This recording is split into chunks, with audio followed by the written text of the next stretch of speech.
Tell it out.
kí gbogbo wa níbikíbi tí ẹ bá tuntun láǹfààní àti máa gbọ́ wa tí ẹ ti ń wò wá.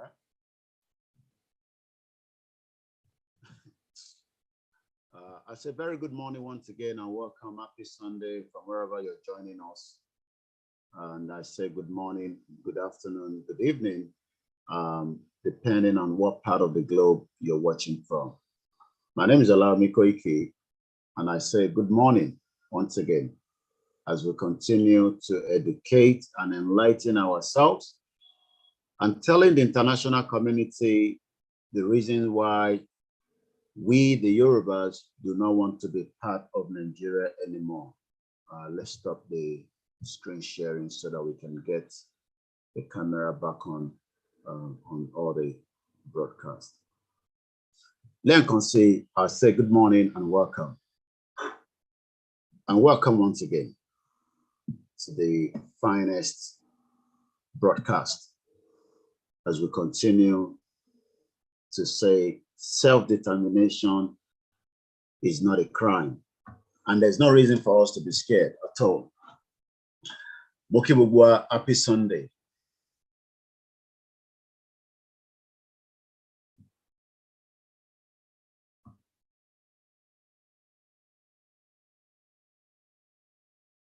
Once again, a very good morning.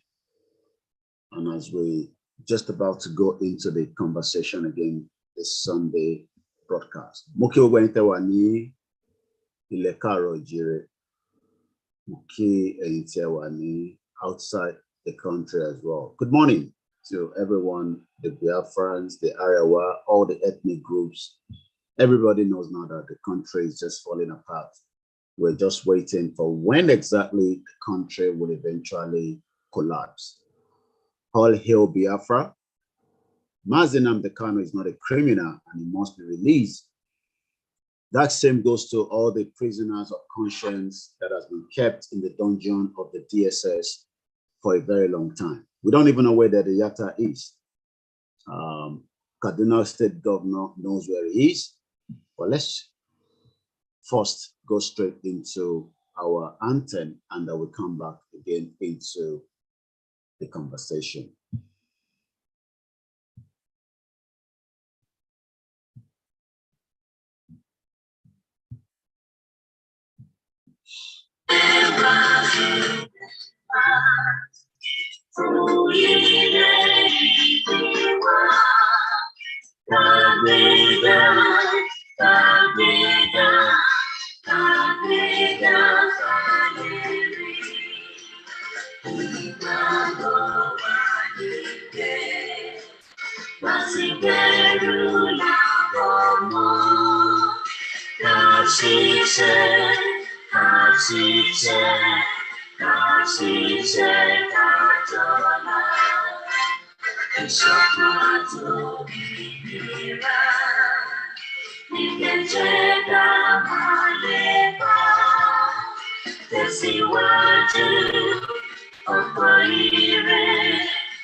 And a very good morning once again, and welcome to the conversation.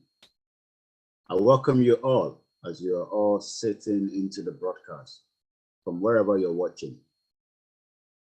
Happy Sunday, and akungbe fún àwọn Mùsùlùmí tí wọ́n láníyàn Ọlọ́run wọlá ní oṣù Ramadan akẹwà á jẹ́ kí a rí ọ̀nà kúrò nínú Nàìjíríà láìsí ìtàjẹ̀sílẹ̀ tó pọ̀. Ẹni bá sọ pé ìtàjẹ̀sílẹ̀ ò ní wáyé, that means the person is probably telling you something else entirely. Just bear with me, not sure why my screen, okay, I think it's back on now. Nigeria is a crime scene. Everybody knows that. Everybody knows that the country is not going to work. Even Yaya Bello knows that the country can never work. He's declaring to become the president, but he can't pay salary. I'm talking about the governor of Kogi State. Kogi State is part of Yoruba land. It's not Hausa land. And we heard what Dr. Liu told us on a very beautiful broadcast yesterday. We're back again. Let me get my, because we had to reduce all that yesterday because of Dr. Liu. So let's get back all our big view of what we normally have on the side and all that. Bear with me, we're still doing quite a lot of changes on the broadcast. So some of you on the YouTube and the Facebook will notice that there's always a kind of screen changing all the time, because we're using a different platform to go on the YouTube, and we're using a different platform to go. So we're not using the same platform anymore to go simultaneously. So the screen, in time you reload the Facebook may see is, well, it's almost the same thing that you are seeing on YouTube, but sometimes when I switch over, people on the Facebook might lose my camera and then they might not be able to see me. I welcome us again. We are the indigenous people, and there's no reason for us to be scared that what we are doing is a crime. I know sometimes a lot of people are concerned that maybe our utterance might lead to something, might provoke people. Around the world, people fight for freedom, and freedom is not given to you on the platter of gold. At the moment, we're still doing the media war. Even Great Britain went to war in Iraq, only for us to know it was all lies. So what we are doing, as you can see, according to the Article 3, the indigenous people. And we are indigenous people. And there's nothing in the world that can stop what has started already. They might try everything to pretend as if they are not listening. While I was releasing the breaking news yesterday about an imminent coup, I received a message. I didn't even realize that the person already posted it as well on the timeline. You might not be aware, but according to what that person said to me, that the Americans are now sending extra Marines to Abuja or to Nigeria. Marines. Marines are people that defend the embassy in case there's a crisis for evacuation. Bear with me, I need to get my AirPod and take this off. So let me just go on a short interlude and then I'll come back on again. A very good morning to everybody that have joined us so far. Nigeria is at the verge of breakup, but a lot of Nigerians probably are not aware of that. I might even want to play this. This is what Yoruba land looks like today. The Yoruba land for 61 years is underdeveloped. And millions of our people are asking us to come and save them from the bondage and the carnage of this contraction you call Nigeria. Some of them are scared, but we that are not scared must stand firm and strong and determined. It's going to be painful, but we will exit Nigeria. That is for sure. Dead Buhari, alive Buhari cannot stop it. Tinubu cannot stop it. Dele Momodu cannot stop it. Showore cannot stop it. Yaya Bello cannot stop it. Peter Obi cannot stop it. Even I'm seeing the picture of Emefiele, the CBN governor, wants to be president of Nigeria. I've seen pictures of his campaign vehicle. We would not allow Nigeria to hold election in 2023. We would demand a full exit. It's better politicians understand what we are saying now before it gets too late. Military cannot stop the Yoruba actualization of the Yoruba exit. Things are going to fall apart. But those of you at home must be very, very vigilant and do not sleep with the eyes closed. There's a lot of planning on the ground from the politician and the international community. Like I said, while I was releasing the breaking news, another intelligence from somebody close to the Marines or the American military was telling us that the Americans are sending extra Marine to Nigeria.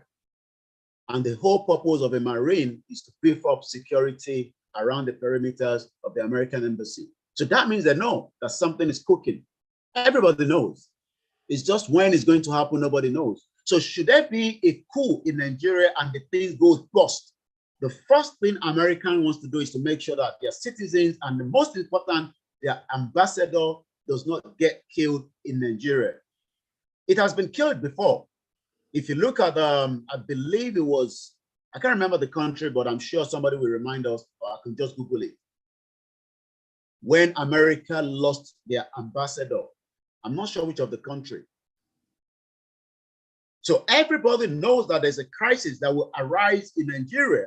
Even the British government is now advising their citizens not to travel to the northern part of Nigeria anymore. But the question is, why must they wait until crisis occur before the total dissolution out of Nigeria? Why are they waiting? Why is it that, you know, the international community want to see the crisis before they intervene? Why are they keeping mute of the killing, the genocide that is taking place in the northern part of Nigeria, while the ethnic minority are being wiped off, and the same thing is going on in the southeast? Why are the international community thinking that we indigenous people will listen to them by telling us that Nigeria will be great and we must be forced into what they created in the first place? They created Nigeria in the first place. So why are they still thinking that our Komaduro, Kagbosi Wolenu, we're not going to listen to them, even if some of us will be used for sacrifice to get to the other side? This is a fight that we are not ready to back out. It doesn't matter whatever some of you think. Some of us would have to die on this cause. People have died already. Adogon was killed on this cause. Alhaji Fatai was killed, and so many other individuals have died. If we have to do that, to sacrifice so that the next generation does not even know what is called Nigeria anymore, we are ready. And that is something that some of you don't even understand. You think that we are just coming on air and just talking and talking and talking. America cannot stop the Yoruba people from getting their own independence. Neither does Great Britain can do though. So it's better for them to just start looking into how they can talk to us. So if they think that they can just sit behind the fence and do nothing, that is fine. But we will do something. I've listened to some of you, you know, thinking that because Adeyinka grandson, as an example, sent to Britain, that is a different mentality. I said, I might not agree with all his views, but I still believe that the British government is the most terrorist country that we should be talking about. Because if the British government ever put everybody into the 1914 amalgamation, Adeyinka's grandson would not be out there shouting for the breakup of Nigeria. But some of you do not even understand that the reason why we are fighting the Igbo is because of the 1914 amalgamation. The reason why you don't like the Hausa is because of the 1914 amalgamation. And that is the most point that we must focus on. The 1914 amalgamation is the reason why we should break up Nigeria. I don't have to agree with all his views, but I believe that the British Empire started the reason why some of us are all shouting all over the place, either the Igbo, the Northerners, the Hausa, and hear about the Fulani that are not even part of us, have now taken control of everything that belongs to us. So if the politicians in Yoruba land think that we are joking, I'm telling you, it is not going to be business as usual by 2023. It's either Ki Yorubama wá sáyé àti kí Nàìjíríà náà kó má wá sáyé. Ìkànnù méjèèjì ni. Ìkànnù méjèèjì ló máa exist by 2023. We will wait and see. Ẹ rò pé a kò jókòó sórí social media à ń pariwo gbogbo yóò dá sí. Ṣèbí torí Nàìjíríà ó sì ní engagement ni. When the time comes that there's no engagement, ṣé bí Ukraine ṣe ta ló ń ṣe party money in Ukraine? Ta ló ń lọ sí school ní Ukraine? Ta ló ń ṣe nǹkan kan ní Ukraine? The whole country is on standstill. So it's just a matter of time. Ṣé ẹ máa sọ pé kò lè bọ́ sí? Ẹni kò lè bọ́ sí náà ni kẹ́ máa sọ. À ń sọ fún yín politicians yẹn ìfẹ́ gbọ́ràn. Ẹ sọ pé Nàìjíríà ẹni ká tẹ̀lé. Àwọn sọ pé a lè tẹ̀lé Nàìjíríà mọ̀ because òyìnbó ló kéré ti Nàìjíríà. Ẹni ẹ̀fẹ̀ gbọ́, but tó bá di 2023, bí ẹ máa gbọ́ bí ẹni gbọ́, gbogbo àjọ máa wà nínú ẹni. Because we are telling you now, there's still enough time. But the more that you are saying that you don't want to listen, the more there will be chaos in 2023. Gbogbo ẹnu ni máa fi sọ pé kò ní sí chaos ní 2023. Ẹ ti pẹ́ dán mi dáre. Pé kò ní sí wàhálà ní 2023. Irọ́ lẹ́pa because àwa kan nígbà. We are not going to give you the room for election in 2023. Because everybody knows that there's nothing called Nigeria. Even the white man knows that. The white woman knows that. Boris Johnson knows that there's nothing called Nigeria. Even Queen Elizabeth knows that there's nothing called Nigeria. They created Nigeria. And that's something that everybody must understand. So we are going to make sure that election in 2023 is not go area. We must all come on the table and dissolve Nigeria so that we can decide our fate and move forward as a new independent country. So tẹ́ bá rò pé ìtàn sọ pé eré ni tó bá di 2023 ẹ ríran wò ni mo sọ. Bẹ́ẹ̀ ṣe fẹ́ ṣe election nílẹ̀ Yorùbá la fẹ́ rí. Bẹ́ẹ̀ ṣe fẹ́ ṣe nílẹ̀ Yorùbá la fẹ́ rí. Ẹ túbọ̀ lọ máa kó gbogbo àwọn Fúlàní tẹ̀ ń kó wọlé. Ẹ túbọ̀ máa lọ kó wọn wọlé kẹ́ máa káṣọ uniform sí wọn lọ́rùn. Ẹ̀yin tẹ́ wà nílé ni kẹ́ lọ máa gbáradì ni mo sọ.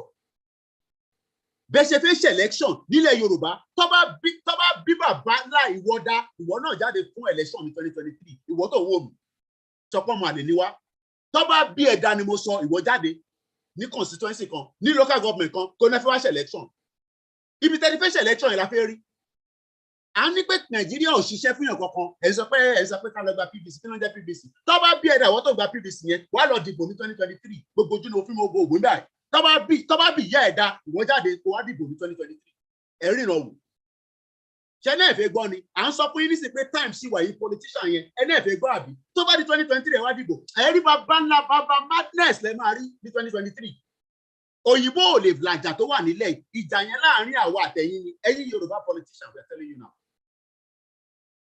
you don't want to listen you have created damage in Yoruba land for so long ẹ wo fídíò yìí ẹ̀yin èèyàn wa ẹ wo fídíò yìí tá fi play fún wa yìí ìyà ń já wọn yìí wọ́n ń jíyàn gbé ẹ mọ èèyàn tó ti jí gbé in the last 24 hours I've been receiving images of people that have been kidnapped that doesn't even come on the social media wọn náà kàn ti jí lè gbé àmọ́ ibi tó wà wọ́n ti jí gbé àmọ́ ibi tó wà ẹ̀yin wá náà fẹ́ ṣe election ẹ wá ṣe election tó bá bí bàbá ẹ̀ dá ìwọ politician àti Délé Mọ̀mọ́dù àti Ṣòwòrẹ́ kan tó bá bí yín dá ẹ wá contest tó bá bí yín dá ni mo sọ àti Tinubu ẹ kó gbogbo àwọn wèrè yín papọ̀ gbogbo àjọ máa pàdé ní 2023 ó kù díẹ̀ à ń sọ fún yín nísìnyí pé election kò lè ṣẹlẹ̀ ní Nàìjíríà ti pín ìpínyà Nàìjíríà la wà yìí òyìnbó ò lè parí ìjà tó wà nílẹ̀ Amẹ́ríkà ò lè parí ẹ̀ àwọn akọ̀ máa protect àwọn sẹ́dọ̀ wọn ni ìjà láàrin àwa àtẹ̀yìn Yorùbá politician ìyẹn la wà lórí ẹ̀ nísìn kò sí tó kàn mí pẹ̀lú Fúlàní kò sí tó kàn mí pẹ̀lú Haúsá kò sí tó kàn mí pẹ̀lú Ìgbò ẹ̀yin Yorùbá politician ẹ̀ rí bàbá ńlá madness a sì ń sọ fún yín nísìn nítorí pé àìtí máa wọlé tọ̀ yín ni nítorí pé ọmọlúàbí tó sì wà nù wa òun la sì fi ń sọ fún yín tó bá máa fi máa di end of the year ó máa yàtọ̀ géèmì ẹ̀ máa yàtọ̀ ṣẹ́rí gbogbo ilé ta sì sọ fún yín nísìn à ń pè yín nítorí pé a rí pé bàbá lẹ jẹ́ sí wa ẹ̀gbọ́n lẹ jẹ́ sí wa bọ́tẹ́ bá wá ní ẹ̀ ní gbọ́ tá a bá máa fi máa wọ 2023 à máa kọlura wa. ìjẹba mú airport major sorry à máa kọlura wa gidi ibi tá a bá ti rí pósítà ẹ pé o tẹ̀lé pósítà ní 2023 wàá rí nǹkan tá a máa ṣe fún yín ilé tó bá lẹ pósítà politician àti APC àti PDP sí ẹ rí nǹkan tá a máa ṣe sílé yẹn mo ní láti sọ yẹn ilé tó bá bí da ẹ̀yẹ jẹ́ kó lẹ pósítà APC PDP mọ́nú lẹ́yìn nílẹ̀ Yorùbá ṣé rí gbogbo ilé tá ṣe ń ṣe nísìn à ń try láti sọ fún yín wà nígbà okay sorry má bínú sorry ẹ lọ sọ má bínú ti jẹ́ àwọn ará lílẹ̀ àbọ̀rọ̀ mi ò yé yín nísìn à ń sọ fún yín nísìn ẹni akọ̀jẹ́ kan sórí social media ń pariwo ni ṣebí nínú Yorùbá ni mo gbọ́dọ̀ wà ṣebí òkúkú ń ṣàǹjọ̀nù bíi tèmi èèyàn ló jẹ́ bíi tèmi náà ẹ pósítà tẹlẹkọ ẹ tẹlẹkọ state Dàpọ̀ Abíọ́dún Sanwó-Olú gbogbo yín ẹ tẹ pósítà tó bá bí alájà yín dáa ni mo sọ gbogbo àwọn tó ń ṣògùn fún yẹn lọ sọ fún pé tó bá bí bàbá ńlá yín dáa ẹ̀yẹ tẹ pósítà tó bá di 2023 káwá rí pósítà àwa sì ń fún yín ní time nísìn because a kì í ṣe ọmọ àlè ọmọ kọ ni wá à ń pè yín à ń bá yín sọ sẹ́rí gbogbo etí bàbá kí tó yẹn sọ yẹn àwa sì ń wo bàbá bí bàbá ní tó bá máa fi the end of the year à ní gbọ́ kankan sí anybody mọ́ lẹ́nu èmi gbogbo ẹnu mo fi sọ à ní gbọ́ kankan sí anybody lẹ́nu a máa wọlé tọ̀ yín ni a máa wọlé tọra wa ní gbogbo ògùn tẹ bá ní ẹ lọ máa ṣe gbogbo àdúrà tẹ bá fẹ́ gbà lórí ẹ lọ máa ṣe gbogbo mọ̀mí wọ̀tá ẹ lọ máa bẹ̀ wọ́n nísìnyí nítorí pé tó bá máa fi di January 2023 a máa wọlé tọ̀ yín ni ṣé náà fẹ́ gbọ́ a fún yín títí di ọdún yìí tó bá máa fi di 2023 1st of January a máa wọlé tọ̀ yín ilé kílé tá a bá ti rí tọ́ lẹ pósítà kan mọ́bẹ̀ ilé yẹn máa wálẹ̀ ni ilé yẹn di -1 nílẹ̀ Yorùbá nìyẹn a ní kò sí Nàìjíríà mọ́sẹ́ inú ọdún yìí la máa pín if we have to go we will fight to the end ó máa kò ní jọ́rọ̀ social media mọ́ nígbà yẹn we still have time now a sì ní time yẹn nísìn òun ni ká máa jọ bára wa sọ nísìn bẹ́ẹ̀ ṣe rí gbogbo ìtẹ́ ìnáyẹn láń ṣe campaign ṣe kìíní kan gbogbo owó tí Tinubu bá ní kó lọ ná gbogbo owó tí Délé Mọ̀mọ́dù gbogbo ẹ̀yin Yorùbá tẹ́lẹ̀ fẹ́ kọ̀ǹtẹ̀ àti house of rep ṣebí ilẹ̀ Yorùbá ní gbogbo yín wà ẹ̀ kúkú sí nílẹ̀ Haúsá a bára wa fan tó tán lẹ̀ àgbáyé máa béèrè pé kí ló ṣẹlẹ̀ ṣe náà fẹ́ gbọ́ ni à ń fún yín títí the end of this year tó bá máa fi di January next year game yẹn máa yàtọ̀ ẹ̀yin tẹ́ wà ń lé ẹ lọ dira dáadáa ìjà gidi ń bọ̀ láàrin àwa àtàwọn politicians wa gbogbo politician lẹ Yorùbá pátápátá wọ́n bí yín dá láti January ni mo sọ ẹ rí nǹkan tá a máa ṣe fún yín gbogbo ẹnu mo fi sọ nítorí báwo ni ká gbé fídíò yẹn lọ ẹ sọ fún ẹ lọ ẹ sẹ́lẹ̀ káàkiri ẹ sẹ́lẹ̀ sí gbogbo àgbáyé bí àgbáyé ò rí tí wọ́n ń pààyàn àgbáyé ò gbọ́ wọ́n pààyàn rẹpẹtẹ nílẹ̀ Nàìjíríà àgbáyé ò pariwo international community dákẹ́ àwọn ọmọ àlè CNN dákẹ́ Al Jazeera dákẹ́ BBC dákẹ́ ẹ pín fídíò tẹ̀lé sọ fún wa pé tó bá di January interface lélẹ̀ wọ́n pààyàn mẹ́rin ní Israel the whole world was shouting as if 200 people have been killed wọ́n ṣá ọmọ kékeré ládàá international community ò sọ sí wọ́n rí yẹn ẹ sọ fún MI5 ẹ sọ fún FBI ẹ sọ fún pé bàbá kan ó dé àǹkórí ẹ ti sán ní tó ń sọ yìí kò dá lára ẹ ríran àwọn Yorùbá politician ẹ nílé gbé nínú ilé yín à ń sọ fún yín nísìn ẹ náà fẹ́ gbọ́ it's because we are giving you the last warning ẹ lọ jókòó sínú lọ jókòó please à ń sọ fún yín nísìn ẹ náà fẹ́ gbọ́ there's still time before the end of the year ẹ sì ní more time ẹ sì ní more time èmi ò bá àwọn elite jà kò sí ìdókòwò pẹ̀lú àwọn elite ẹ̀yin politician yẹn gangan la máa face ẹ̀yin gangan la máa face àjọ máa face ara wa in 2023 let's watch this video mo tell you pé the one tó sì níbà fún wa káàkiri there is a video look at this video let's watch it together this Yoruba land. Koikimedia bring the world closer to your doorstep. À ń lò lárí ọmọ Yorùbá yìí tó ń bọ̀ látò. Àárín ìlú leléyìí, ó ti tó bí ọjọ́ mẹ́ta àbọ̀jọ́ mẹ́rin tí wọ́n ti ṣojú ọ̀nà. Bàbá, ẹ jọ̀ọ́ bá wa dárúkọ yín. Délé Kúmọlú. Bàbá, ẹ jọ̀ọ́ bó lọ́nà ìṣèwárí bá.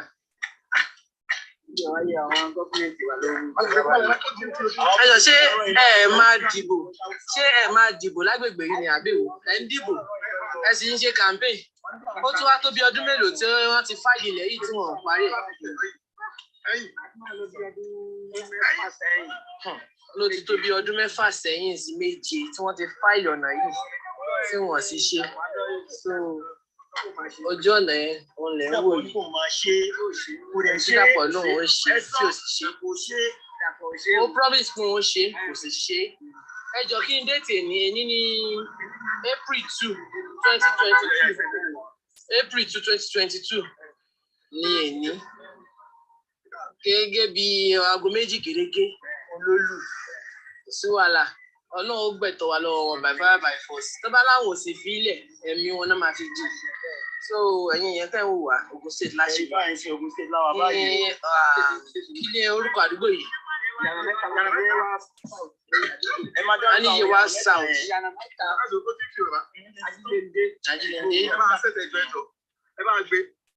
Ajilende ẹ jẹ́ kán àṣìṣì bàbá yìí kán ṣáà bá wọn ṣe ìkan oko wọn ẹwọ ọ̀kadà tí wọ́n ń lò. Ọmọ Yorùbá ni wọ́n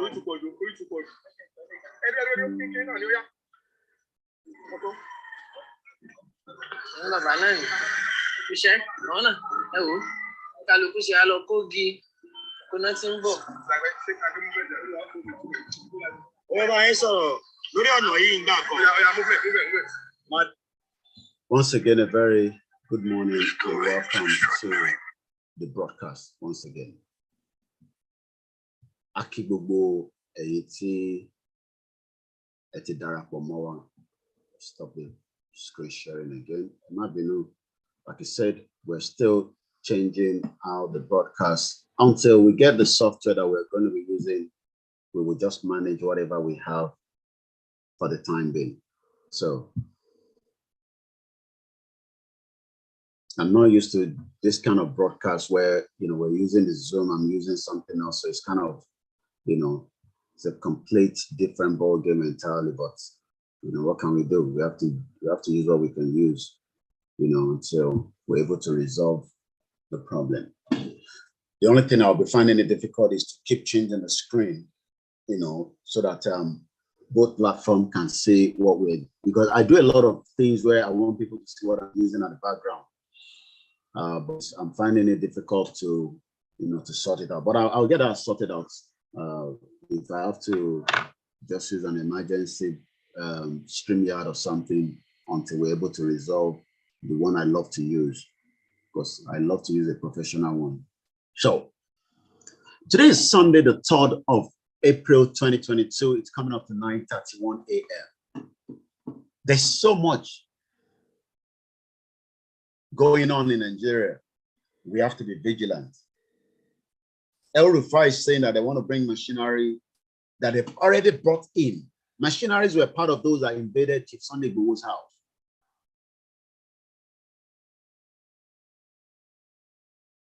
Everyone in Nigeria knows that there's a danger, but why they are keeping mute is what is concerned to people like us. I want to echo sorrow. They've all kept mute, as if Nigeria is going to war. But everybody knows that the country is not going to war. Everybody knows that. Every single person knows that. Let's hear what Mike Okezemo. So let me get his name very well. I always get his name wrong. That's senior advocate of Nigeria, Mike Ozekome.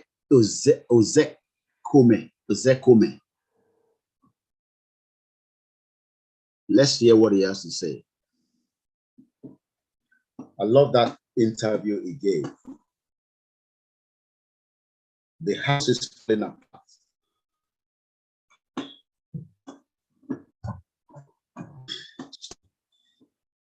Let's see what he has to say here. Once again, a very good morning and welcome. Let's hear this.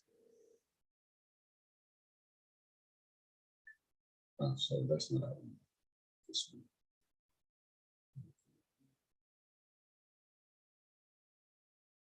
Nigeria has become a failed state has actually come to pass.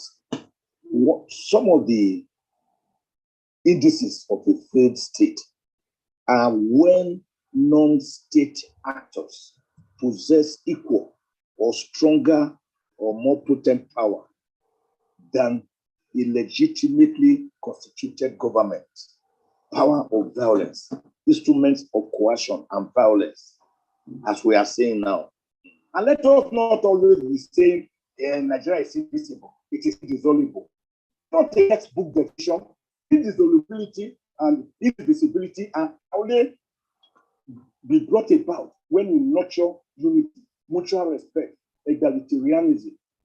It is already divided because every geopolitical zone is already going according to its own details. There is no. The prediction some years ago that Nigeria will become a failed state has actually come to pass.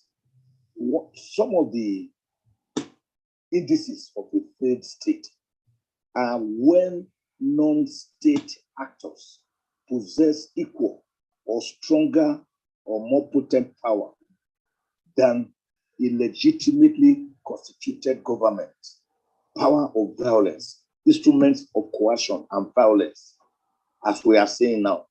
And let us not always be saying Nigeria is indivisible, it is indissoluble. It's not a textbook definition.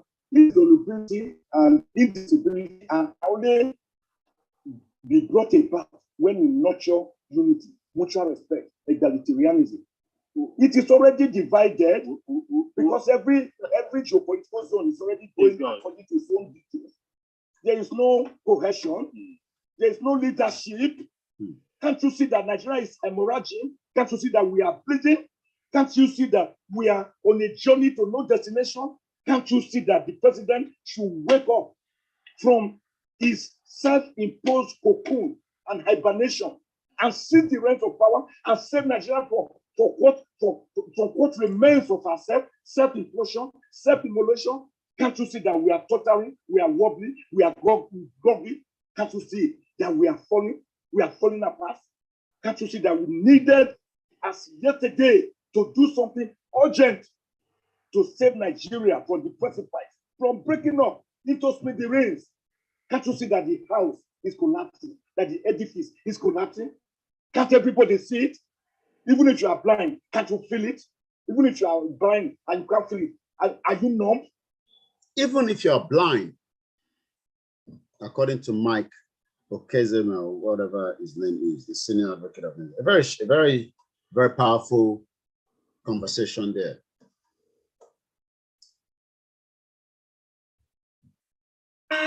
Nigeria will not work. Nigeria will not work, and there's no point trying to save it. Just let it go. That's the most important thing. We let it go, and that way everybody can go back to how we can work a new way with international community. The international community cannot stop us from actualizing our self-determination. The only thing is they're not going to get involved. Not that they're not watching us, not that they're not listening, but they're not interested to get involved because as far as they're concerned, and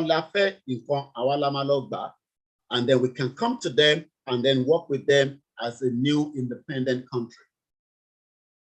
The international community is not going to come to us for our aid, but they will get involved when things get a little bit out of proportion. The whole world knows that a country that was put together and there's no unity, it's just a matter of time before the whole thing collapses and fall on everybody.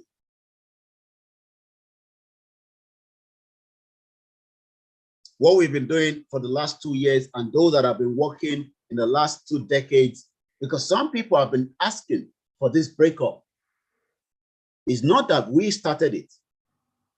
We have just helped it using a very powerful way of communicating like we're doing today, where we can speak to at least thousands of people simultaneously and let people now make up their mind and ask the real question: who is a true Nigerian?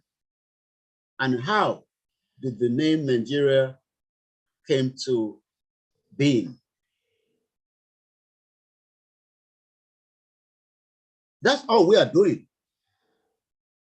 We are asking the question, but those that still believe in Nigeria cannot even give us the answer.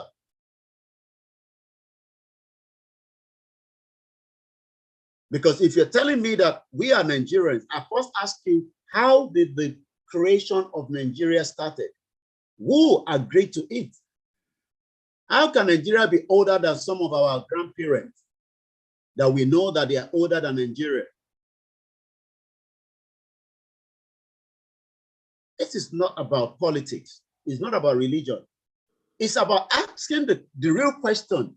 There can never, it doesn't matter how long we've been together for that fraudulent 61 years. The question is, let's go back to the root of the main cause of why there's never been the real love among the three and the remaining ethnic groups in that country. It's because of that 1914 amalgamation.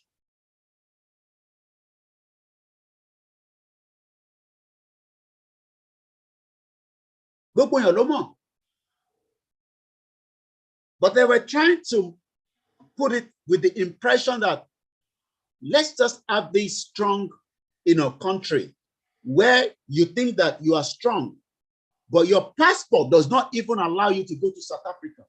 South Africans are chasing you away.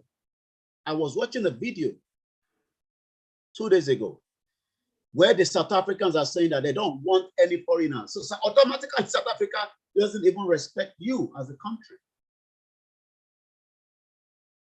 So then why are we saving Nigeria, and who are we saving Nigeria for?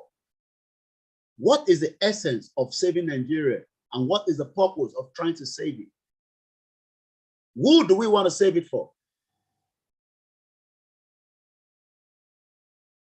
Is a question.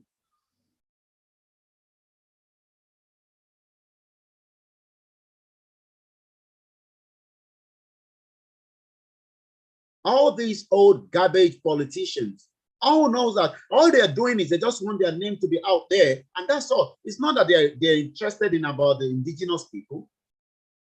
If Atiku has money, let him go and help those within the north. If Tinubu has money, let him help those within the south. If Dele Momodu thinks he wants to help, let him help within that region of the south. Why are they trying to mold everything and put it on us and say we should go into a Nigeria that they all know that there's nothing called Nigeria? I was watching Dele Momodu. One of his sons just graduated at Durham University. Good to him. So that shows that, for years, his children were not in Nigeria. They were studying here in the United Kingdom. I was watching DJ Copy on his way to Nigeria, faking a Nigerian passport. But on her way back, she's going to be coming with a British passport, not a visa.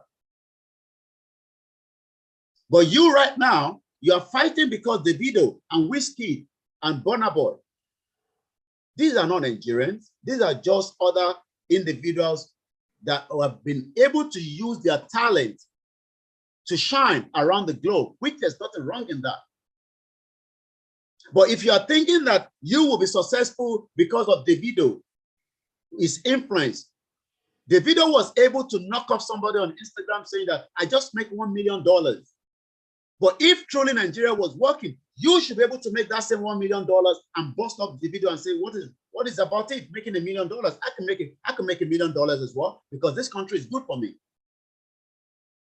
That is what you do not understand.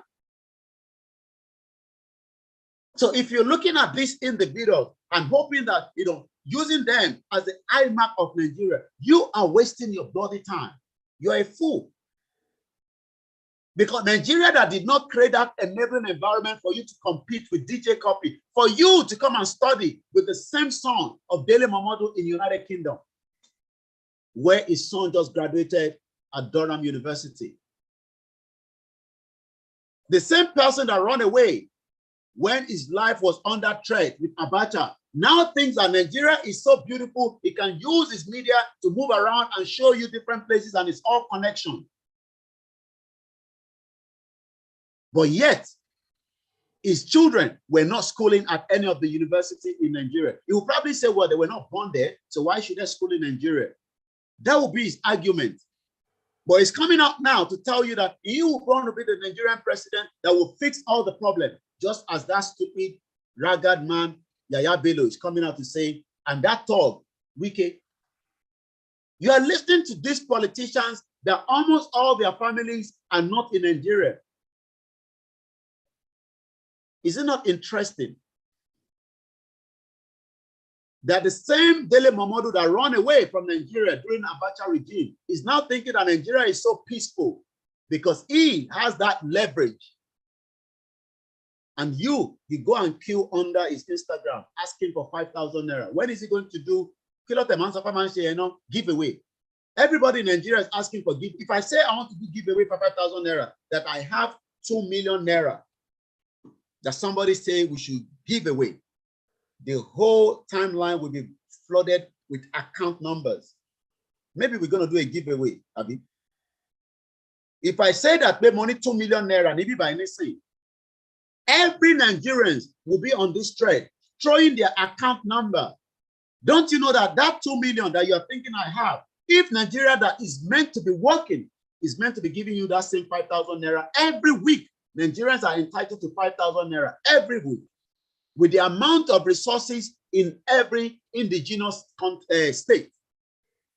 Because it's not Nigeria that owns the resources.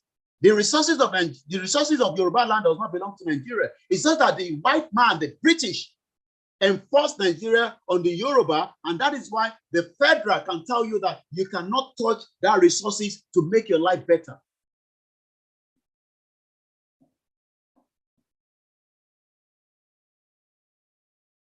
They're never going to tell you who killed Funshaw William, but we know that the death of Funshaw William is Tinubu.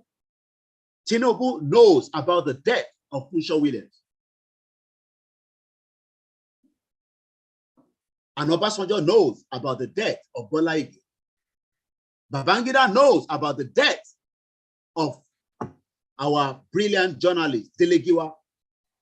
And Buhari knows about the death of Arotile, whether the fake Buhari or the original Buhari. Gullible Nigerians. Go and get PVC. Who do you want to vote for with the PVC? The first ever rigged election was done by the British government to favor the North. And you think you are so smart as a Nigerian, fighting yourself on the social media, thinking that PVC will sort things out in 2023. Are you for real? Carlos Afeni PVC will sort the problem out. Has PVC ever made a right decision since 1999 with the fake constitution that 419 man that should be burned down completely, Abubakar Salam, with some of their cohorts? And they are the same people planning the same coup as I speak to you right now. There's an imminent coup in Nigeria. And the moment there's a coup, we declare a Yoruba nation. And that means that every institution, police station, banks, every one of them will not answerable to what they call Nigeria anymore. If not, I'm a Faragba.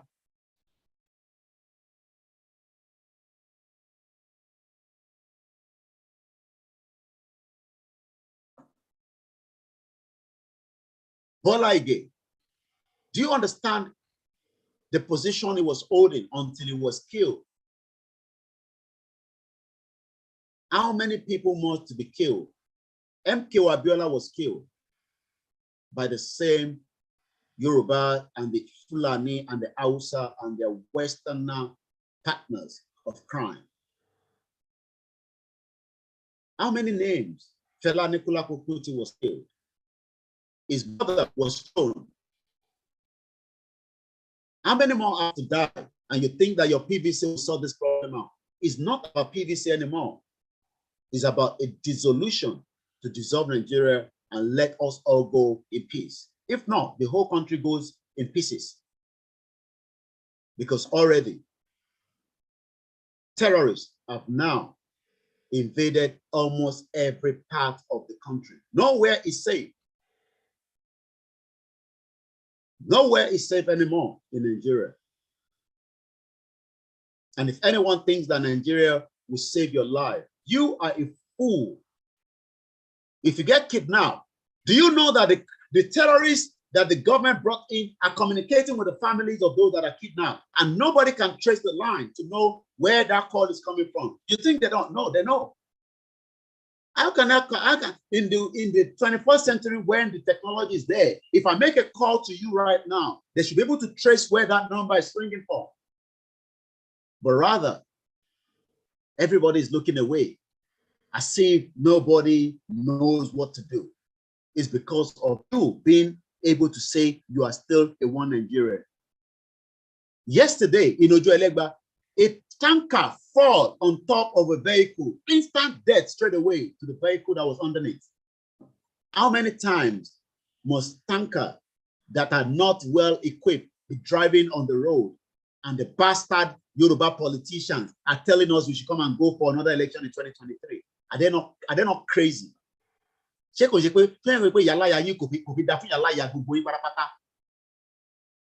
How many more deaths must arise in Yoruba land for the negligence of us being in Nigeria? And you are telling us to come and do 2023. Come and do that 2023, let us see.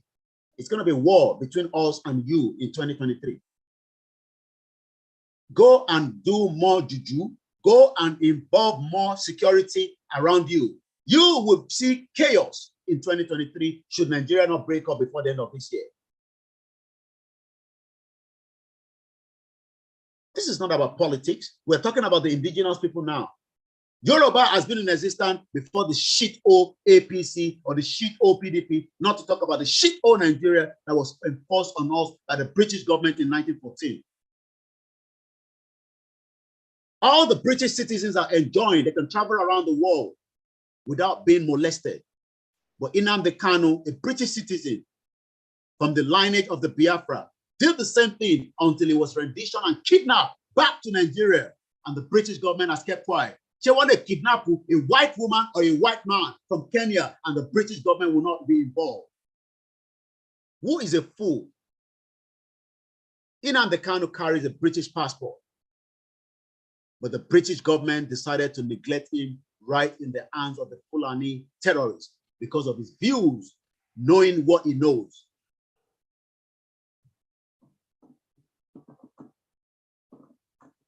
Nigeria will be chaos as 2023 continues to get closer. But the Yoruba politician can stop that chaos. If chaos happens to Nigeria, I've said this before, every Yoruba politician present will have to remain unknown for a very long time in the history of Yoruba anymore. I'm going to make sure the whole world knows that you were part of those that did not listen to us when we were campaigning for the self-determination of the Yoruba people. Every single one of you, even as the smallest politicians that you might think you are. Whenever there's a chaos, anytime the chaos about to war Nigeria, every Yoruba politician all over the state, I'm going to make sure history will never forget you all. And if I keep Nigeria, for who? You are keeping Nigeria for the British Empire or the American or the Chinese or the Pakistan or the Indian as against the indigenous people.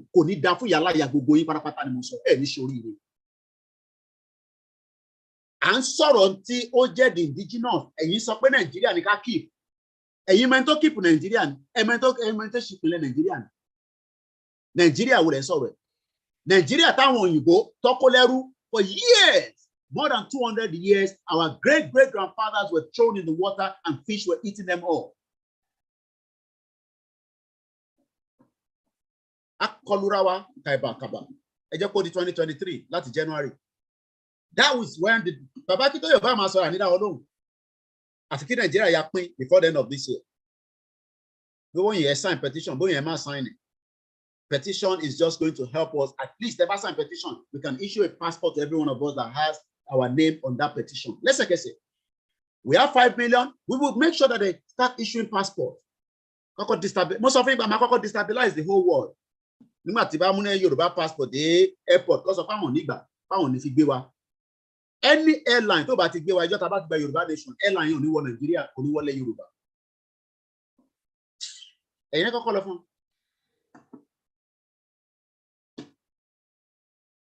Yes, very two-faced, the British government. Nnamdi Kanu was not using a Nigerian passport when he was traveling to Kenya. And he has the right to travel anywhere.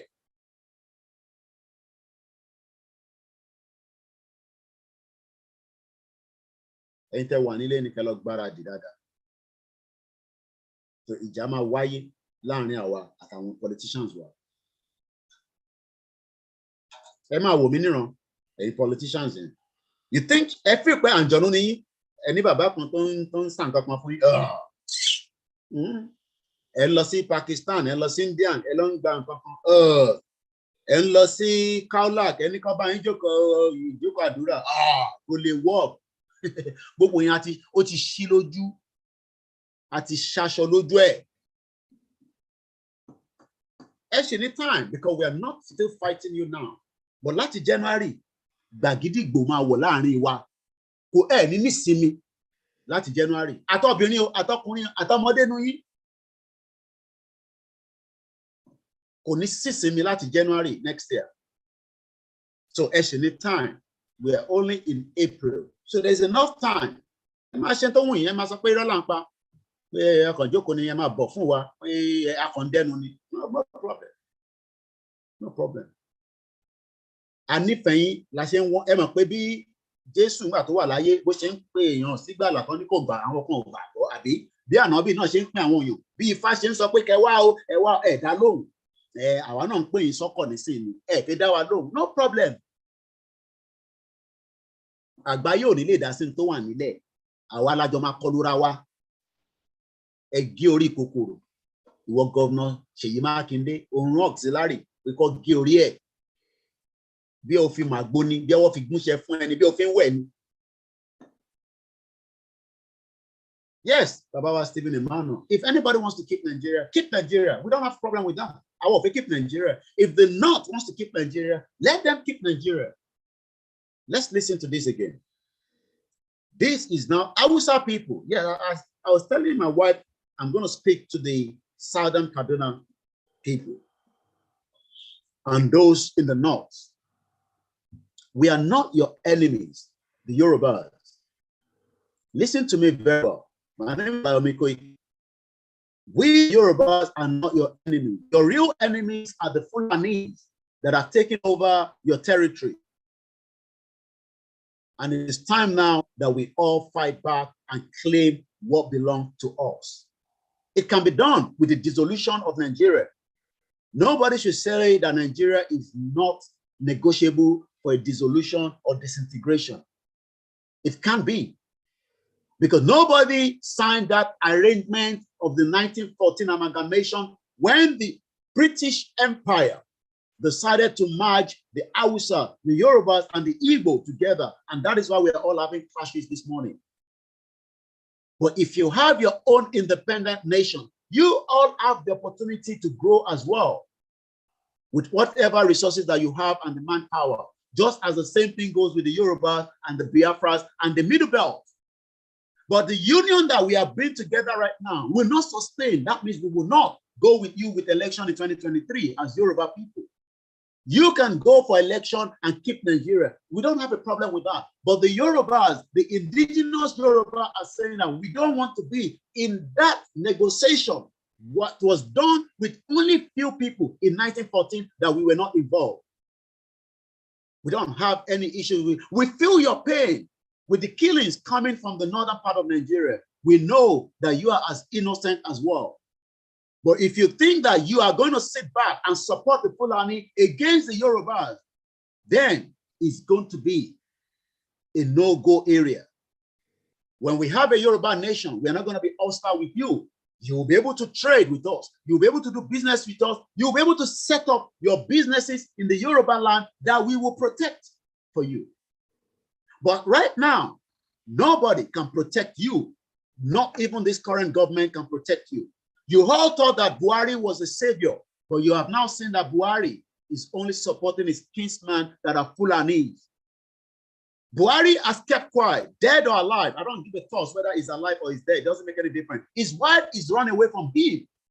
I don't know how come a union of husband and wife has already broken up, and you're not talking about a union of a country between three people. If Buhari and his wife are no longer living together, the wife lives permanently in Dubai. We don't know why. So why are you not telling me that we should stay together in the union when even the wife of the president is no longer living in Nigeria as I speak to you? She is now living permanently in Dubai. She now not be juju with that. the wife of a president, living in Dubai. That tells me something. So why then should I don't have an issue when we have a nation. You might not literally need a visa to come to Yoruba nation, but we want to know who is coming because we don't want terrorists to come. UK government will not allow terrorists to be given visa from Nigeria to travel down here. The same thing goes with America. So why then must we allow anybody to come into Nigeria in the first place? And that is why we need to go separately on our own way. This year, Nigeria will have to go down. And that's why we are telling our politicians. But if they refuse to listen, from January next year, it's not going to be business as usual between us and them. So there's still enough time. Because what we are doing now is a process. The process to eventually break away from Nigeria. And those of you that are saying that, oh, I don't want to break away from Nigeria, then you would have to go and live in the north with those that wants to keep Nigeria. Because the Yoruba territory is not Nigeria. Nigeria was formed by British government, not Lugard. Lugard was working as a governor administrator for the British government in 1914. And whatever decision he was making, that decision was also being put on a rubber stamp by the palace in 1914. So you idiot that doesn't have a clue, asking yourself that I'm a Nigerian. There's nobody called Nigeria. It is a formation of the British government. And the only way out now is for everyone to go back to where we were before 1914. I don't have any issue with the Hausas, but I don't want to be in the same union with you. Even Buhari and his wife are no longer in the same union because I don't understand why the first lady is living in Dubai. That means the union is not working. She must know something that maybe that is not the real Buhari. I don't give a toss about that. That is not my concern. My concern is how we will lead our people peacefully out. If it's not going to be peaceful, it's be anarchy. And if it's not going to be anarchy, we will make sure that the whole situation get on a full stop so that nobody can move.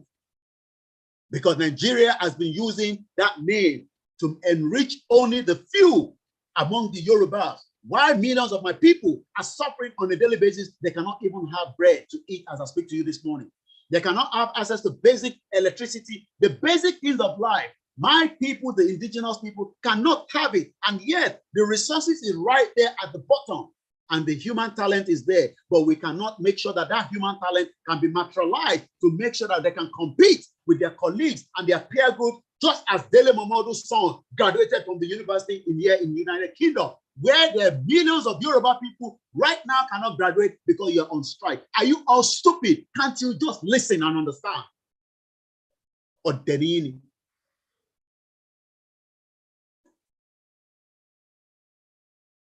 This is the final year for Nigeria. It's going to be painful. Everybody go and buckle up. Eloma stock up on Jesile and Tebali support and Wanile. Continue to keep seed. Around seed here, Emma Tojo, Emma Madanu. We go seed, Emma Tojo in plastic bag, Emma so, Emma Tojo Pamo. Because over the stage come, I won't put them because there might be a situation where nobody's moving anywhere. Complete total standstill. It will happen if things does not go smoothly. And that's why we're still telling the international community, it can still be done smoothly by dissolving Nigeria and let everybody go their separate ways so that there will not be any carnage, there will not be any killing. I don't want to kill anybody. Who wants to kill anybody? We don't want to kill anybody. We are not animals like these bastard terrorists that are massacring everybody. We are not like that. The Yorubas are not like that. Neither are the Biafras like that. The people committing the genocide in Nigeria are the terrorists that are using the name of the ESN. ESN is a peaceful security operative outfit. Also, the Biafra are peaceful. The Yoruba are peaceful. Even the Arewa are peaceful. It is just the Fulani that has come through the country by the dead or alive Buhari using its kinsmen to continue to create havoc in every region in the name of somebody else.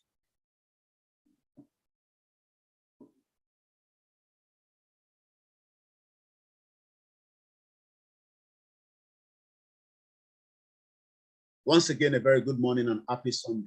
I'm going to open the phone line now. You all know the number to call. Don't call the number that you don't know. The only number that we're going to take But if I number, I'm not going to take it and I'm going to keep cutting it off. It's not that we are not telling you now. Today is the 3rd of April 2022. As we speak right now, this is a live transmission. Tó bá ti sọ pé ìjọ́ kejì lẹ́ ń wò tí kò sọ date ni mò ń sọ.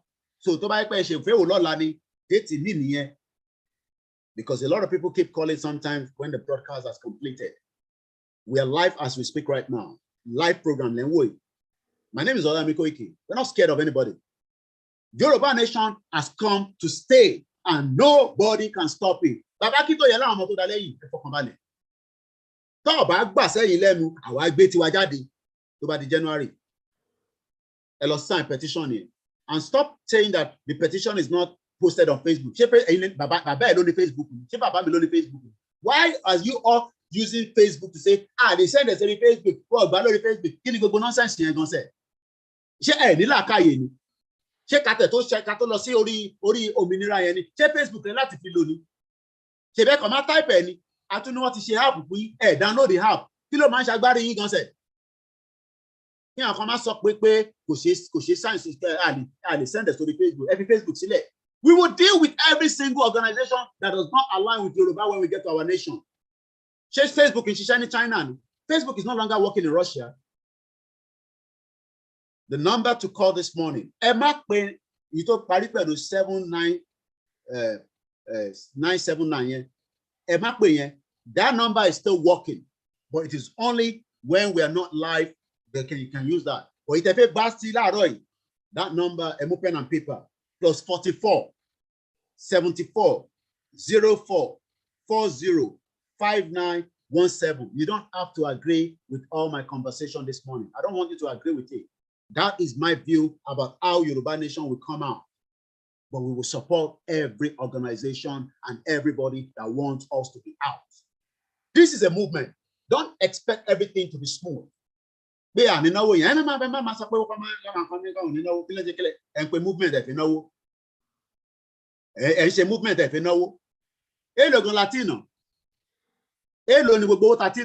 $5 million. Àwa kan la máa kówó yẹn síta.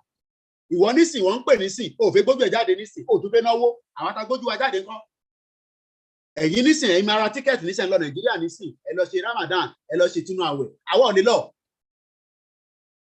So tẹ́ bá jẹ́ pé owó lẹ́yìn fẹ́ máa ná ni, ẹ máa náwó yẹn, bẹ́ẹ̀ bá lọ sọ́dọ̀ Koiki, ẹ lọ sọ́dọ̀ ẹlòmíì. Ó ṣe dandan ni pé kẹ́ lọ sọ́dọ̀ tèmi. Àwọn tó bá nílò owó fún kankan, ẹ fún wọn lówó. Kọ́ lọ fi ṣe. Bàbá náà nílò owó fún data, ẹ fún wọn lówó data. Kọ́ lọ fi bá wa get àwọn èèyàn. Ẹ má lọ sí platform kankan tó máa sọ pé wọ́n nílò owó, kí ló fowó ṣe? Kí ló fún ọ̀pọ̀ lọ́wọ́ fi ṣe? Movement là máa ń ṣe lọ́wọ́lọ́wọ́, àìtí dé Yorùbá Nation. Ẹ máa ná ṣégi owó àti débi tá à ń lọ. Àwa kan ti rẹ́dì ta fi ẹ̀mí wa sílẹ̀ fún kọ̀tà gbé dání. Ẹ̀yin ò fẹ́ fẹ̀mí sílẹ̀, ẹ̀ tó fẹ́ náwó. Ta ló máa náwó? Ṣé èmi ni kí tún lọ máa ṣiṣẹ́ kí lọ máa wọ́wọ́ láti máa fáwọn èèyàn ní Nàìjíríà? Dé láti máa lọ máa ṣe different things. Ṣé Koiki ni kó tún máa lọ ṣiṣẹ́ kí lọ máa ṣiṣẹ́ 9 to 5? Kí lè máa kówó jáde kí sẹ́lẹ̀ sí Nàìjíríà. Èyí tẹ́ ń ṣiṣẹ́ yẹn Ọlọ́run máa fún yín lálùbáríkà. Everybody will play different roles. Role kan lè mi play. Bó bá jẹ́ owó $10 ni wọ́n fẹ́ máa ná. A ní kẹ́ lọ máa fowó sí trust fund. Fowó síbẹ̀. The line is open. Should you want to call? Ojú mi lè láàárọ̀ àbí ó máa wá bẹ́ẹ̀ ni. +44 74 04 40 5917. Òmìnira Yorùbá ti dé. Kò sí bá ńlá ẹni tó lè dá padà nínú ọdún yìí. Ẹ̀yin politicians yìí, mo sọ fún yín, gbogbo yín pátápátá la mọ̀ bí tẹ́ wà, tẹ́ ń jẹ́ sí. Business tó ní ìyí tó mọ ẹ tó sì wà Nàìjíríà àmọ́. Àwọ̀ ní kankan ṣe pẹ̀lú ẹ̀yin. Àmọ́ tẹ́yìn bá ní kan ṣe pẹ̀lú àwa, ẹ má pe election o. Ẹ wojú mi dáadáa. Mo lè wà ní UK. Mo lè dá bàbàrà láìsí ní Nàìjíríà níbi tí mo wà yìí. Ẹ má dọ̀bù díẹ̀ wá o. Ẹ má sọ pé kó jókòó sí UK kò lè ṣe nǹkan kan. Ẹ má sọ pé ó kàn jókòó sí ìlú òyìnbó kò lè ṣe. Èmi ò ṣe Adéyínká grandson, ẹ má rò pé ìjọba jókòó pé Adéyínká grandson wọ́n ti mọ̀ pé Adéyínká grandson tọ́ Koiki lélẹ́yìí o, ìṣe Adéyínká grandson. ẹ̀gbọ́n mi yé dáadáa èmi Ṣadéyínká grandson ìta àmà ṣe o ẹ má sọ pé ẹ fẹ́ ṣe election ní 2023 dissolution of Nigeria òun ló wà lórí table. Let's start taking calls if you think you also have one or two things to say to the broadcast. Let me appreciate those of you that are already watching us. Morimbe, Yami Abi Williams, in Canada. Love you so much, my mother. Morimbe, Yami Ademola, Yetunde JP, Bibi Salami, thank you so much. All hail Biafra. You know, we shut down Nigeria together. Abi, we shut it down. Biafra will pull back, you know, Yoruba will pull back. No, we're not pulling back. Talking about whatever, you know, internal crisis among the Biafra, they are still going to shut down Nigeria. You know, they cannot continue to be in the prison, and they'll tell you, even if they're releasing, no election in Biafra land, no election in Yoruba land in 2023. Everywhere, any Koikijoku si loimbo, everything ma control last January.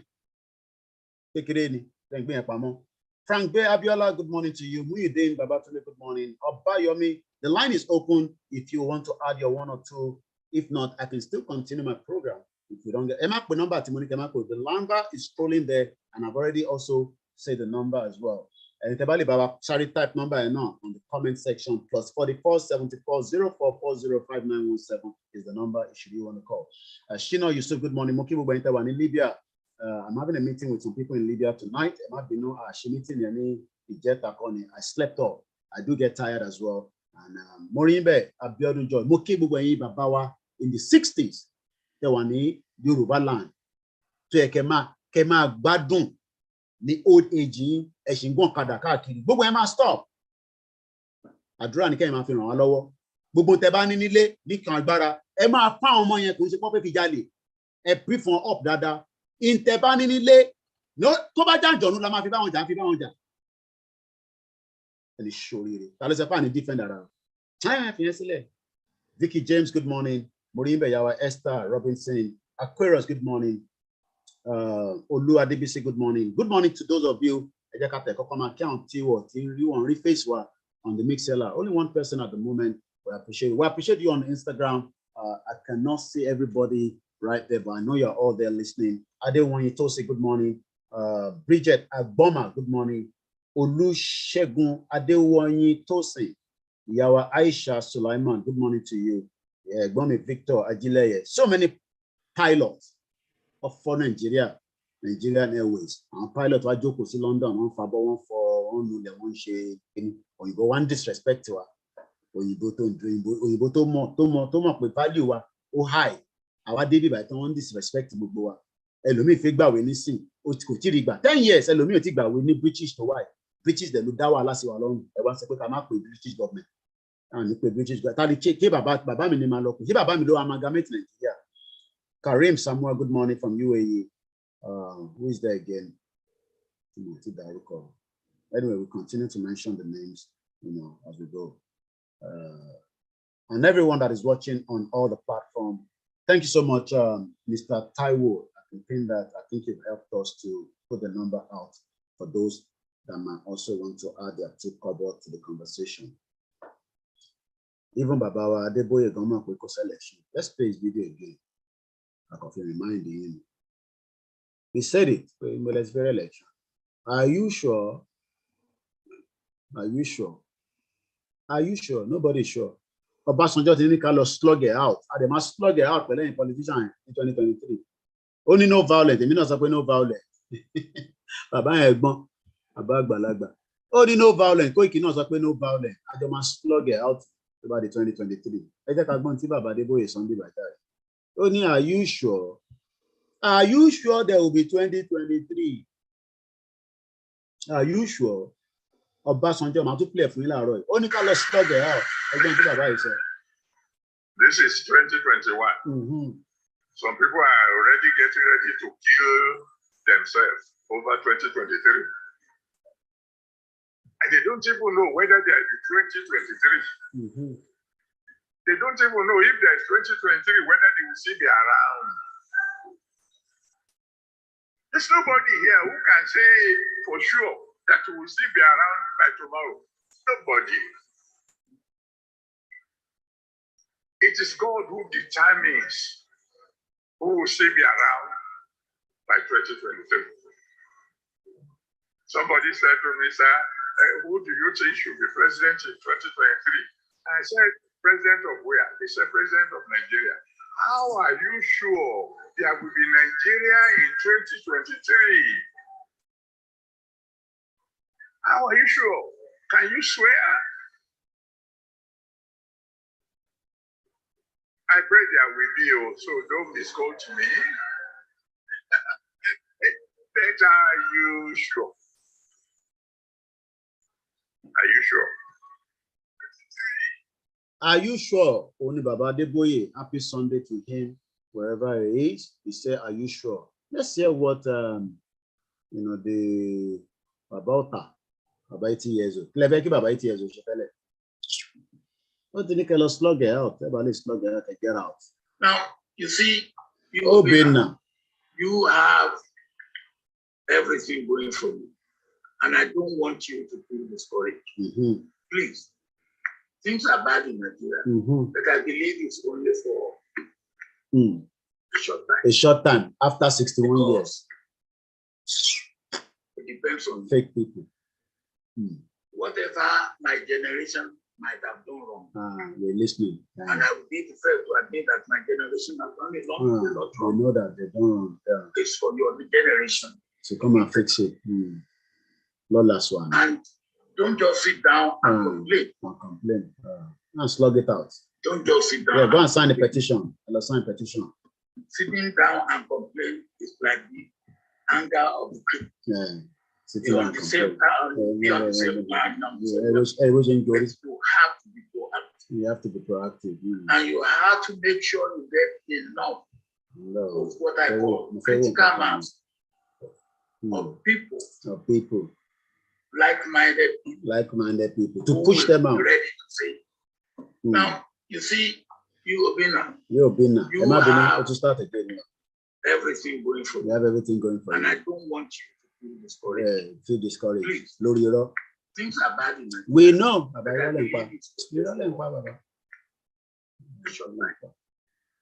Because it depends on you. Depends on you. Whatever my generation. Your generation has done bad. Shut up. And I will be the first to admit that my generation has done a lot wrong. It's for your generation to do it. We're not doing anything. We're living in Nigeria. And don't just sit down and complain. Yeah, we're not complaining anymore. We're going to push every one of you out in January. Sitting down and complain is like the anger of the cripple. Anger of the cripple. You're on the same time. But you have to be proactive. And you have to make sure you get enough of what I call critical mass. More people, like-minded, maybe ready to say yes. Yeah. We can bring about it. We're not bringing no change. We're going. We're not bringing no change. Critical mass of people that are ready to slug it out. We are not slugging anything out. I always say when people say, well, when will this hold hard? No, not going anywhere. They won't go out of the way. You have a color. You have to. And this way, you have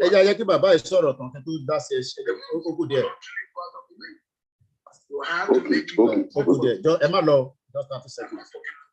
I know so violent. Bringing pressure to bear. I will not launch it. I'm making uncomfortable for my oh, yeah, my sorry, Daddy, let's jam me, Baba, me Carol.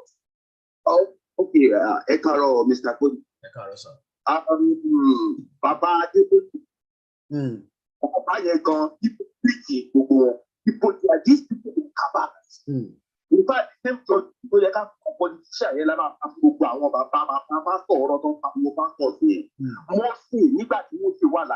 Moses was a prophet.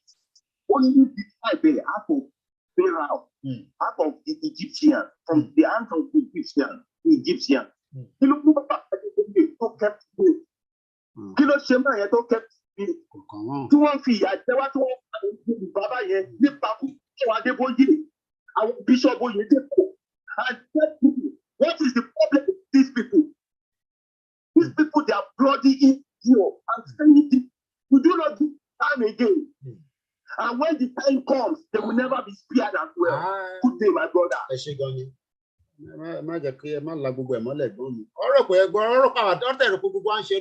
think the thing we're writing the street. You know, that's a Morimba Yami Grace Adebi Happy Sunday. Happy Sunday to everyone out there.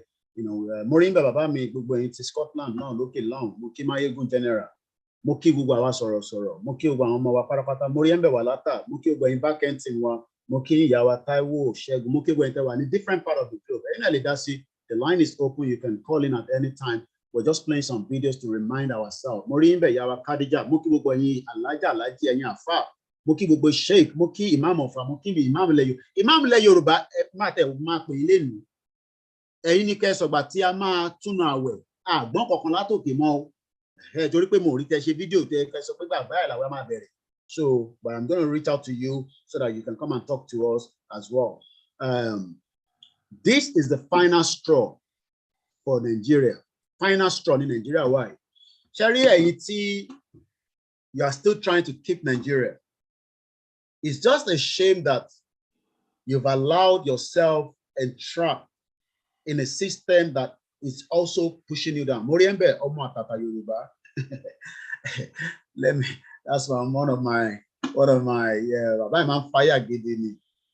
You know, the back way by means I'm binu bit you know, 30 years, 20 years. I was speaking to one of our mother in Canada yesterday. When I came to UK when I was in my 20s, you know, it would be nice to get some of you to be in UK in your 20s, but the British government is not going to give you a visa. You understand? I love you to come to London, England, Wales, Scotland, so that you can come and experience what we are facing as well. Even if you have to come and live there, I don't have a problem. But the problem is British government is not going to give you the visa. Do you understand that? Do you understand that the British government that created our problem is not finding it? We should not be getting visa to this country just as they were. My mom and some of your parents were not getting visa to this country as far back as in the 80s. Video call. All right, I'm just going to allow it. Video call. Hello.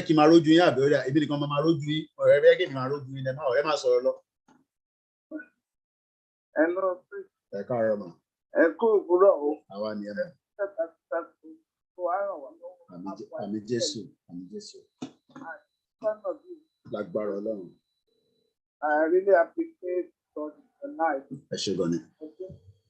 Thank you. Thank you. Hello.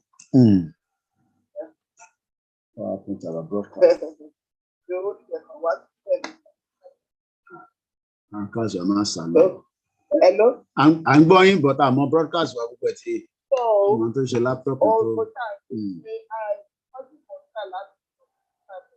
happened there? Okay.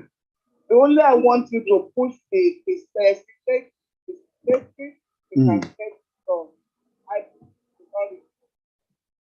if you can talk to our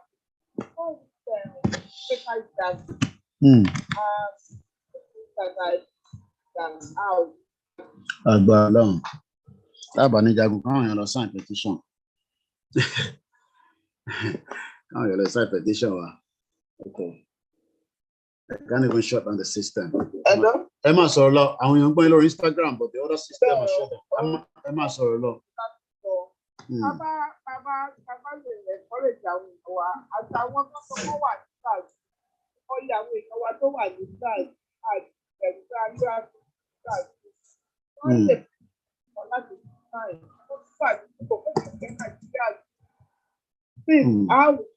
Okay, I think it's still on. Yeah. Okay. Yeah. Okay. Okay. Thank you, God bless. All right. I'm not sure. My screen is blank here. Okay. All right. I can still hear myself. That means are we still live? Because the screen is gone blank. What about you? Yeah. Okay. All right. Can people still hear me again? because I can't see myself on the screen. The screen is completely blank. I'm still on. Okay, but I can't see myself. I don't know what's going wrong. Okay, but sure, I'm still on. Okay, but my screen is blank. I can't see my own screen. So that's strange. I'm not sure what's going wrong. The screen is completely blank. Bashiru, you can still see me, right? And you can hear me. Though I can see myself on the phone. But my screen is blank on this side. That's strange.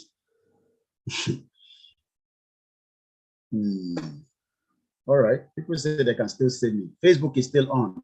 YouTube is still on. We see you here as well. All right. Okay. I don't know. I don't Instagram if I'm worrying. So people say they can still see me, but my own screen, I can't see myself. It's completely blank.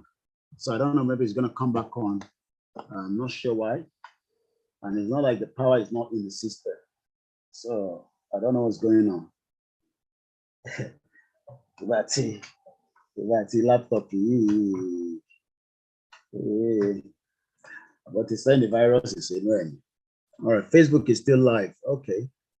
Today, number follow broadcast. Number 10 question. Yes, we can see you and hear you loud. Okay, let's just continue. I don't know what's going on, but the screen is blank here. And plus 44 74 04 405917. So I'm just going to continue. So, but whatever it is, we're not sure why the screen is gone blank on this side. So if you about it, first shut it down, but they were shut down now. This machine is overworking. All right. Oh my God. I can see myself as also, but definitely something is not right. All right, Baba Stephen, yes, we can. Okay. All right. You are static or frozen. Audio is okay. Yeah, no. British, everyone knows, are very smart and intelligent. When they were in Nigeria, they created a regional government because they know bringing different languages together is not the best. And yes, we're still waiting to hear from Sheyi Makinde. Yeah, Sheyi Makinde knows about the death of our brother that was killed, Kokoro. Probably maybe I should just shut it down completely and come back on, because I can't be doing this broadcast where I can't see myself. If I know people can see me, but I can't see myself, so it's kind of a bit strange to me. It's a bit strange. So I'm not sure what is going wrong. Okay. Okay. Shaking it don't affect the speaker. Put a speaker pro they say, and the whole thing came back on. All right. I'm on Jonathan Shelley. Speaker one leg baby. There's a speaker pro screen there. So there must be something not right between the speaker and the laptop. So you can remove a pro. All right, we're back on again. Hello, caller, Latin South Africa. Hello. Hello, good morning, Mr. Koiki. Very good morning, sir. Yeah, Carol, Michelle. But mo fẹ́ sọ̀rọ̀ nípa ẹ̀ wípé mo gbọ́ kọ̀ọ̀kan lo comment nínú life ní fẹ́ sọ̀rọ̀ láàárọ̀ ẹ̀ pé yà gbogbo àwọn tó bá sign kìíní ẹ̀ yà ọ máa issue passport fún. So because èmi gan expect pé kí ni punishment fún àwọn tó wà Nàìjíríà fàbà tọ́dẹ̀ mọ̀ pé ìpẹ́ta gbé dání ìfún òótọ́ ni tí ọ̀dẹ̀ ready àti sign punishment ọ̀dẹ̀ ready àti sign kìíní tá a fi gba Yorùbá nation. So bí mo yẹ gbọ́ pé yà wọ́n máa issue passport pé tó bá ṣe kìíní ẹ̀ yà because àwọn náà ní ìdíkọ̀ fọ́tẹ́pá gbọ́dọ̀ fi lè ṣẹ́ tí wọ́n pé tí ẹ bá ti sign kìíní tá a bá ti gba kìíní ilẹ̀ Haúsá ni kẹ́ máa lọ kọ́ lọ́ máa pàṣẹ wá. Fúlàní gan pa Haúsá ń para wọn lọ́hùn bẹ́ẹ̀ ibẹ̀ ní kọ́ máa lọ ń ṣara wa because tí dùkọ́ báyìí bá wà tó yẹ pé àwọn náà mọ̀ ọ́ pé tí ara wọn gbọ́ kò ṣe pé ọ̀gbọ́n a lot of people náà ni máa ń bá sọ̀rọ̀ láti bíbáyìí láti Nàìjíríà máa ń bá wọn sọ̀rọ̀ wọ́n máa sọ pé ìgbà kan ọkàn so a lot of people wọn ti pọ̀ so tí dùkọ́ báyìí bá ṣẹlẹ̀ yìí pé at least àwa tá a bá sign kí ni a máa ní passport àwọn tí ọba sign ẹ̀kọ́ máa lọ lè Haúsá ọ̀ ń ṣara wa tí ìyá mi ò bá sign ẹ̀ tí bàbá mi ò bá sign ẹ̀ tíyàwó mi ò bá sign ẹ̀ tí mo ní Nàìjíríà kó máa lọ lè Haúsá kó lọ dára wọn. Thank you, Bashir. Tábà lè ṣe irú nǹkan bẹ́ẹ̀ yẹn ó máa better because àwa táwa ìgbà bẹ́ẹ̀ ṣe gbógun jáde báwa náà àwa ìlú ṣe ètò this second. Àwọn èèyàn tó dẹ̀ ṣe kí náà tó ń risk life ara wọn náà wà ní ìjà. So àkọlé ṣe fún wọn káwọn kọ̀ jẹ́ free. Ben. I mean, punishment. Difficult. As much as I would like to agree with that line, which is something that we need to always remind ourselves. The first 5 million definitely will never be forgotten. So, but we cannot say that I want to get Yoruba. We will not tell them to not stay in Yoruba land and all that. But I can understand, that this is the only way for them, because you can say this thing without even to tell someone about your validation. You can. It's a very easy way for us to move on from things. Yeah. So these people are not. This means shocking that even Africa is by now.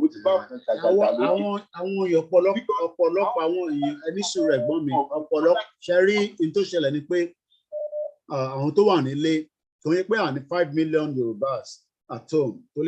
Forget about diaspora, because diaspora is the. But what we need to understand is there are Yorubas at home that are concerned of so many reasons why they believe that Tikini Ibalo fail. So might bounce back. So what team need that full determination? Okay, what team need full determination? Must succeed. So Toba Beresiri apere pe kini ma succeed. So eventually, when that 5 million happen as an example, right? Which I believe that we will get that 5 million. It might just be slow, and we just have to continue and encourage people. And maybe a passport start giving issue to people. So nile was a question why issue passport then I want to add Yoruba will support.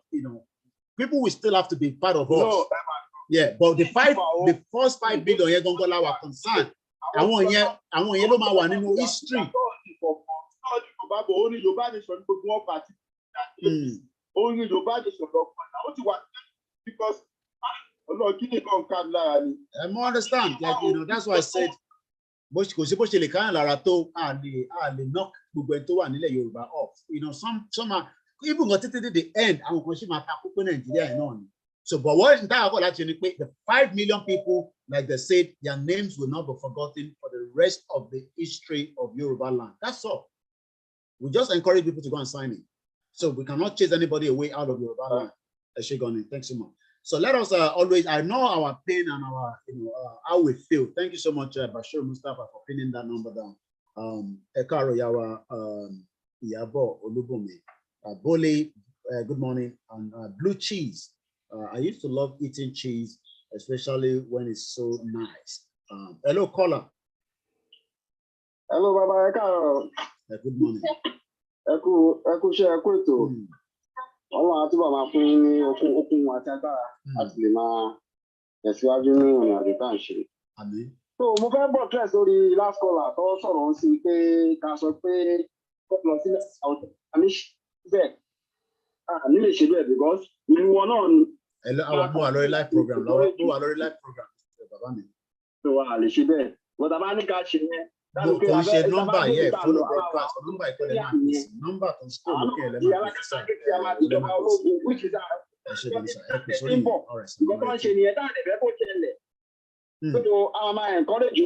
oh yes òun náà ni mo ṣe sọ pé I will knock everybody up àwọn encourage àwọn èèyàn ni and people have been àwọn ó dàbí tí mo gbà tí mo àti mo sì ń sọ̀rọ̀ lánàá gbogbo àti wà nínú Nigerian politics yìí whether we were part of it or not.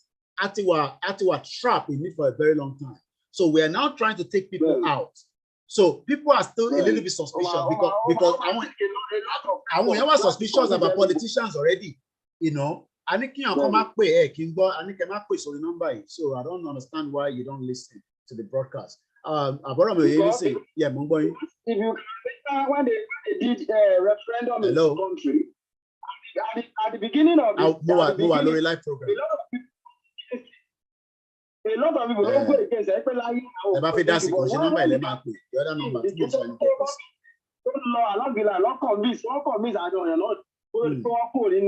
Ben. Oh yeah, definitely. I like my soft benefit and that's benefit school these are the benefits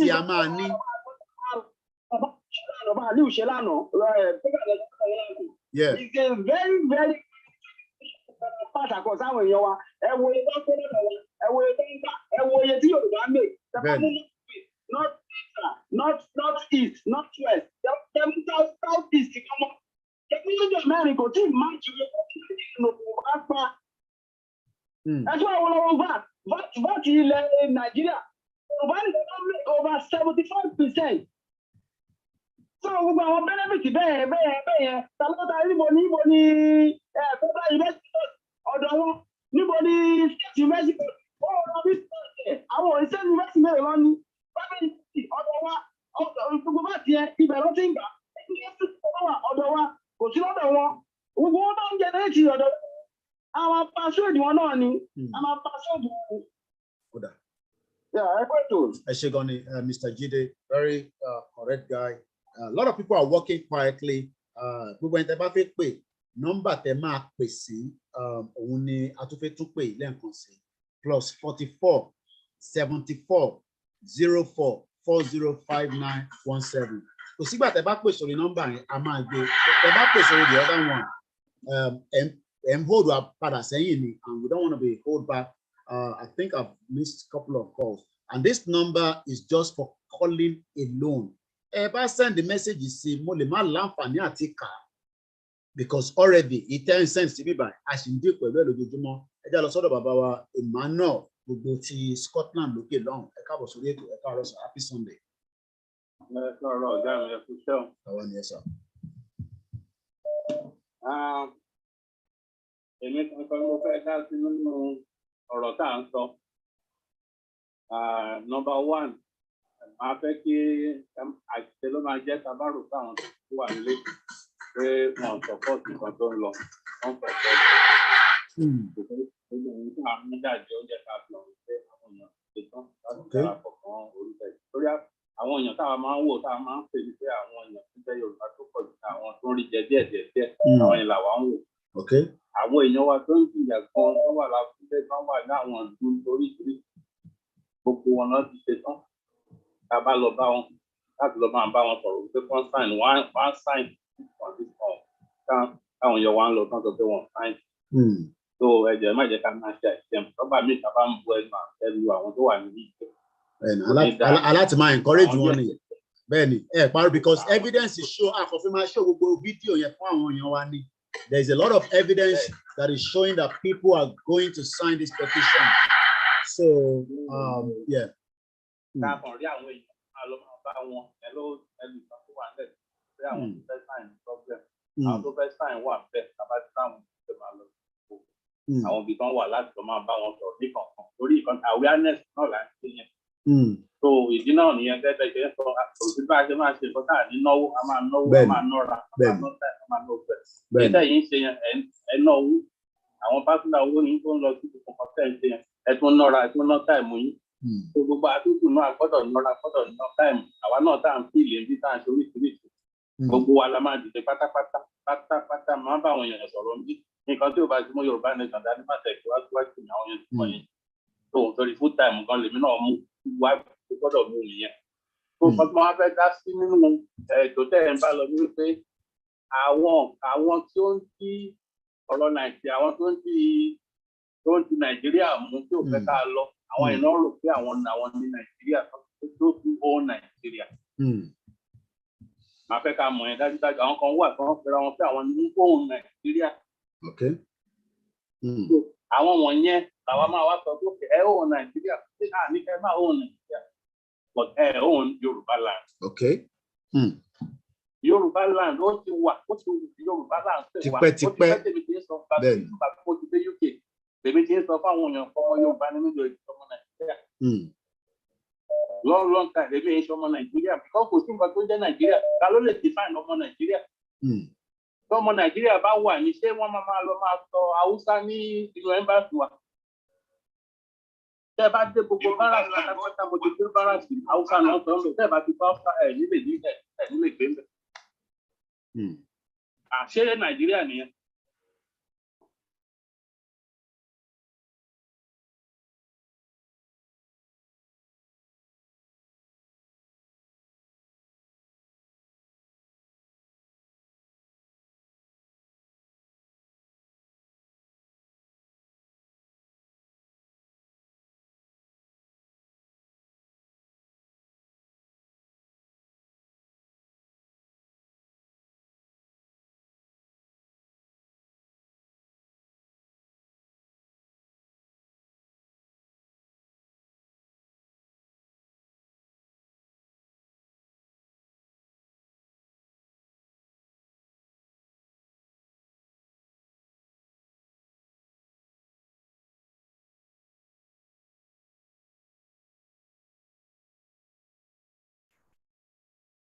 Hello? Hello, caller? Hello, caller? Yeah, go ahead. Same to you, sir. All right. That was a tell concerning the or 5 million for $100. It's a very good idea. And then they continue to pay so each everybody needs Yoruba land, no support Yoruba nation. For the people Yoruba nation will definitely stand. But Sherry continue to observe lack of information. Won't slow down. Won't slow down. Liberation story in the sense that if it's out it doesn't come out story short to first story short. We still need a radio, and that is the fact. Sherry to radio ever only popo la aramu ati about Yoruba ni wasa. Sherry ti abani radio station to kale to ka ko ni ilẹ̀ Yorùbá. Sherry iriri o tún máa wà more faster. Okay. So ti answer so because that is my own opinion. Hold on. I'm not doing it on Facebook. We lost the broadcast there, but it's going to come back. Actually, going to last caller, for that message as well. Plus 447 plus 447404405917 is the number to call. I don't know why people are still not listening. You keep calling the wrong line, and it's not very good when we say number connected, but number connected. If you number ten, but fake pay, number can I don't know. People don't follow the broadcast. Listen. I'm just trying to set up the Facebook back. I don't know why the machines are working so hard, in the last week that they're made around the clock. So, but what can we do? Whether to get by your conolani, the broadcast, the Facebook is okay because we're using the Zoom. No, the Facebook is the YouTube rather is okay. It's the Facebook that we're trying to start back again. So, and then the other platforms as well. We welcome you once again. Let's go back live. Okay, we lost this as well. So we can start this back on as well. It's not easy doing this technical job. Only if you know what it takes to set up all these things. Well, what can we do? We're live back on Facebook. We're back on Facebook. Anyway, I can see that. We're back on Facebook. I'm just going to set up the Twitter. And then we'll continue. Well, what can we do? All right. No, we have video to move. We don't crash system. Because sometimes you shouldn't. Well, what can we do? We're live back on Facebook. We're back on Facebook. Yeah, anyway. That's it. All right, we're back on again. It's never ending. Never ending, as we say. So let me say a very good morning and welcome to those of you that are still listening and watching the broadcast from wherever you are. You're still also able to join the conversation should you want to. It's a Sunday broadcast. It's coming up to 10:44 a.m. The 3rd of April.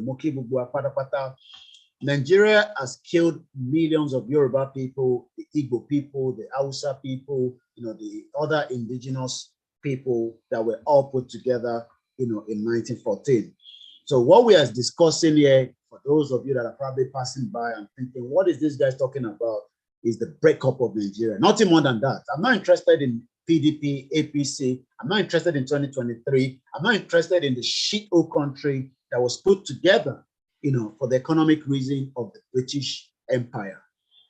You don't even live here. So those are what I don't understand is, why are you fighting for the British government, conjunction country? Why are you fighting? Why do you want to kill yourself, for a country that I know, that the British created? So that still baffles people like us. Because if you are saying that you want to keep Nigeria, right? And I live here in UK. I've lived here for at least 20 years plus. And I'm telling you that the life of a British citizen that, as of today, old, young, disability, elderly. Think about anybody that you are looking at in Nigeria today. Think about them. Just close your eyes and say, Ya Guguru, Ya Kudira, Alaja, think about any one of them. Here in UK, they are all living a better life. But the country that now created us is now telling me and you that we should try to save Nigeria. Shall no be juju be that? Shall no be juju be that? So our first concern, forget about people telling us they've given us independence. We were never given any independence. It was all mirage, illusion, fake. So for 60 years, we were all thinking that, we have this independence. But behind the scene, they were quietly doing other things that we all know. A lot of things they were doing, to continue to hold us back. But they're not going to fight for us. That is the truth, right? So if you think that the British is going to fight for our freedom, no. They're not going to do that. As far as they're concerned, Nigeria is a sovereignty country. As far as that's concerned, even though we know there's no sovereignty in Nigeria today. I was on the Dr. Chidi yesterday, and I met one of our brothers there, Fabumi, and they were talking about constitution. Let's forget about all this constitution wahala.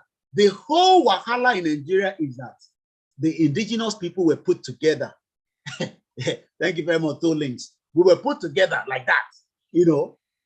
Buhari and his wife are not living together. No be juju be that. Buhari and the wife, they are not living together. And they are now telling me and you that we must be together. How is that going to be possible? Possible. And that is why we are telling our people at home that come and listen to us. Come and sit and hear the program. Thank you very much, Robert Bryant. I love Koike program than Mayego program. Okay.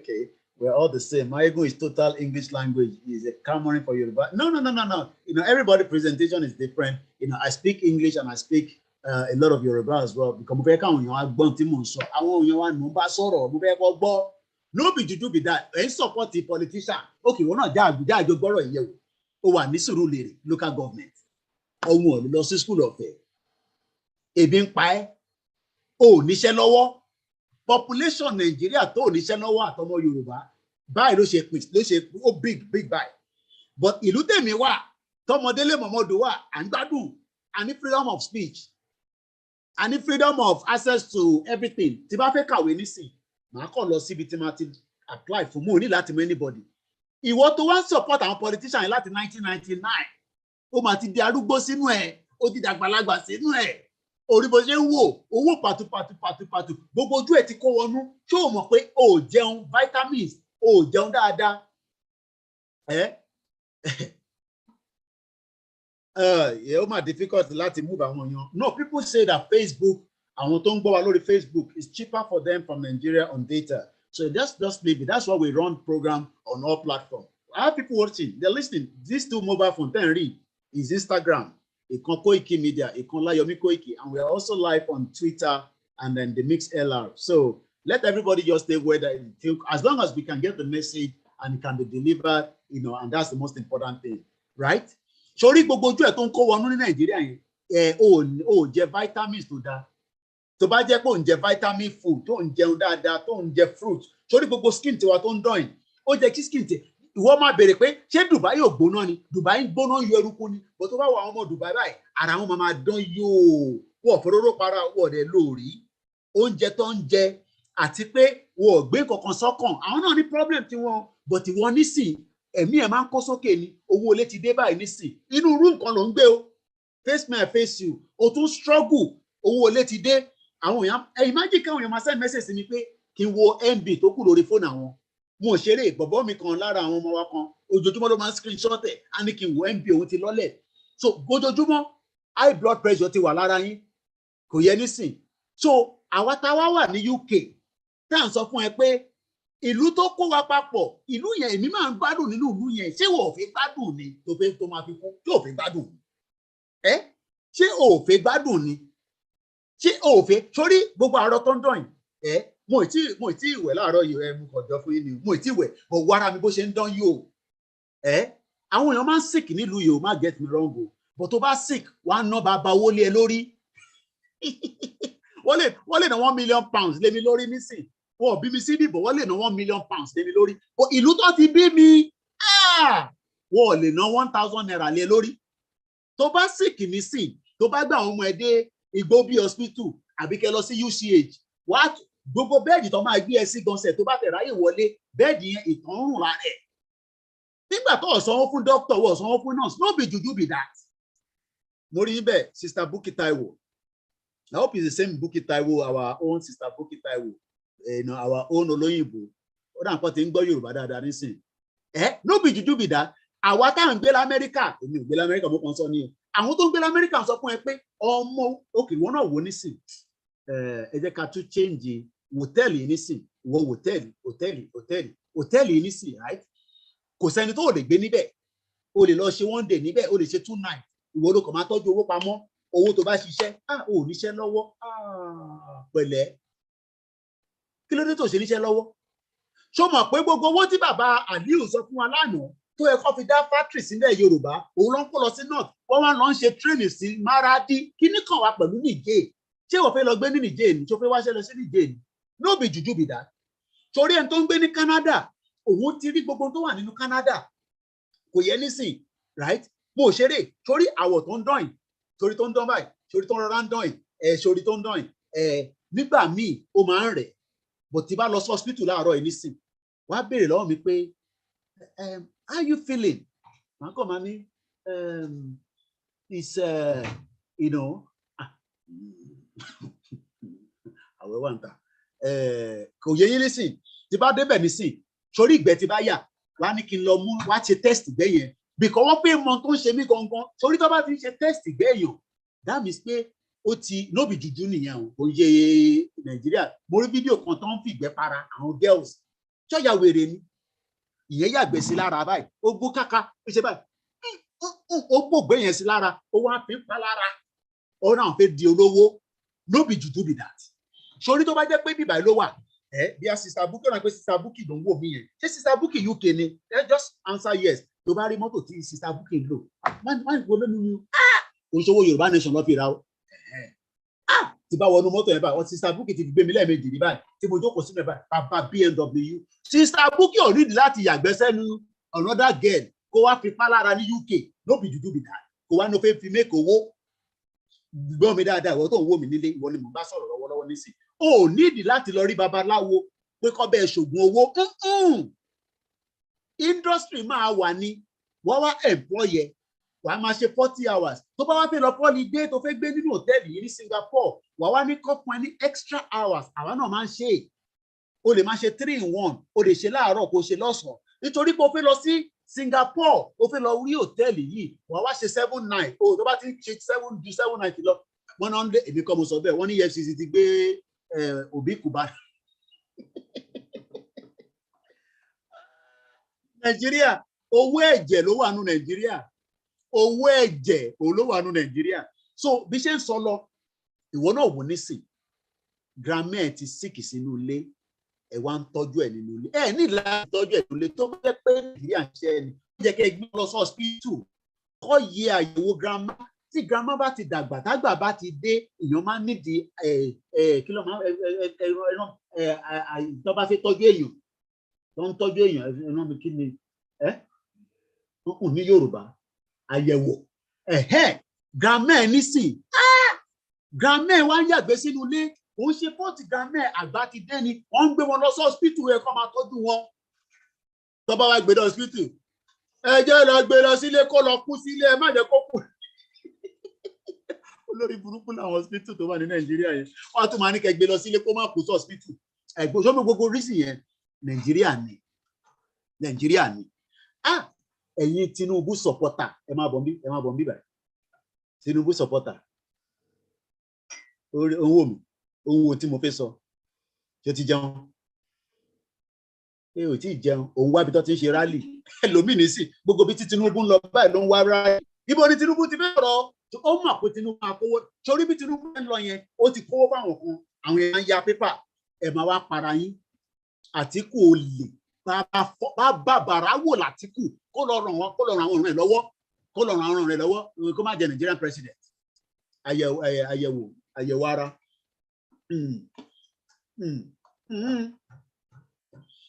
Àní Nàìjíríà ò lè ṣiṣẹ́ ilẹ̀ Yorùbá ilẹ̀ òmìnira tí gbogbo nǹkan sórí benefit ló ń ṣò nísàlẹ̀ yẹn a máa ní soccer team tiwa a máa ní gymnastic tiwa a máa ní ẹni tó máa ju javelin a máa ní ẹni tó máa contest pẹ̀lú Ferrari kí ló máa ń pè Lewis Hamilton aláwọn tó wà níbẹ̀ wọ́n kàn ní láti Lewis Hamilton was trained láti kékeré lọ́ti rí talent pọ̀ báyìí nísìnyí talent pọ̀ nílẹ̀ Yorùbá mo rí ní fídíò kan níbo mo ti rí rán pé lórí Linda Ìkejì wọ́n lọ sórí péjẹ dáadáa wọ́n wá ná bí Linda Ìkejì náà kò ń ṣe Linda Ìkejì pọ̀pọ̀ ọ̀rẹ́ mi ọba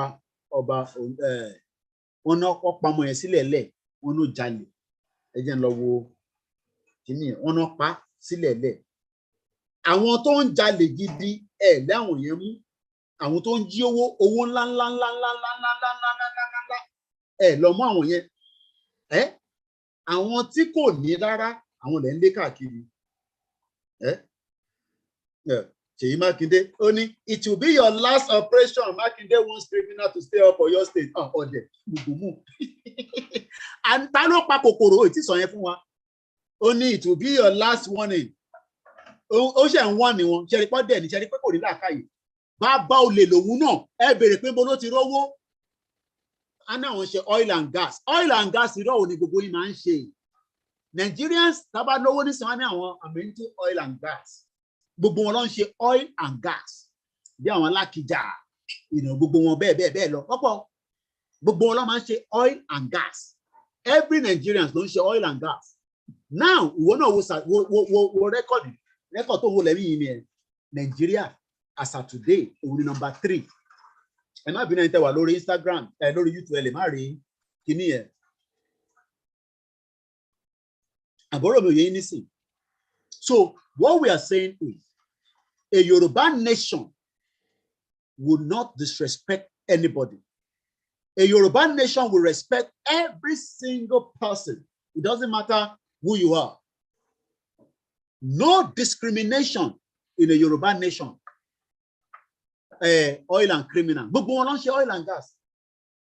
Ẹ bèrè pé bó ní Ṣèyí Mákindé ti rówó. Ẹ bèrè pé bó ní Dàpọ̀ Abíọ́dún ti rówó. So tó bá ti jí owó ní oil and gas wá sínú politics wá fi cover it up. Ó ṣe ń sọ fáwọn èèyàn pé last warning fún criminal ní Ọ̀yọ́ state lọ́kọ́kọ́ sọ yẹn fún auxiliary kò sọ bí tó gbé orí kòkòrò sí kó tó máa sọ pé last warning. So mo mọ̀ pé kò ní clear bẹ́yẹn bí a bá change sí ni ó máa clear mú bọ̀ ó dà ń pé sin 4 ni ó wà sin 4 ó ní ẹ ti rí dáadáa nísìn ẹ wo ọmọ kékeré bọ́ yẹn tó ń pọ̀npọ́n ọmọ yẹn lè má ju 11 years old lọ ẹ wo gbogbo sanwó ẹ ọmọ tẹ kó wà ní secondary school. Afghanistan, the most terrorized country in the world. Then that goes to Iraq, number 2. Nigeria, number 3. Nigeria can never work. Don't waste your time. Nigeria will never work. We should not waste our time. Don't try to save Nigeria. Okay, Mumbo, ko ti show a low screen. Again, push our. We shall not push it. We shall lose system and anything. Multi-divide the screen is on méjì. So let me bring my camera up. No, it won't show my camera because my camera and low zoom.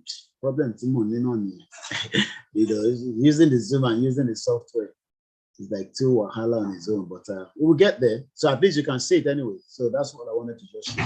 So let's come back to our normal screen. So àbúrò mi òye yín nísìnyí yan wa ẹ má jẹ́ kó deceive yín pé Nigeria is a country that is going to work. No. Yeah, Afghanistan is giving Buhari is giving Afghanistan say $2 million for. I don't understand. All the students that are just sitting down What are the students doing at home?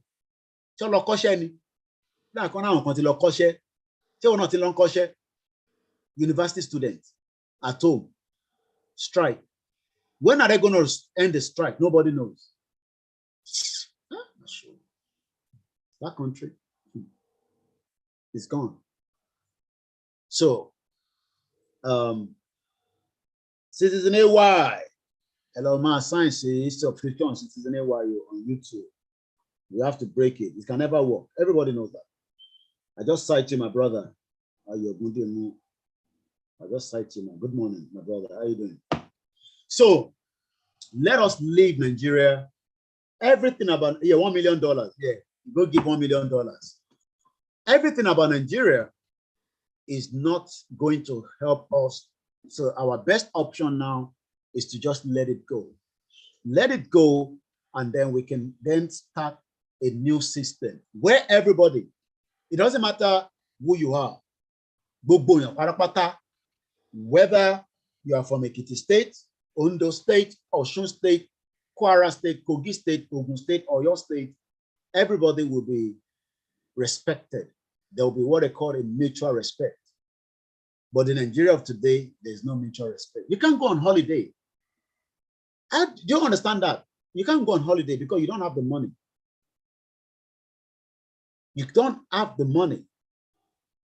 The reason why everybody is being tempted to do fraud is because you believe that that is the only way. Look, when a country is functioning very well, you don't have to go into, there's people that do fraud in UK.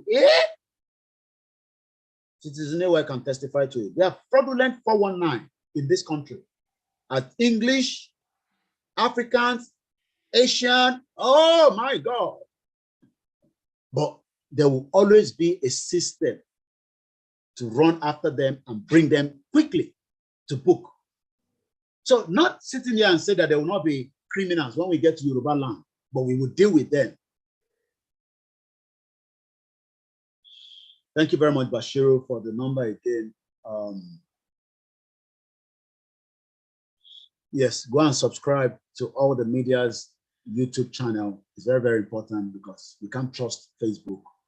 The link is not being allowed to go on Facebook. So that is the reason why we are saying to our people, just either download the apps or you just go straight to Google and type in the link. Link alone, we're looking at www.ominirayoruba2022.org. We don't own Facebook, so Facebook can do whatever they want to do on us. But I'm sure with time, when we eventually cross the hurdles, Facebook would then have to understand our own rules and regulation. But for now, let Facebook be doing whatever it's doing. We want to get the key, but some of you wants to get the bread. Good morning, Mr. Moses Abbey. Kickstart Yoruba nation economy with a quantitative easing of about 385 million pounds, Mr. Victor. What are the benefits? Cherry, Dr. Liu yesterday gave us some powerful. Let me see if I can pull it up again. We're planning to put it on our Facebook and on our website. So let me see if I can pull that communication that Dr. Liu was giving us yesterday. Let's just go through it again together, and you will understand why we should leave Nigeria as quickly as possible. As quickly as possible. So I'm going to share my screen so that everybody that is watching can see what I'm doing. And that also goes to, okay, let me first do something, make sure that people at the background there are watching the screen. So I'm going to have to reduce this, definitely. All right, I'm going to have to reduce this, bring it here. Maybe reduce this as well. Then it's not easy when you're the one doing all this technical wahala. So it's going to change now. Then we're going to change the screen, and those on YouTube can also be able to watch. Robert Brand said the entire country is like a free zoo where different animals are living, yet people expect with different cultures and traditions, and everyone expects peace. There can never be peace. Everybody knows that. But there's very peace if you're aware. So now we're going to share the screen. These are part of what Dr. Ali was using with us yesterday.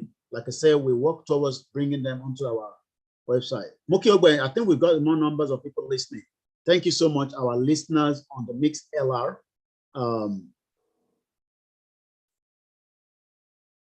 Now let's share the screen on the Zoom.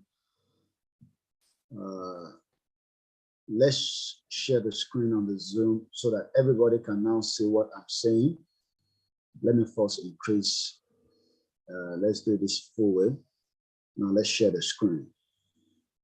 Thank you so much. We can't see you on YouTube. Really? What do you mean you can't see me there? So you can see me now. I can see myself on YouTube. Oh, you're talking to Citizen AY. We can see you on YouTube. Okay, all right. Yes, subscribe to Citizen AY on YouTube, and likewise all the other medias as well, so that you can follow us. Now let's go through what Dr. Ali was giving us yesterday. Let me see what it looks like at the back. Yeah, everything is fine. So now, Dr. Ali was giving us this presentation yesterday, Pathway to Yoruba Nation and its Benefits. And I want us to just go through it again together this morning. You might not see my face.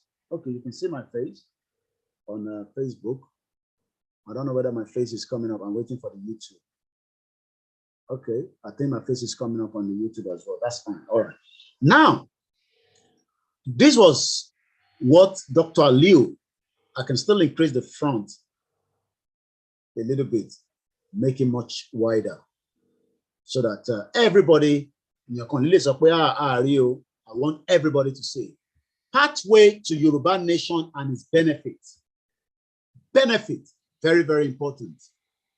The benefit of Yoruba Nation. I'm going to go all the way down to start with, because it gave us a lot of numbers and figures. I don't want to look into that, but I want us to look at the benefit of Yoruba Nation. Look at the benefit. Can everybody see it? I hope everybody can see it. I can see it myself. I've zoomed it out very wide. I know Chief Sunday Igboho is blocking the Constitution and the Yoruba Football Premier League, but at least everybody can see it. Good morning, Mr. Oluyomi. The line is still open at any time should you want to also call. The number to call is the one scrolling, and we've also pinned the number. I'm going to repeat the number again. Plus 4474 04405917. So number telekwesini. Good morning, Mr. Kolawole Elizabeth. Akibubomo Yorubani, wherever we are around the globe. Mr. Levitt just says, I am an economics graduate. I understand about QE, but if the paper money is not backed against anything, e.g. gold, it will lead to inflation. Everyone will have money, and so nobody needs to sell anything to get money. Okay. Can we get the slide on escalating? Yes, it's possible. Like I said, I'm going to pull it. I wanted to add it on my website this morning, but beyond 2 of it, saving, I think I have to turn it to PDF. I need to convert it to PDF, so that everybody would have a copy. Thank you so much, Bashir Mustafa, and the rest of you as well that are watching us from around the globe. I'm just going to stand up for a few minutes, just not too long. Then I'm going to come back again, and we will continue the program. So while I'm standing up, let me just find a kind of something for us to enjoy. I think we can just watch Ilu Onikalo around the world. She talks a lot. I like her, but I don't know why they still want to keep Nigeria. Adeton, Ṣé gbogbo yín ti rí ibi tí wọ́n ti ń bá màálù sùn? Mo tẹ̀sí gbàgbé yẹn látàárọ̀ ṣá. Èyí tẹ́ máa ń jẹ màálù ẹ̀ máa ti jẹ gbèsè o. Ọlọ́run ṣàánú o. Ó ń kí bọ̀rọ̀ kí màálù yẹn. Olórí burúkú làwọn Fúlàní yẹn. Ṣé gbogbo yín ti rí fídíò yẹn? Ta ló ti rí fídíò yẹn? A lè ṣú ẹ̀ lórí social media o. I'm a blocking lẹ́sẹ̀kẹsẹ̀. How many people have seen that video? where they the Facebook one, but I wouldn't do so because the Facebook one already only blocking. Show it, make it. Koikimedia one bá wa jà gan on Facebook àti YouTube. I can manage ara wa ni. Wọ́n bá bẹ́ẹ̀ ni ọmọ àtàtà Yorùbá bá bá ńlá wèrè ní Fúlàní. Ó ń kíbọ̀ ọ̀rọ̀ kí màálù látẹ̀yìn. Ìyẹn kọ́tẹ̀ tí wọ́n ń bèrè lára àwọn mídíà wa pé ṣé máa bímọ fún ṣé màálù yẹn máa bímọ báyìí. Na part of the juju they are using to curse us. Wọ́n ti gbé sórí YouTube kẹ̀. N tó gbé sórí YouTube yẹn lágbára o. At a point, the cow run from the man. Ibi òwò tán délẹ̀. Ó ń bá màálù sùn. Ìlú òní kákọ̀ show video ìlú yẹn. Ẹ fún mi ní any country around the world. Kákọ̀ gbà sórí YouTube. Kákọ̀ lọ́wọ́ video ìlú yẹn. Just any country. Somebody said I watch it on Twitter today. Okay. When I put Twitter, they might allow Google to post this there. But on our own platform, we can't post it. Give us a country. Belzide. Okay. One color Belzide. Let's see what it looks like.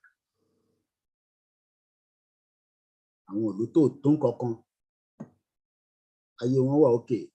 Things to do in Belzide. Okay. Belzide. One thing about Losibe. Things to do. If we come on a video, I can feel the purpose of this conversation. Advert it for you, a lot of YouTube. Now let's watch this. I'm coming back. Hey guys, welcome back to You Lad Adventure. This week we're exploring the stunning country of Belize and showing you why it absolutely has to be on your bucket list. We'd like to say a huge thank you to the British Army for having us along on their adventurous training and downtime. This video wouldn't have been possible without them. Located in Central America next to Guatemala, Belize is a tropical playground that's rich in cultural history. On the mainland, you'll find ancient Maya temples surrounded by dense jungles. One of the best sites to visit is Tunanchunich. The preserved detail here is unbelievable, and it gives you a real sense of discovery. You'll meet friendly iguanas as you climb the 11,000-year-old structure for an amazing view. Now, if climbing temples isn't for you, there's a much easier and more fun way to get your culture fix. River tubing through these amazing caves is one of the best things we did on our trip. You'll be taken on a full educational tour, explaining how the fascinating formations grow and how the Maya people used to use these caves thousands of years ago. Head down to Dangriga, where you can take a day trip to Tobacco Key. This beautiful island is the perfect place to relax in paradise, and there's plenty of activities to do as well. There's so many beautiful islands now. Enjoy a snorkeling tour of the coral reefs, where a local guide will teach you all about the complex ecosystems and fascinating wildlife. See the wonderful work they're doing to maintain and restore the reefs, and enjoy a refreshing swim in the Caribbean. Okay, I'm a lost Venice, not like pay. I need that to work because big power call on the video. So tabak pelorie, wale, not that sometimes as long as you are talking around it, so when you look like I just lost Venice. I'm a lost Singapore, Monterey, Singapore, no. So Venice, Italy, Miyabi. Oh, Nico on my advert, you address it. Okay. I will now. I say going to for an hour because I know that. I come on, do dear. They have 2 minutes, 1 minute. Okay, you're going to see your man, Seychelles. You're going to see Iceland. And Yoruba, these are part of the reason why we need to leave Nigeria. We can do better. We can become stronger, where people will come and do holiday, hiking, different things. Look at it. Arriving by water taxi into Venice is unforgettable. The scene ride offers great views. Okay, money the audio any and you know what now? Old ancient places new. Sherry Buba home keke to wonu awon agbegbe wa na. Ó ní bá ṣe máa tidy ẹ̀ up. Ilé nìyẹn àwọn èèyàn gbé níbẹ̀ o. Kò ṣe kíni o. This is part of what we are saying. Ẹ káàárọ̀ ìyá wa Aisha Sulaiman mo kí gbogbo ẹ̀yin Mùsùlùmí pátápátá. So at Venice there, mo kàn fẹ́ ká kọ̀ máa wo díẹ̀ ni kò ń ṣe kó pọ̀ lọ títí ẹ jẹ́ ká tún lọ wo àwọn ìlú mi tí mo tún torí tí àwọn èèyàn ti sọ fún wa pé ká wò wọ́n ní ká lọ wo Iceland. Mo rántí àwọn ọmọ Iceland kan tó máa ń wá sílùú yìí ó ti pẹ́ o ìmọ̀ àti wà látà àwọn ọ̀rẹ́ wa kan máa ń ṣeré wá nígbà yẹn ẹ jẹ́ ká wo Iceland walking through the street ìwọ náà wò wọ́n ní gbogbo population ẹ̀yin tẹ́ bá ní ìlú yẹn ẹ ní láti máa fún wa ní population wọn so that màá lè máa tètè sọmù tún nínú àtúmọ̀ wá yẹn ẹni tó bá ti ń fún wa ní ṣẹ̀rí lè nísì population wọn ṣẹ̀rí pọ́sọ́ ń bọ̀ ṣẹ̀rí population one is 122,000. Well, that was 2019. Probably now they're about maybe 300,000. Rwanda, Tanzania, African countries were coming there. So now, these are the benefits of Dr. Ali Unsoni Bibai. Benefit of Yoruba nation, awalama control immigration, awalama control port, education, identity, language, passport, currency, resources control, constitution, Amani Yoruba Football Premier League. Toma were to the standard of the British Premier League. So, that is the Hal Grimmer Church, built in 1945. Built in 1945. Al Grimmer Church, 1945. You're building. We have so many places like that in Yoruba land. I want your mama hotel ma busy, olóúnjẹ ma busy, everybody ma busy. O ní láti máa yàgbẹ́ síyàn lára kó tó dolówó. Okay, bàbá wa ní 350,000, not million. Ẹ ṣé gan ni, wọ́n ní Iceland is 350,000, not million. Mo ń bọ̀ ní Russia, mo ń bọ̀ láwọn olú tẹ́tí fún mi náà, gbogbo náà la máa wò. I have enough time, mo kánjú mo lọ bí kankan. Àbí tó pẹ́ yìí bá ń kánjú bí ká máa lọ, ṣé ká parí ètò, bí ká máa lọ́lé, pé kí n hẹ́ndẹ̀. A little supermarket here, definitely one of your best options for. Jerry, this guy has 533,000 followers. I'm sure Pole might be in Nigeria because request to save. But about Yoruba, these are the people. Koikimedia now ma bawa polowo gbogbo le Yoruba wa. Oríṣiríṣi media ni ko nije media kan because iṣẹ́ yẹn máa pọ̀. Bí èrò pé bí Koiki ló máa jàǹfààní Yorùbá nation nìkan ni. No, everybody ló máa jàǹfààní ẹ̀. Ẹni tó bá jẹ́ economics á jàǹfààní ẹ̀. Gbogbo businesses dem máa san tax. Tó máa accountant. Mo accountant nílùú tí mo tó ń bá mi ṣiṣẹ́ tí mo sanwó fún. Tómi náà fi sanwó fún government ìlú yìí. Gbogbo ẹ̀ bẹ́ẹ̀ lọ. So ẹ jẹ́ ká kàn forward díẹ̀ ká kàn fi rí nǹkan tí ara rí ṣe ká tó lọ sí ìdòwú ṣẹ́rí. Ìwọ náà wo nísìn. Considered to be part of Europe, although it straddles the continental. Advert ti dé. Ọlọ́wọ́ àbáyé. Ẹ ṣáà support media wa ká lè gbogbo àwọn kan báyìí la máa eliminate àti sanwó fún. Èyí náà wò ó. Èyí tó ń gun mọ́tò yìí nísìn, wo mọ́tò yẹn nísìn, kò ní láti pààyàn. Ó dà pé Jaguar kọ́ ní àbí mọ́tò wo nìyẹn, orí fine. Divide the official like. So I come fast forward díẹ̀ ni. I come ariwo díẹ̀ ni. So now I have to lọ sí the next country. Africa la fẹ́ lọ, nǹkan ní kí n lọ sí Mauritius Tripoli kọ́lẹ́ ni ẹ sọ lẹ́ǹkan. Subway is definitely one of your. Nǹkan ní ká lọ sí Tripoli àti lọ Venice. That's just for a cookie and a coffee. Ó náà ti Mauritius Tripoli lẹ́ǹkan. Rwanda, wọ́n ní Rwanda náà dáadáa báyìí. Ẹ já lọ sí Rwanda. Bó kí gbogbo ẹ̀yin èèyàn wa a kàn lọ sáwọn African countries. Ṣé rí bàbá yìí ó ń ṣiṣẹ́ dáadáa? Táwọn náà bá ti gbalẹ̀ wa, a máa ṣe so much jù bẹ́ẹ̀ lọ. 10 places to visit when you go to Rwanda. What it transform Rwanda? Security wà, òun jíyàn gbé Fúlàní òkè káàkiri kó máa bẹ́ran sùn. Ẹ yé jẹran mọ́, ẹ yé jẹran, ẹ jẹ́ ká lọ sí Rwanda. Welcome back to another exciting video presented to you by the Explorer, and thanks for watching. In this video, we shall be taking you to the eastern part of Africa to show you the 10 best places to visit in Rwanda. Rwanda is a landlocked country in East Africa, and it is one of the smallest countries on the African continent. Ẹ jẹ́ ká mú kọ́kọ́rọ́ ká fi sílẹ̀kùn ká lọ. Ẹ fi Nàìjíríà sílẹ̀, yìí tẹ́ sí support Nàìjíríà. Ẹ darapọ̀ mọ́ ọ̀rọ̀ Yorùbá nation. Ẹ bẹ̀rẹ̀ sí discuss. Kí ni wọ́n náà fẹ́ máa ṣe? Ṣó fẹ́ máa kọ́ building ni? Tó ń ṣe building tó ń wó pààyàn. 20-story building tó ń kọ́ tó ṣe tó wó pààyàn. Ṣé building tó ti parí tó ti wó pààyàn? No test structure, no foundation, no nothing. Pàdí government. All that nonsense is why àwọn olówó lórí burúkú Yorùbá ò fi dá sọ̀rọ̀ tó wà nílẹ̀. gbogbo wọn ló wà corrupt ó lè ní gbogbo wọn ò fẹ́ jẹ́ kí nǹkan kó wà tó ń pè ní due diligence mi pé olówó tó bá lówó àfi mọ bó ṣe rówó ẹ tó ń ṣòwò 419 tó ń ní olówó gbogbo wọn làwọn lówó lọ́wọ́ wọ́n front fún politician church are front fún politician mọ́ṣáláṣí are front fún politician individual are front fún politician wọ́n bẹ̀rẹ̀ sí ṣàì fún lówó ilẹ̀ Yorùbá àwa la lówó tó ń ṣàì fún jáde oníṣòwò Nàìjíríà is a 419 country ẹ jẹ́ ká gbọ́ díẹ̀ sí nínú Rwanda. And with its capital city being Kigali, located a few degrees south of the equator, Rwanda is bordered by Uganda, Tanzania, Burundi, and the Democratic Republic of Congo.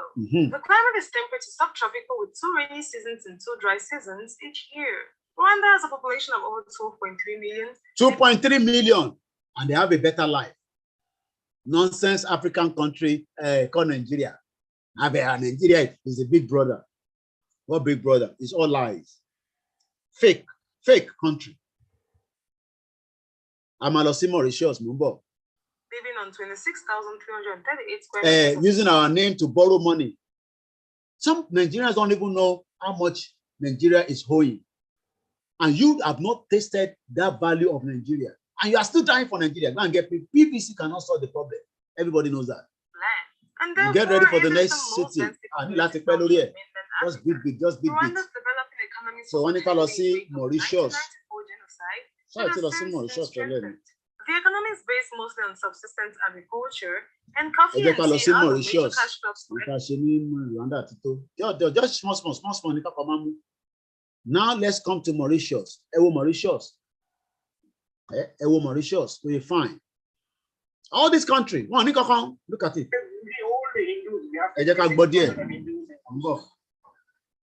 That verse is very lucky and it protects people. It is a cover.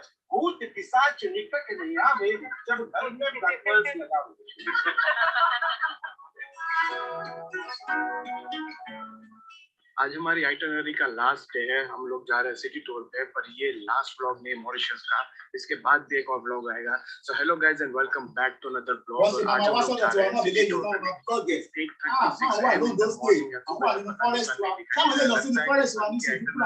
पे कुछ सिमिलर हो गई जब हम लोग को बाहर जाना होता है तब तक कभी सन नहीं आता लगता है आज भी बारिश होगी कल इतनी ज्यादा धूप थी मतलब कल 36-38 टेम्परेचर हम लोग बाहर देखा होगा और आज सुबह से àwọn sọlídé lọ ní o but àgbédè tó ń sọ Ọlọ́run nìkan ló gbọ́ ọjọ́ lọ́wọ́ àìtí English tó ń sọ àgbédè táwọn èèyàn sọ ọkọ àtìyàwó ni ẹja gbọ́ ibi ayé lè máa ní èdè tó 10 reasons to visit Mauritius. Àwọn náà máa ṣe fídíò tẹ́ máa gbé fún Koiki pé àtọ́dá media ẹ bá polongo state wa ẹ bá polongo àdúgbò wa níbo mo fẹ́ bá yín polongo nísìn nìbàdàn níbo mo fẹ́ bá yín polongo lẹ́kọ̀ọ́ Èkó tó pa ọmọ wa nísìn justice for Bámiṣé àìtí gbàgbé ẹ justice for Bámiṣé ṣé èmi ni máa wá polówó Èkó nísìn ṣé èmi ni máa polówó Èkó tẹ́ ti pa Bámiṣé tẹ́ fi ṣe ritual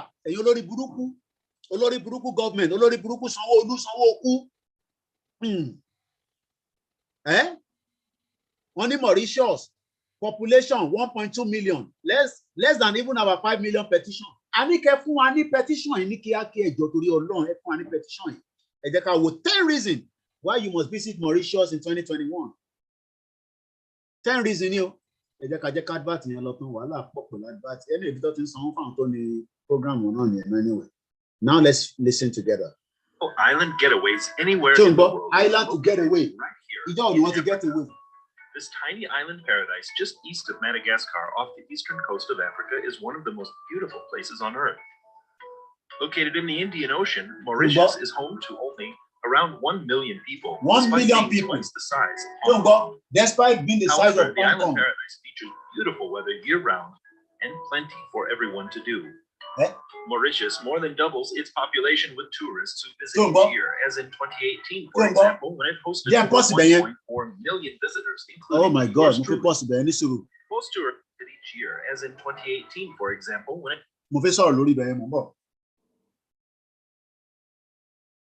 sorry. TV London Bridge anytime. so máa make sure pé màá ti BBC níbo ni remote TV yẹn wà yọrọ wọn because èmi mọ̀ pé London Bridge ojoojúmọ́ ni mò ń wo pé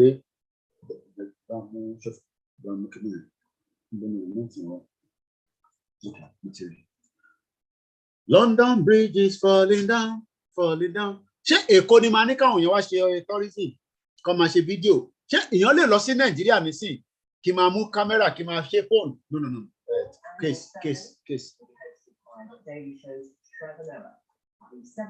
Tó bá believe gbogbo tán sọ lórí BBC ó ti wọ́ gbèsè. Wọ́n pààyàn lójoojúmọ́ ní Nàìjíríà, BBC ò sọ nǹkan kan sí.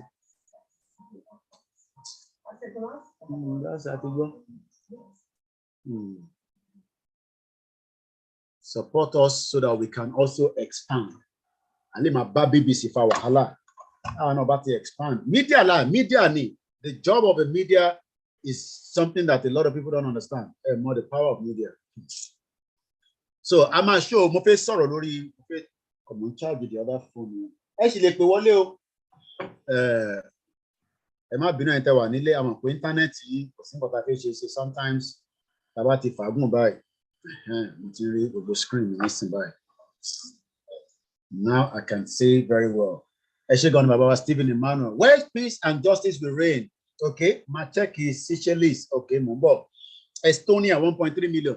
Ẹ wo iye visitor tó ló wá fún tourism nílùú yìí ní Mauritius ní 2018 1.4 million. Ẹ jẹ́ ká tó wá ṣe breakdown kan 1.4 million yẹn ní ọdún kan ni o. Bí èèlò lẹ fi ìpéyàn kankan máa ná. Ẹ jẹ́ ká wá to the barest minimum. Èèlò lẹ fi ìpéyàn kankan máa ná. Ká wá calculate together pẹ̀lú 1.4 million. Average ká ṣe sọ pé òkè èèyàn kankan tó wá yẹn wọ́n máa ṣe kí n má sọ pé 7 days ká sọ pé 5 days ló máa wá ṣe níbẹ̀. Bó ṣe máa wá sílẹ̀ Yorùbá náà ni mo ń ṣàlàyé yìí o. How much do you think somebody will spend a 5 days? Ẹ má yọ owó plane, owó hotel nìkan ni o, tó dẹ̀ máa ní breakfast. Wọ́n fún yàn ní lunch, o máa lọ jẹun níta ni.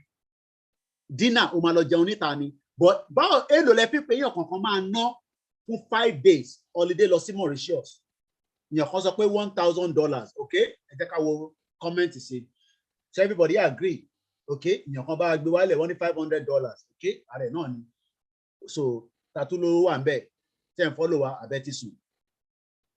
Ẹ máa ti check Bahamas and ìtàn béèrè ní ká ṣe afẹ́ṣe analysis kan náà fẹ́ breakdown.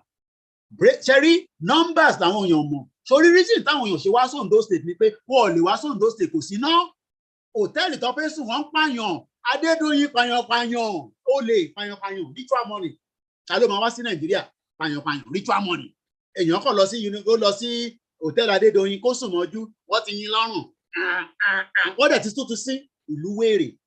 Okay? Èèyàn kan náà tún ní $1,000. So that means pé okay, ìyàwó náà so àti agree pé $1,000. Èyí tẹ́ mọ̀ mass. Ẹ bá mi sáré gbé lọ $1,000 times 1.4 million. Èló ni yẹn jẹ́? Àti agree pé $1,000. Àfiwá mọ̀ $1,000 multiplied by 1.4 million. Àfiwé èló ni wọ́n pa lọ́dún.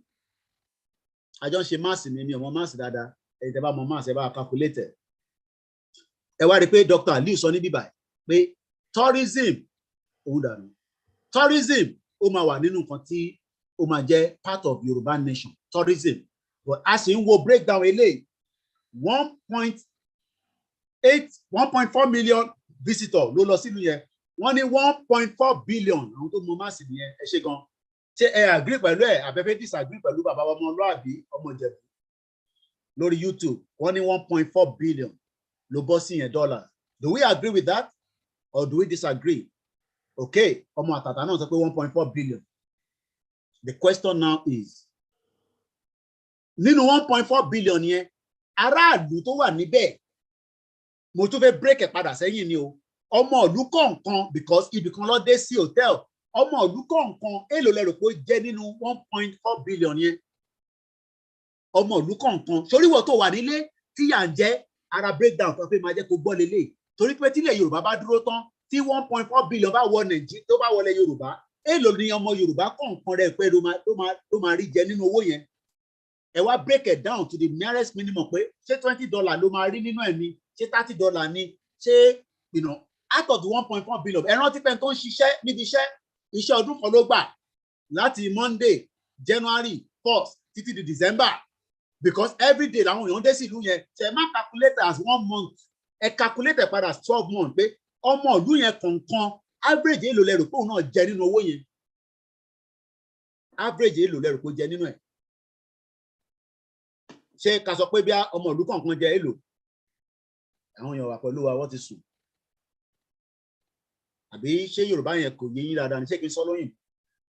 How much do you think out of the $1.4 billion each of the citizens make out of that money? Because there's no way the government is making all that money alone.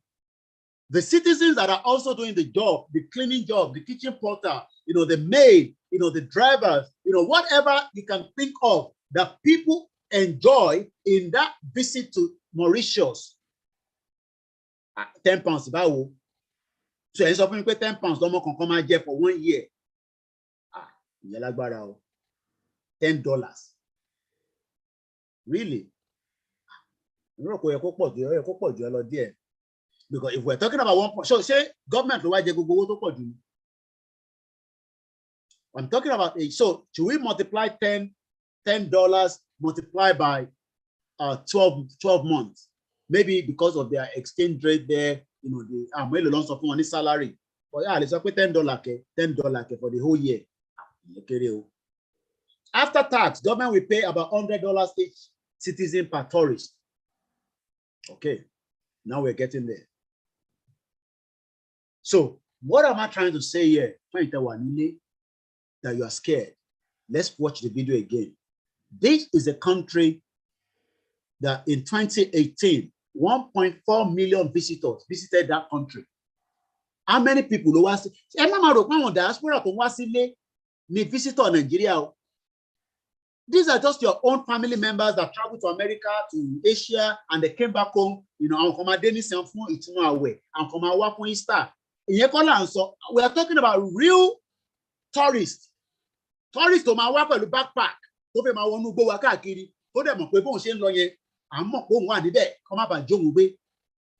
to my work, to my hotel, to ní yìlọ́rùn bó ṣe pààyàn ní hotel Adédoyin. Tourists to my work, to lè rìn láti Èkó lọ s'Èkìtì at any time. Kò ní láti ṣe máa wo time pé ọmọ aago 12 èmi ò lè jáde o. No. Tourists to my work, tí transportation system máa wà, tí wọ́n ní máa blow plane, wọ́n ní máa blow train. Ìyẹn kan ní about $12,000 roughly. Owó tẹ́ à ń sọ yẹn kéré pé I'm talking about ẹni tó ń ṣiṣẹ́ nínú owó yìí. Èlò lóun náà máa make níbẹ̀. Kátẹ́ sọ pé give and take $6,000. So ìyẹn kan sọ pé £400 a week. A ṣe ń sọ̀rọ̀ nísìn. A bá wá mú lọ sí by 4. Irú bàtà àwọn tèmi ń ṣiṣẹ́, mo lè fi pay slip mi hàn yín. At least we are making about £1,000. Depending on what job you are doing. It doesn't matter what job. Forget about it. Kò bá jẹ́ cleaning job, kò bá jẹ́ kitchen porter, kò bá jẹ́ tó ń gbá títì, kò bá jẹ́ nurse, kò bá jẹ́ carer. Nínú owó yẹn ni government máa yọ tax nínú ẹ̀. Nínú owó yẹn ni wọ́n náà send sílé nísìn tí wọ́n olórí kí má sọ pé olórí gbáǹgbáǹ. Àǹtí ẹ̀ ń faṣẹ́ nílùú òyìnbó, ìwọ̀n sọ̀rọ̀ wọn Nàìjíríà ọ̀dẹ̀. O rò pé ó tẹ́ àǹtí ẹ̀ lọ́rùn tó wà láàbúrọ̀dù tó ń faṣẹ́ tó ń ṣiṣẹ́, àwọn obìnrin wa tẹ̀ ń try. Ẹ má bínú ẹ̀yin bàbá wa, ṣe ráwọn ìyá wa. No. Bọ́ ẹ jẹ́ ká máa gbé bà fún wọn. Tó bá ṣetán níbi iṣẹ́, wá tún délé, wá tọ́jú ọmọ, wá dáná, wá tidy up ilé. Ìjọ tó bá gba off báyìí, orí program báyìí lọ tó máa wá sọ pé wò. Walking around the club. Ìwọ wá jókòó ní Nàìjíríà. À ń sọ pé Nàìjíríà ò dáa, but because you are collecting $100 from that your uncle in Australia, ò fẹ́ jẹ́ kọ́ńkù ẹ̀ wálé ìkà. Ṣé kálókòló nǹkan wà lé o. Mo wo story kan lórí Linda Ìkejì. Woman yẹn, no. Ṣé rí Nàìjíríà? Tá a bá pa Nàìjíríà will kill you. Ó wá láti Scotland and wọ́n dẹ̀ pa ọkọ ẹ̀ dẹ̀ sún sínú ilé pẹ̀lú àbúrò ọkọ ẹ̀. Cherry Nigeria. Also Linda Ikeji. Keloka story. Mo mọ tó ṣẹlẹ̀. Ó dà pé ọkọ ẹ̀ ti ń threatening. Ọkọ tẹ́ ẹ̀kọ́ ti jump. Kó ẹ̀kọ́ ti gbé kó ti wà nínú prison. Oh, things happen here as well, though. Am I getting me wrong? A lot of women are killed here by their terrible husband or their boyfriend or anything. But we must do everything to prevent it from happening again. Woman in Scotland, wọ Nigeria. Wọ́n ní kò tí wọ Nigeria kò tí pé 48 hours. Bọ̀bọ́ ẹ̀ dẹ̀ lọ sínú ilé, ó dẹ̀ súnmọ́ nínú ilé pẹ̀lú àbúrò bọ̀bọ́ yẹn bí àbúrò bọ̀bọ́. Ṣé àbúrò bọ̀bọ́ yẹn ní ṣáàbì?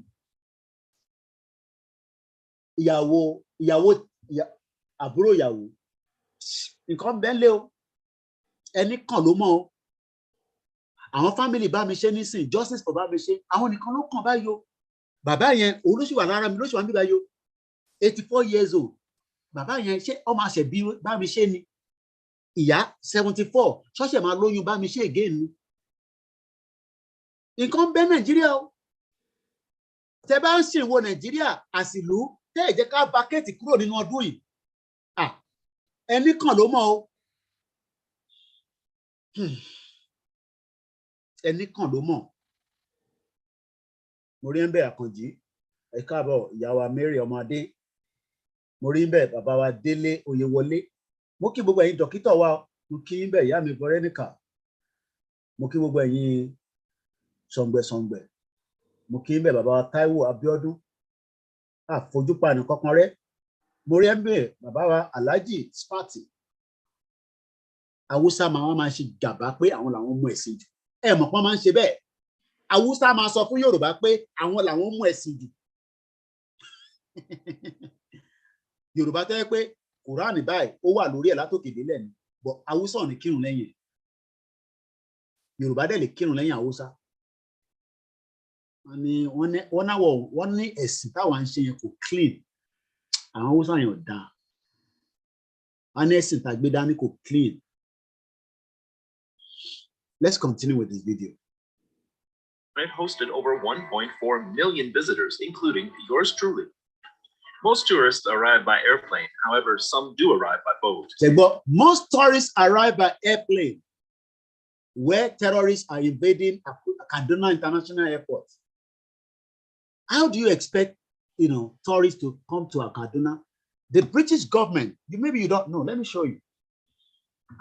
British citizen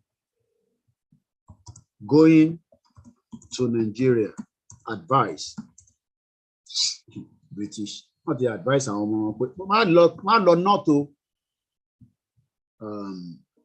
advice. Nigeria, what's updated new? This was just updated. I hope everybody can say. Foreign travel advice. What be Nigeria in blue? What be Bagada Sibe? Because BRT, just as our sister Colon Ponuke Bamishe that was killed. Bamishe Anyanwola, sorry. Kolobandroti family. Now let's look at safety and security.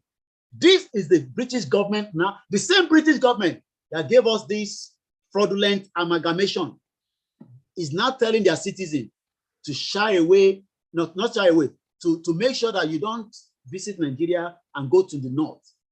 But I will not add the north in Yoruba now. We don't want to be part of the north. It was the same British government. They are now advising their own citizens in 2022. Today is the 3rd. We're live. The time is 11:39 a.m. The same British government that joined us together with the north is now advising its citizens not to go to the north because the north has been taken over. No be juju be that. Ibere new. Thank you so much once again, those of you that are watching. Maybe you don't understand what I'm saying. It was the British government in 1914, whether from the Buckingham Palace, whether from the king then, it doesn't matter. But it was the government of the British that put Nigeria together in 1914. But today, they are now advising people not to go. Why are they advising people not to go to the north? Why are they advising their citizens not to go to the north? Because the north is no longer safe. But if they have not joined us with the north, I will not have any reason to be here shouting today about the breakup of Nigeria. Yes, you're right, Julia Tosin. If many people truly knows what freedom stands for, they will be more angry to leave Nigeria than you, Brother Koiki. Freedom is the beginning of every good thing in life. I totally agree. Mr. Shalom says, yes, Imam of Yoruba land should be the one to let us know when the Ramadan should start. Mr. Vicky James says, yes, oh, Nariu Juju. British, this is their advice. Maybe you don't believe it. Let's come down. This, everybody read it. Can everybody see the date? I can expand it a little bit, can increase it, the front.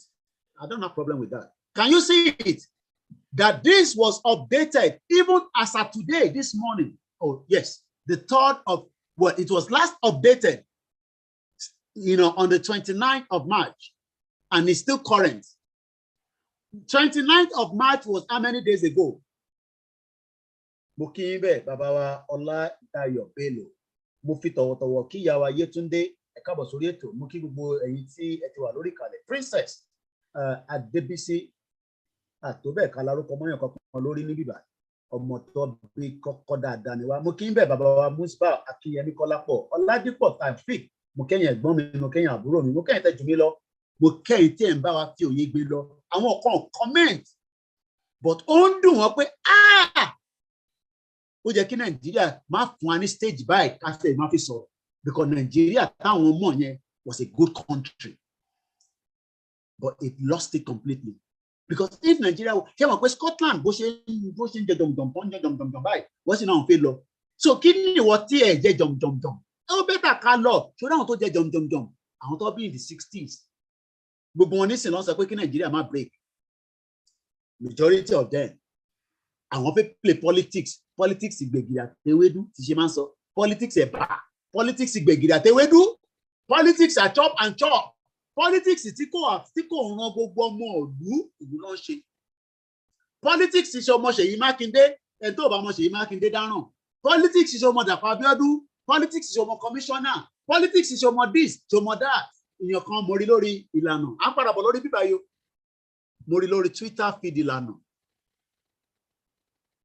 ẹ yẹ ká sáré lọ wò ẹ lọ máa support gbogbo platforms especially àwọn organizations wa ìlànà UK ni o ìlànà worldwide ni o global it doesn't matter as long as gbogbo wọn bá ṣì ń sọ̀rọ̀ Yorùbá nation tó bá sọ̀rọ̀ Yorùbá nation nìkan nísìnyí ẹ wo ìyá yìí ó dà pé ìlànà worldwide ni mo ti rí ìlànà worldwide àwọn náà ti ní Twitter àwọn èèyàn kúkú lọ follow wọn 458 ó bá jẹ́ Davido ní ẹ lọ́jọ́ ẹ lọ subscribe sí Davido ṣé Davido ní Nàìjíríà ẹ wò ìyá yìí nísìn a Yorùbá woman ẹ wò ìyá yìí o ṣó lè jẹ́ councillor ní Nàìjíríà of today tí wọ́n ní fẹ́ bá ṣí pátá ẹ̀ ọba sùn tí kò ní lọ bá Tinubu tí kò ní lọ bá Sanwó-Olú tí kò ní máa káàkiri àwọn ọmọ máa tójú bọlé ẹ̀yin ìyá tẹ́ wà ń lé tẹ́ ń ṣe politics máa tójú bọlé àwọn ìyàwó yìí tójú bọlé gbogbo yín wọ́n ti ṣí pátá dín gbogbo yín pátápátá ẹ get out ìyá òṣìwò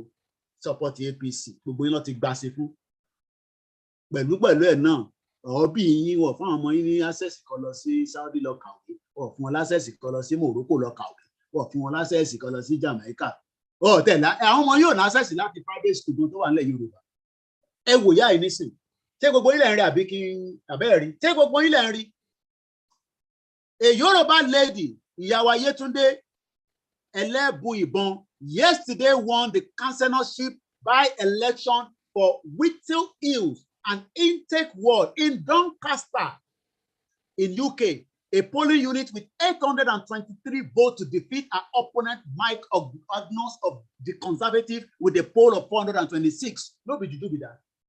You are all idiots to be telling me that Nigeria is going to work. Anybody saying that? Up on social media, they're also on Twitter. Hey, come on my space. Come and listen to our conversation on PVC. Go and get your PVC. You think about that in 1999. And in Nigeria, let's go and look at this. this local government. As if the British government, so maybe I should just touch on that first before I move away. The Foreign Commonwealth and Development Office is called FCDO. Àwọn ṣẹ́rí ìlú tó fi síbẹ̀ ṣé ẹ̀ ń rí àbẹ́ rí ṣé ilẹ̀ Yorùbá wà níbẹ̀ ilẹ̀ Haúsá náà ni àwọn ọ̀dẹ̀ lọ kó wa papọ̀ pẹ̀lú àwọn ẹranko yìí àwọn màálù àní bọ̀bọ̀ yẹn ó ń bá màálù sùn látẹ̀yìn mo rí wẹ̀rì wọ́n ti máa ń sọ mo tún wá rí confam ẹ̀ lánàá ẹ má ní kí n ṣó ẹ̀ tó o bá ì tí rí àwọn kan ló ti wà lórí social media máa wá káàkiri ó ń bá màálù sùn lẹ́yìn ìwọ tó bá ń jẹ màálù Nàìjíríà ẹ ṣe gan ìyàwó Esther Robinson ẹ má bínú pé ó gùn díẹ̀ láàárọ̀ Sunday ni àwa wà nínú ẹ̀sìn àwọn ṣèjọsìn báyìí inú ìjọsìn bá wà ẹ ṣe gan ìyá mi Adémọ́lá Yétúndé JP Táíwò Ṣẹ́gun Sunday good morning Adésínà Túnbà good morning all hail Biafra all hail Biafra Nnamdi Kanu is not a criminal.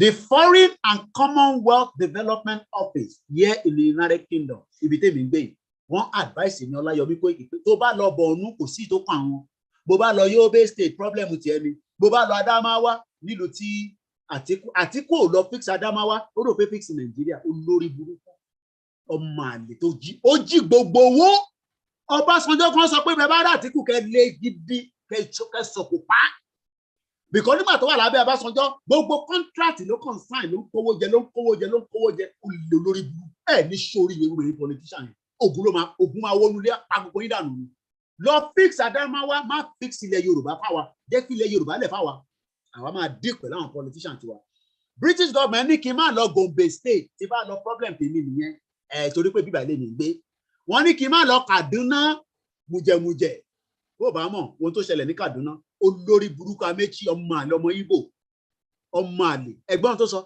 ó ní òun ti wọ́n pé wọ́n máa attack train ó dẹ̀ padà ṣẹlẹ̀ Kaduna train attack I warn that life will be lost ẹ̀mí ò jẹ́ kankan sí yín pẹ̀lú àwọn politicians think you are gold ẹgbẹ́ kan tí kan sọ́njọ́ yẹn nínú Sahara report after play ó ní you are gold ó ní àwọn máa ń fìdí pẹ̀lú pákí ní lẹ́dọọdún ọtún tún wá nísìn ọtún tún kó bọ̀ọ̀lì àti kúkúrú fún èèyàn máa lè Yorùbá tẹ́ní ká má lọ kò ń ṣẹ́yìn tẹ́ní ká lọ torí ìwọ tó bá sì ní pé ká má lọ ọmọ àlè ní ẹ̀bì kan etí ẹ̀ ti di èmi wà nílùú òyìnbó mò ń pariwo sí ẹ létí pé èmi gbádùn níbí British government sọ fún mi pé Kóìkì ó má lọ Borno state àwọn ọ̀dẹ̀ lọ kó wa papọ̀ ìwọ nísìn wá ń gbéra nísìn ó ní I'm living in Borno state ọmọ Yorùbá ní ọ̀dẹ̀ ó ní kí ni màá máa ṣe tí bá délẹ̀ Yorùbá padà Borno yẹn náà ló máa kú sí má tètè máa padà bọ̀ nílé wọ́n ní kí n má lọ Yobe state wọ́n ní má lọ Adamawa wọ́n dẹ̀ ní kí n má lọ Gombe British government ló ń sọ fún mi o because tí bá fẹ́ travel nísìn ìlúkìlú tí bá fẹ́ lọ máa kọ́kọ́ lọ Google bílẹ̀ Yorùbá náà ṣe máa rí nìyẹn báwọn náà ṣe máa lọ nọ́ọ̀tì o tó bá lọ náà ó bá kidnap ẹ àárọ̀ àwọn special force wákọ́ wá wọ ẹ lóòótọ́ ó ṣeé ṣe kó ti late America bọ́ bá jíyàn gbé ní Nàìjíríà America máa rán yàn wọ́n wá gbé ni ṣèbí gbogbo alágbọ́ story yẹn àbẹ́tí gbàgbé ni America send their special force just to come and rescue one person how many people now ló sùn sínú igbó nísìn sí Fúlàní ṣé Fúlàní tó tẹ̀ ń bá ẹran sùn tó ń gé orí èèyàn ẹ wo àwọn ọmọ kéékèèké tó ṣá orí wọn látẹ̀yìn nígbà tó ń ṣàdá ìwọ ọ̀dẹ̀ bàbá òpòlù bàbá 60 years old bàbá 50 years old ẹ ṣe politics yìí náà títí orí kan fi ṣe fáwọn ọmọ ẹ bàbá wèrè àwọn bàbá ìkà ẹ ń tẹ̀lé àwọn politician títí kí ló ṣe fún yín nonsense British government ní kí n má lọ Kaduna only because Kaduna yẹn terrorist ti pọ̀ jù níbẹ̀ wọ́n blow training àwọn ọ̀dẹ̀dẹ̀ wa rescue mi ti bá lọ́bẹ̀ so èmi náà ti gbọ́n British government ní kí n má lọ Katsina state good morning Iguben John Aremu good morning happy Sunday Santra Koko good morning Taiwo Foye moriembe akọ̀jìnlẹ̀ àkọsí Olúwaṣeun Arówólé moriembe Elvis Chuma all hail Biafra no election in Igbo land no election in Yoruba land Odùduwà land àwọn máa pè wá ní Odùduwà àwọn náà ní gbogbo ẹ̀ àwọn kan tẹ̀ máa bínú wá ní flag kan là ń lọ ọ̀dẹ̀ ṣẹ́rọ̀ yẹn ló máa tà ní sàn ní ká gẹ́ra ṣé flag Nàìjíríà gbádùn àwọn kan tún máa bínú wọn ní nígbà tá a kọ́kọ́ bẹ orí olókùn lẹ́gbẹ́ síbẹ̀ ìyẹn ló ń bí àwọn nínú ṣé flag Nàìjíríà máa bí ẹ nínú. People were campaigning for EndSARS with Nigeria flag, they killed them. Àwọn ọ̀dẹ̀ lè wá rescue mi ti bá lọ́bẹ̀ so èmi náà ti gbọ́n. British government ní kí n má lọ Katsina state. Good morning Igbo Ben John Aremu good morning happy Sunday Santra Koko good morning Taiwo Foye moriembe Elvis Chuma all hail Biafra no election in Igbo land no election in Yoruba land Odùduwà land àwọn máa pè wá ní Odùduwà àwọn kan tẹ̀ máa bínú wá ní flag kan là ń lọ ọ̀dẹ̀ ṣẹ́rọ̀ yẹn ló máa tà ní sàn ní ká gẹ́ra ṣé flag Nàìjíríà gbádùn àwọn kan tún máa bínú wọn ní nígbà tá a kọ́kọ́ bẹ orí olókùn lẹ́gbẹ́ síbẹ̀ ìyẹn ló ń bí àwọn nínú. People were campaigning for EndSARS with Nigeria flag, they killed them. you are upset with the flag. Koikimedia, they won't like a flag. It will be flag in Nigeria. Mugumu. British government will sort of one is one Kimalo Zamfara State. One Kimalo riverline area of Delta, Bayelsa River, Akwa Ibom, Cross River. Do you know that they refine Nigerian crude oil from that same region here in UK in Southampton? Nobody do that. The same British government telling you not to go to the riverline area, but the crude oil coming from River State and all this area is coming to UK and other places or there, supporting one Nigeria. Your father supported one Nigeria, he died. Your mother supported one Nigeria, he died. The Yoruba leaders sold the country to Fulani. There's no doubt about that. They were married. Let's now go further down.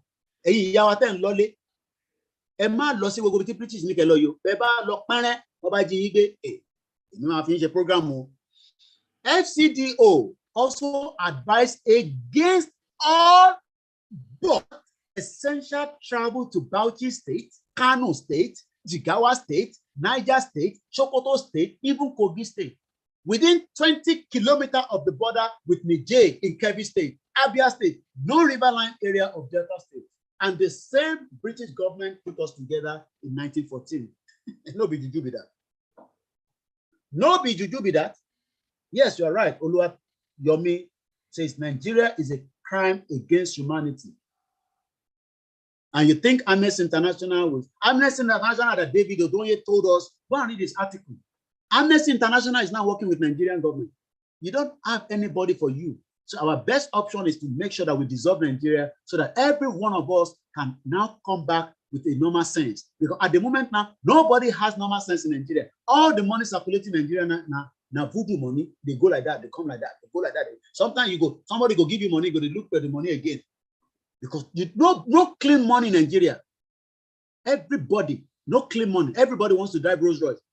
You can go and get this Rolls Royce, this Jaguar, this whatever car, if we get a Yoruba nation and the system is working.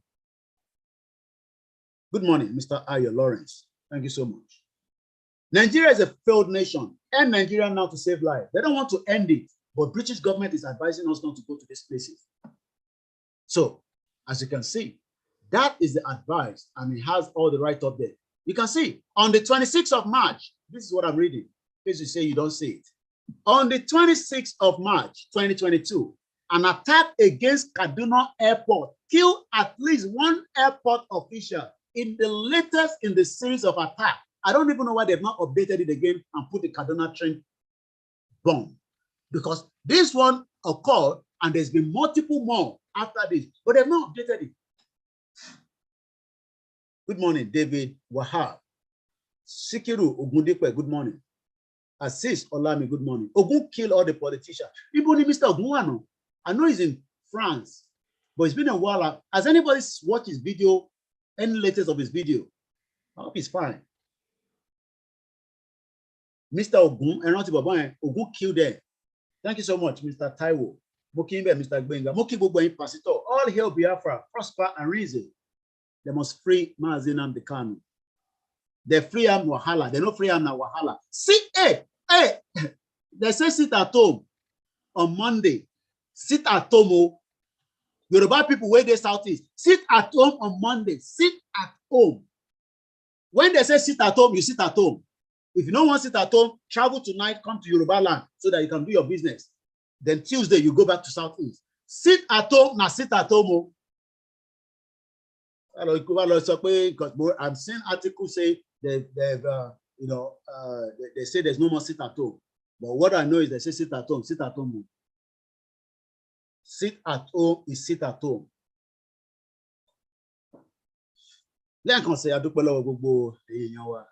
Should we just wind down this afternoon?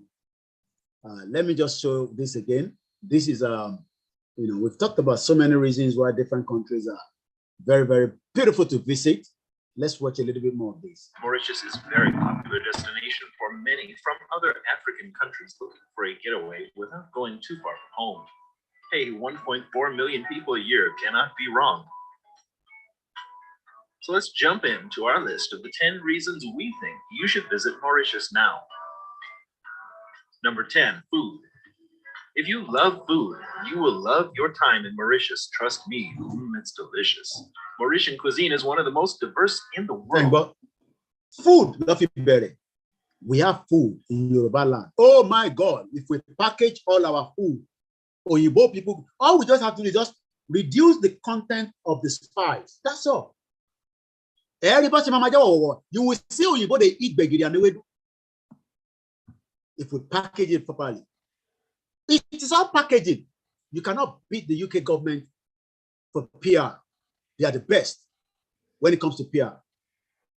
And that is why somebody like this man at 87, using his energy to tell Yoruba people, and you see all the youth, so who is going to be the leader when we go a day?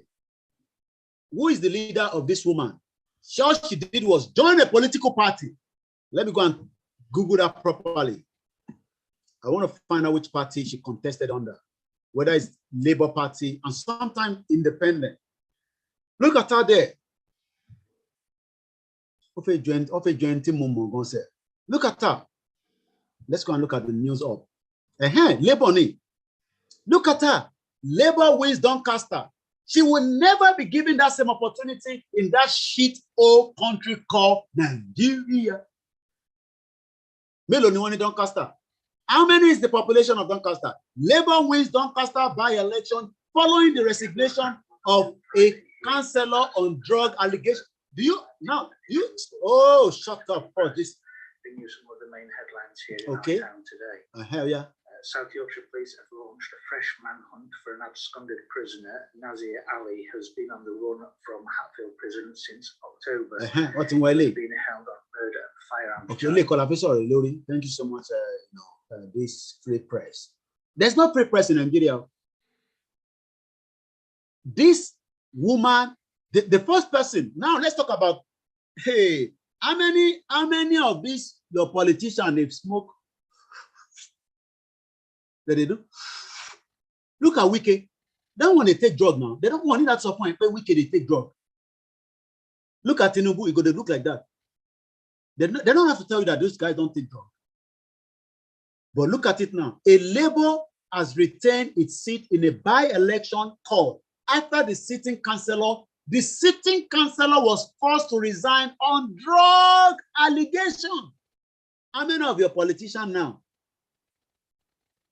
You don't have a country. I have lived here for 20 years. I can look, if I want to contest for my local government here in UK, I will start now. I'm already a party member of Labour.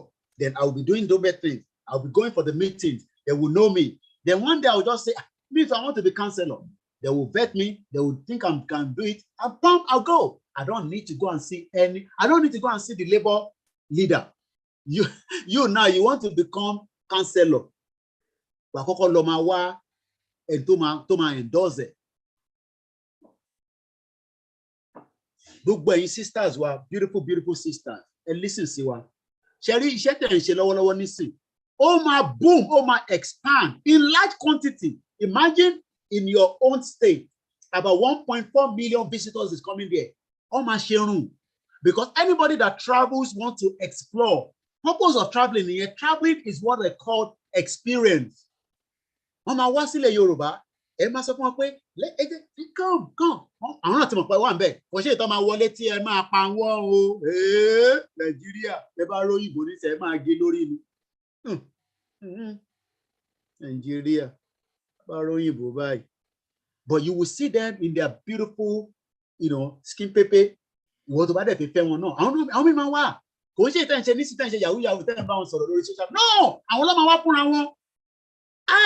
àwọn ọmọ ìlú òyìnbó wọ́n ṣe kíní kan fàájì ní yéyéyéyéyéyé àwọn ìyá wọn mọ̀ wọ́n wọ̀ báyìí àwọn ìyá wọn kọ̀ọ̀kan báyìí àwọn ọmọ yẹn tọ́ba náà wọ́n lọ Italy báyìí wọ́n gbé fàájì lọ tọ́ba náà lọ Jamaica wọ́n ṣe fàájì wọ́n máa wá tí wọn náà máa gbádùn ẹ̀ máa ṣe fàájì olúkàlùkù dẹ̀ lọ èyí tó bá wá láìkẹ́ tó láìkẹ́ tó ń ṣe pé ó ṣe máa lọ fi ògùn fẹ́ because ìwọ náà ò ní láti lọ sí America. Nigeria, the Yoruba nation will be better then. Kí ló fẹ́ lọ ṣe l'America? Ìwọ ló máa sọ pé no, come here. I don't come to America. I'm not coming to America. Come and do what? This is Yoruba land. Come down here. A lot of you now, you are doing all this scam marriage online. You are trying to scam somebody. I love you. Can you see me? Look up if you're American. You're American, my yada money.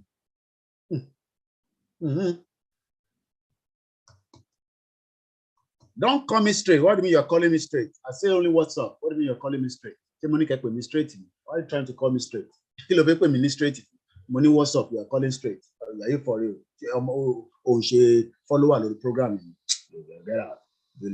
Mo rí ibẹ̀ gbogbo yín bàbá wa kò sí fúlà fún yín o. Ọlọ́run ìjà ṣe ọ̀rọ̀ sọ tí a máa fi bẹ́yìn àgbàlagbà sọ. Ó ní àwọn àgbàlagbà wèrè o. Àwọn àgbàlagbà wèrè wà o tó ń tẹ̀lé PDP APC. Wọ́n fi jọjọ́ ọ̀la ti wà pẹ́. In their 65, bó ṣe ń wò ládùúgbò lélẹ́yìí. Tẹ́ bá lọ bá wọn nísìnyí, ẹ̀yẹ́ rẹ̀ bá náà ṣàwọ́, ẹ̀yin tẹ́nu yóò kò, ẹ̀yin fi wèrè, àwọn bàbá wèrè làwọn yẹn o. Because ẹnu wọn kò gbọ́n nínú APC PDP tó ń ṣe ládùúgbò wọn o. Táwọn èèyàn bá lọ bá wọn nísìnyí pé dádì, Koiki máa ń sọ̀rọ̀ Yorùbá nation, ta ló máa jẹ lórí, ta ló lórí yín nísìnyí, Fúlàní ló lórí yín. Ẹ̀yin ìkà. Mo rí ń bẹ bàbá wa Yínká Àjíbíkẹ́ ẹ má bínú. Ẹ má pè nọ́mbà tẹ máa pè láti pínú ní ọkọ má pè nọ́mbà tí a ní nọ́mbà tẹ máa pè òun lélẹ́yìí +44 74 04405917. You have a caller. Tẹ bá ní ká máa lọ, a máa lọ. Tẹ bá ní ká máa continue. Hello caller. Ṣọmọ ilé ilé ó máa fine gẹ àbíyàwó àbẹ̀rẹ̀ sísá yẹn. Ẹ máa kó lọ lé o, àbí ilé lẹ́wà. Ilé lẹ́wà. Ẹ máa tọ́jú ọmọ yín o. Ilé lẹ́wà pẹ̀lú ọmọ tó fine báyìí ká bèsì ọ ká pàpàpàpà pìyà. Ṣé ìlú òyìnbó lẹbi sí nàbí Nàìjíríà? Ẹ sọ̀rọ̀ Nàìjíríà ni Ọlọ́run bá ń kẹ́ àwọn tá à ń jà fún ní ẹ̀bí kan mọ̀ pé jẹ́ kó lọ di kánsẹ́lọ̀ nísìn kó ṣe máa wá politician kan tó máa endorse ìyáwá yìí nísìn ó win ni ó campaign ó win ni ẹ máa sọ tẹ́ fi sọ lọ má bínú pé ìyàwó mi kan ti ń sọ àwọn ti ń complain lẹ́yìn ìgbà yẹn pé bàbá ìwálẹ̀ pọ̀ ẹgbọ́n sókè ẹ̀gbọ́n mi ẹ̀gbọ́n yín.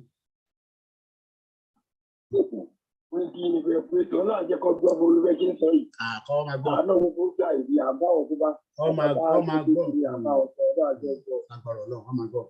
Ọmọ gbọ́. Ẹ ṣé gan ni. Thank you so much. Ẹ ṣé gan ni. Ẹ máa gbọ́ by fire by force. Ọmọ bàbá yẹn fine gan. Tí wọ́n bá rí ọmọ tó fine, àzọ̀ pé ó fine. Ẹ má pè 154. Ẹ má pè sórí nọ́mbà tí mo fẹ́ kẹ́ pè sí àti pin it down.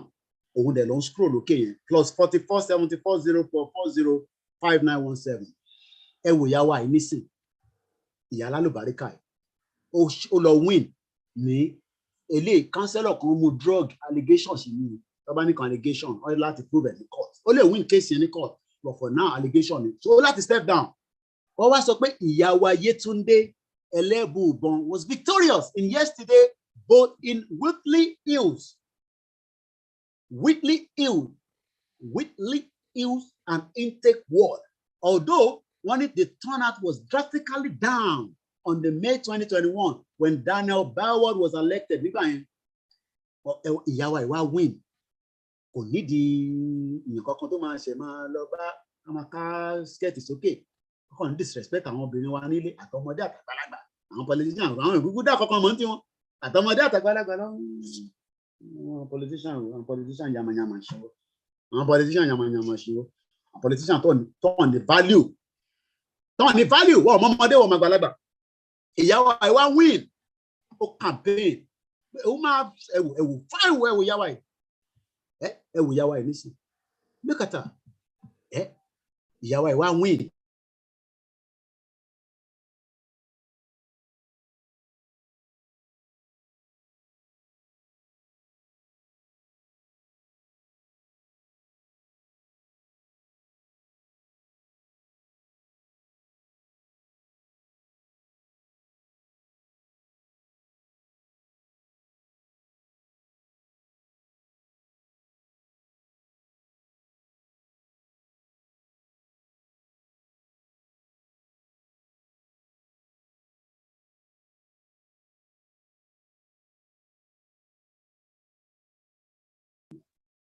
I'm new to my camera.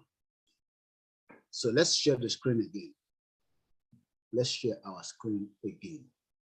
Okay, very, very good afternoon. Good morning. The time now is 5 minutes past 12. We love those of you at home.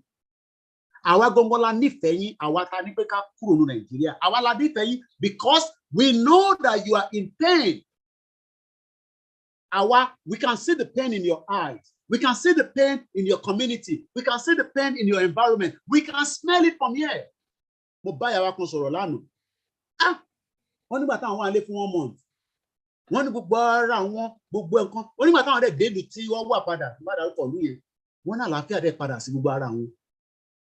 Wọ́n wá ń sọ fún mi pé ìdọ̀tí tó wà nínú Nàìjíríà kò ṣeé kó rárá. Emission. Gbogbo mọ́tò tó ti jàǹpadà tó ti l'accident tó ti ṣe oríṣiríṣi wọ́n á kó wọ Nàìjíríà. Ẹ wá ń drive káàkiri. Voice yẹn ti padà ẹ má bínú. The voice should be back on now. It was muted on the Zoom. If you don't notice, but I'll call mute on my wife. Morimbe Otumba Jackson. Moki Yawa Fumilayo. Moki gbogbo yín pastor. Àwọn oníjókòó síbẹ̀ ká máa wẹnu fáwọn pastor wòlíì, sheikh, alfa, imam, babaláwo. Gbogbo ẹ̀yin oníṣẹ̀ṣe pátápátá. Là ń júbà yín ní bíbà. Bẹ́ẹ̀ là ń júbà gbogbo ẹ̀yin wòlíì Ọlọ́run. Kò ṣe wòlíì Ọlọ́run tó ń sọ pé Nàìjíríà o. Irọ́ ni wòlíì. Wòlíì tó bá ń sọ pé Nàìjíríà máa ṣiṣẹ́ irọ́ ló ń pa. Ẹ gbé yẹ̀wò dáadáa. Wòlíì tó bá ń sọ fún yín pé Nàìjíríà will work. Ẹ yá gbá yẹ̀wò dáadáa pé wòlíì níbo lẹ ti rí yẹn? Koiki sọ pé kò lè work. Ẹni kọ́ wá prove ẹ̀. Náà kí bàbá kan ti pè ní 48 minutes ago. Ẹ máa send the message sórí nọ́mbà yìí o. Ìjà tó máa wà láàrin wa nìyẹn o.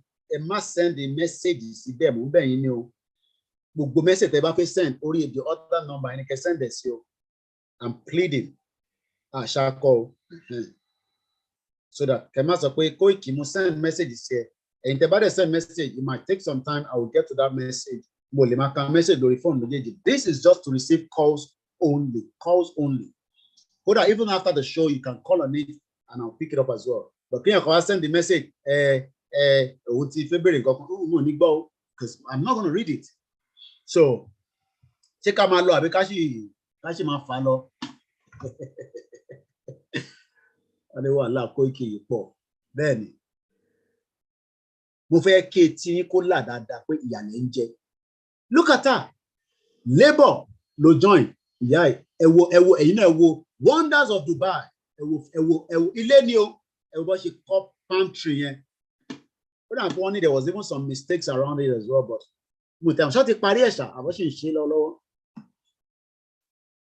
see Dubai and die. Eshegoni Yawa Robinson, only come out ban Shelo.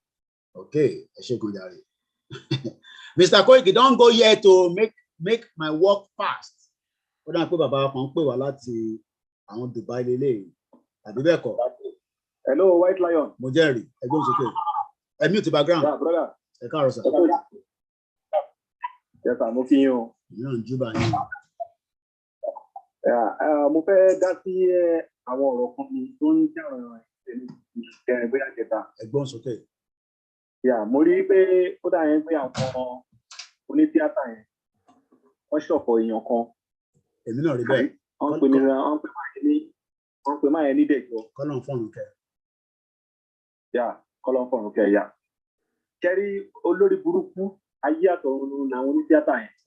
Ewu kó ti ń kéde olórí burúkú kiri ń sìn. Tẹ́ bá gbọ́ nínú interview tí ọmọ máa yẹn ṣe. Ara location 419 ló pa máa yẹn o. Èmi ṣáárí no doubt about that, but ẹ máa sọ̀rọ̀ lọ. Torí káwọn èèyàn máa sọ pé kó ìjẹ́kẹ́ni tó land kó fi gbọ́rọ̀ yín. Kọ̀sì mi náà máa kọ̀ fi díẹ̀ kún ni. Ẹ máa sọ̀rọ̀ yín lọ. Location 419 òun ló pa máa yẹn. Bàbá ti gbé wọn ọjọ́ kìíní àná tó ń pariwo wọn mórí kiri location 419 ló pa. Àwọn ọmọ máa yẹn wọ́n tún ní kán donate ẹ̀jẹ̀ sí general hospital ní Ìkòròdú. Ẹ sọ di Koiki nìyẹn. Koiki ló lọ ń donate ẹ̀jẹ̀ nílùú yìí. Àbẹ́rẹ́ rí fídíò mi tí mo ṣe tí mo lọ donate ẹ̀jẹ̀ fáwọn ní Nàìjíríà. Báwọn ní blood bank ẹ máa sọ̀rọ̀ lọ alàgbà. Ṣẹ́rí tó bá wo àwọn wèrè ṣẹ́rí bẹ́ńsì èèyàn ti lọ forí balẹ̀ fún fífọ èèyàn kan tó dáhùn wá sílé ayé. Bàbá Tinubu wọn ti forí balẹ̀ fún fífọ ẹ̀ oróyìn 70 years. Oh, Nico.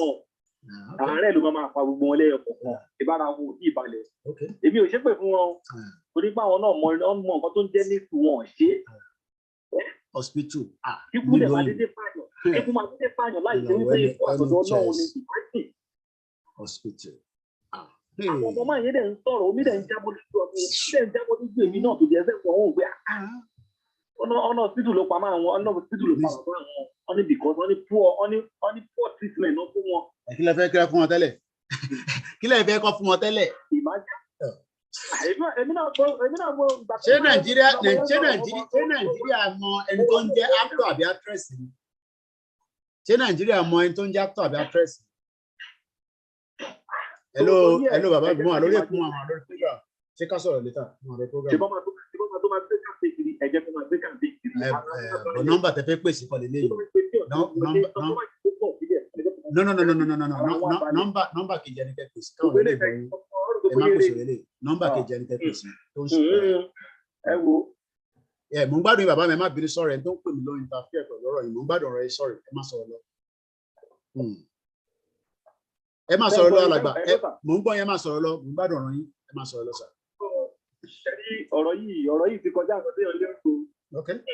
Ọ̀rọ̀ yìí ya bọ̀ ní. Ó ya bọ̀ ní. Gbogbo ẹ̀yin tẹ̀wọ̀n níbi àṣà ẹ̀jọ̀ ẹ̀ṣin nísìn tó bá ti bí fún àdìgbò náà ẹ̀fà ní ọdún ẹ má tẹ̀ ìgbó wá sílé mọ́. Ń gbẹ́kẹ̀lé gàrí àti fúngù àti ráìsì. Ẹ jẹ́ kí pípẹ́ bí bọ́ọ̀sì. Ẹ má tẹ̀ ìgbó wá sílé mọ́. Kò sí ìrànwọ́ tó lè pè yàn kankan. Kò sí ìrànwọ́ kan rẹ̀ tó bá wà ní sọ́dọ̀ fẹ́ fẹ́ ìrànwọ́. Kò sí ìrànwọ́ tó lè pààyàn kankan. Ó dáhùn pípọ̀ yìí ó dáhùn forí wọn ò tí ì pé wá. Gbogbo àwọn tẹlifíṣì tó ń lọ lórí lórí tọ́lọ́tún náà forí balẹ̀ fún ọ̀kan tó yẹ kó jà fáwọn èèyàn. Lára wọn lè wọn tó kú yẹn o. Bàbá Sùwé tó kú. Hospital ló pa o. Kò rí better treatment ló pa o.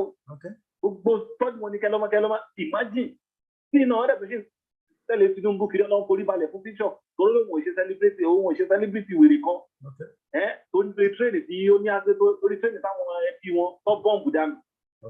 Ó lóun ò celebrate yẹ which means ọ̀dẹ̀ pàdé ní Yorùbá là ní gbọ̀ngàn láì mọ iye ìgbò oríṣiríṣi lábẹ́kúta ní gbogbo ẹ̀ wọ́n ti pààyàn.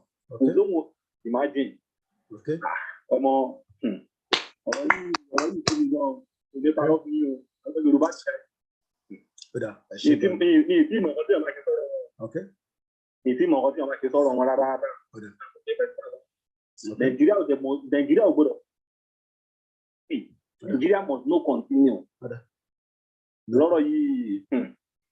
No problem. Koiki ẹ máa gbé tó bọ̀. Ẹ ṣé gan ni. Sherry, thank you so much, Bashiru Mustapha. Àwọn back end team ni wọ́n máa ń kọ́ṣọ̀ mi pé kí n jẹ́ káwọn èèyàn sọ̀rọ̀ nípa tí ń pè.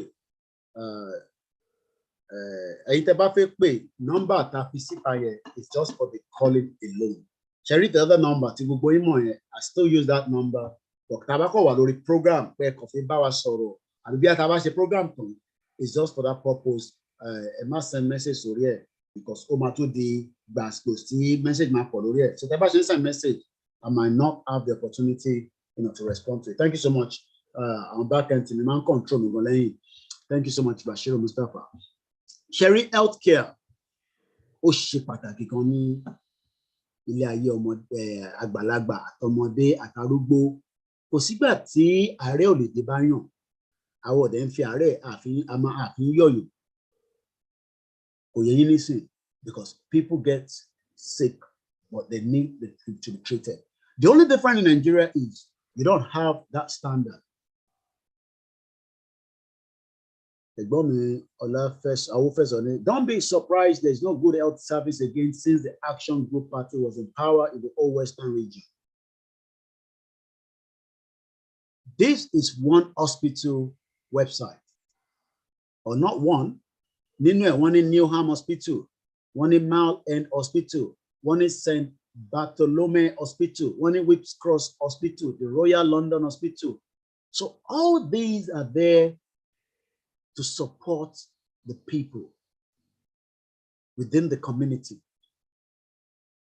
Why is it difficult for those at home to understand that you are not living a life that you are meant to be living? Who is giving you the impression that your life will be better? Who is giving you the false hope Why must you wait until something happens? Why is it difficult that you just need to step back and ask yourself, ṣé APC yìí ṣó gbè mí? Ṣé PDP ṣó gbè mí? Ṣé Nigeria go ṣó gbè mí? Yoruba land has been in existence before.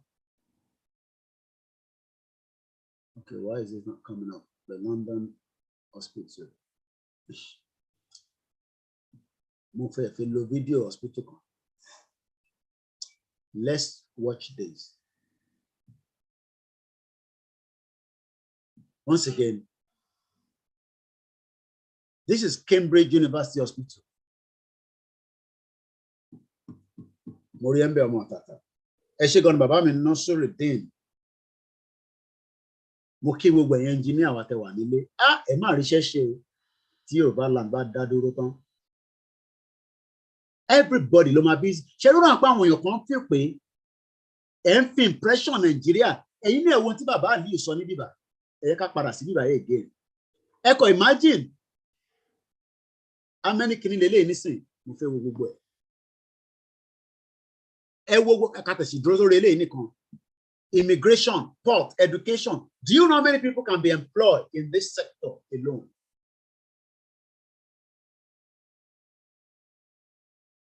Why do you want to be killed in a country that does not have value? Ṣé everybody sign petition? Ṣé ń sọ fáwọn èèyàn? Ẹ má worry nípa ọ̀rọ̀ Facebook àti petition Facebook yẹn o. This is how you get to the website. It's either you go and download the apps on Google Store, which is already available, and it makes it easy for you. Somebody sent 500 names to us this morning. I send it. What send the fake name? What loss grassroots? Cherry grassroots. From that grassroots, you can explain to people the reason behind why we need to leave Nigeria.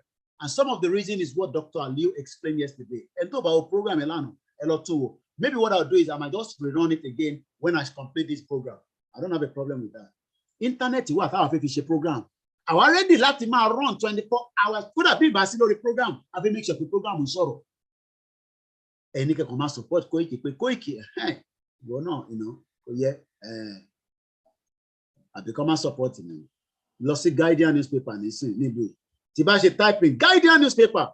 In Nigeria to UK so Guardian to UK. Let's say the first thing Thomas of to face support them. So Tibanja the Tibas of support Koikimedia is not a crime. Subscribe or must offer subscription. Go to one thing what to must support I want. The paper itself is called the Guardian. So, manager goes like I must support Koikimedia. No. I must support one because you gone. Oh, better can't be low than kilometer below Tinubu. Because both Tinubu is in Kiko. I talk about 10,000 pounds. We got that idea. Oh, better can you flower? Sharing this only contributes. It is allowed for media to be able to ask the public to support them. Oh yes, so by mama fi fund operation, well, why not? The mama fi told you but because a lot of people don't understand it, if you say blogger, mass of blogger yatos media, most tax with UK government. If you say to screen, no. UK government think that tax lower me, and we've been registered for a very long time. So the more you support us, the more we can reach out to people quietly. Cherry Google people tell me, I want to man reach out. Someone on this side, everybody came on. When you go, no, la mama sọ pé mo fún yàn kan ní 3,000 láàárọ̀ yìí, mo fún yàn kan ní. Àwọn èèyàn bá wa ní quietly nísàlẹ̀. Ẹlòmíì nígbà máa kọ nẹ̀gbọ́n mi bí pa mi, màá dẹ̀ wò pé okay. Kí la fi ṣe sí? Ká fún wọn ní nǹkan kékeré. Ẹlòmíì àkọ́ wà ní. Check out how the play audio, it will make sense to me. But if we don't have it, we can't do it. Baba kan wà ńbẹ̀ nísìn kan wò mí. Wọ́n send out more play video yẹn. Àwọn ọmọ wa tó ń ṣiṣẹ́ tó lọ sign petition yẹn fún wa. bàbá Koiki bó tẹ̀ jẹ́ data kátẹ̀ fún wọn wọ́n béèrè owó bó tẹ̀ àti ìṣẹ́ tó ṣàn sáà láti fún ok wọ́n báwo lọ ṣe fẹ́ send orúkọ yẹn sáwà táwọn bá ń filẹ̀ lọ́dọ̀ tí wọn lọ́rùn báwo lọ ṣe fẹ́ send sí wa tá a bá fún wọn data ẹ má máa jẹ́ káwọn kan sọ fún yín pé ọ̀rọ̀ Yorùbá nation ẹ kò ní involve owó àwọn tó bá ń sàn yẹn wọ ọmọ tó ń pè ní movement àwọn yẹn kàn ń ṣeré pa ni movement means a lot of money will be spent.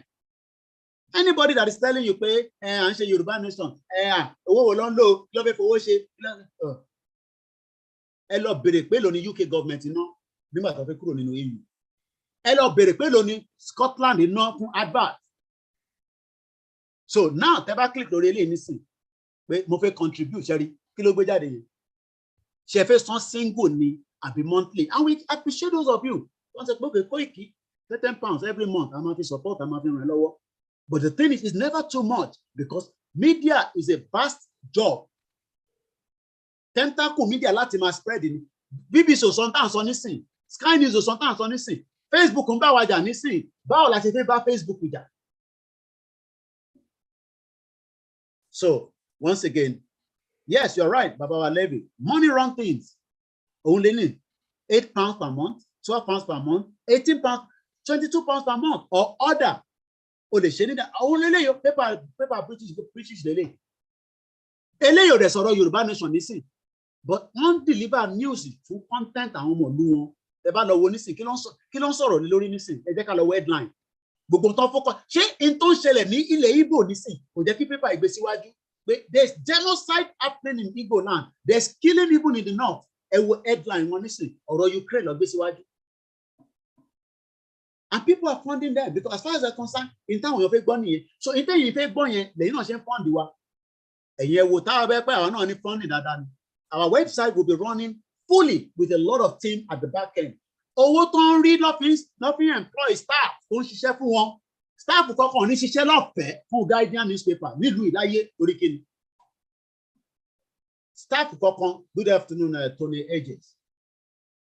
No staff is going to work for free. Àwọn kan lè wà tó máa fún wọn ní content pé kọ́ọ̀bù yes but pé tó máa bá wọn ṣiṣẹ́ input nǹkan ẹ rò pé easy ni before kan tó kọ news the world ẹ bá lọ sí the world nísìn ẹ jẹ́ ká lọ okay Africa ẹ jẹ́ ká wò bí àwọn sọ̀rọ̀ kankan nípa Nàìjíríà Africa okay wọ́n sọ̀rọ̀ nípa Darfur okay kí ló tún sọ ṣé Darfur nìkan ni problem wà wọ́n sọ̀rọ̀ nípa Mali okay àti mọ̀ bẹ́ẹ̀ wọ́n sọ̀rọ̀ nípa Ethiopia and that's all wọ́n sọ̀rọ̀ nípa Tunisia wọ́n sọ̀rọ̀ nípa Zimbabwe wọ́n sọ kankan nípa Nàìjíríà wọ́n sọ̀rọ̀ nípa the Nigerians sọ pé helicopter crash it was not in Nigeria. I saw people that were putting the wrong information out. It was in the DRC. Okay, wọ́n sọ̀rọ̀ nípa Nigeria. Railroad staff killed in unprecedented attack on the train. Ẹ wo bí tọ́gbẹ́ ti Nigeria lọ ọwọ́ sàlẹ̀ pátápátá. Ẹ jẹ́ ká ṣí yẹn. So let's open that. And whereas ojoojúmọ́ lèmi sọ̀rọ̀ Nigeria, and this was even as far back as Tuesday. That was the last news that the Guardian talked about Nigeria. So are you not telling me that since the 29th of March, there's never been any crime in Nigeria again? Because they have other things to talk about. Thank you so much, Mr. Olatunji Officer. They have other things to talk about. My job is to talk about the atrocity in Nigeria, the crime against humanity, and our self-determination. How we're going to leave Nigeria without no fight. Go and sign a petition. Look at it. The last news from a organization that is asking for public support. But Africa is not their concern. Look at how they have put invasion of, Ukraine as the topmost of their conversation. And that is it there. Russia-Ukraine war. You can even see it's live. You click on it, right? This is all they're discussing. They're a danger officer. Russia-Ukraine war, latest. Russia actions look exactly like war crime. Do you know that there's war crime in Nigeria? We have submitted it to ICC, but ICC is not interested to come and do investigation. They are still reviewing it. They've accepted it, but they are reviewing it. But there's genocide going on in the southeast as we speak right now. There's massacre in the northeast, in the northwest, in the north central of Nigeria. In the southwest, there's no peace anymore. And that is where people get it wrong. So when we now come and say, support Koikimedia, just for me. Oh, okay. Because you don't have a clue what the media no man twisting come. Media no man twisted in narrative. See, media about no man. By now, we should be also competing with all these platforms. But Owola will inject Sinwe. And that's why people no. So let's just leave that and come back to the conversation. We're talking about hospital. And the last caller talked about but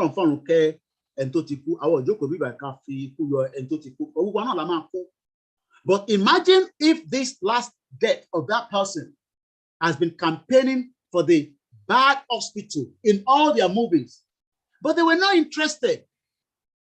A lot of documentaries, movies, focusing point where hospital Nigeria or Badun, maybe a state would have listened to him and then rectify an hospital that he would eventually be treated. But they were not interested. They were just writing script upon script, but they were not looking at the problem. Or maybe they were doing that we don't know. Let's watch this short clip. Expert care, groundbreaking research and transformative teaching.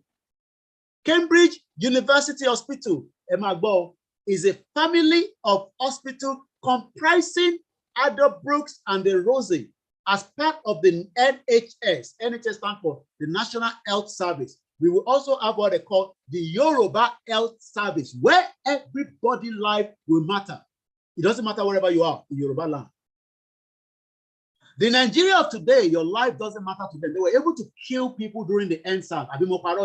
A lot of Nigerians were singing the national anthem, having the flag, but yet they opened fire and killed you, and they denied it.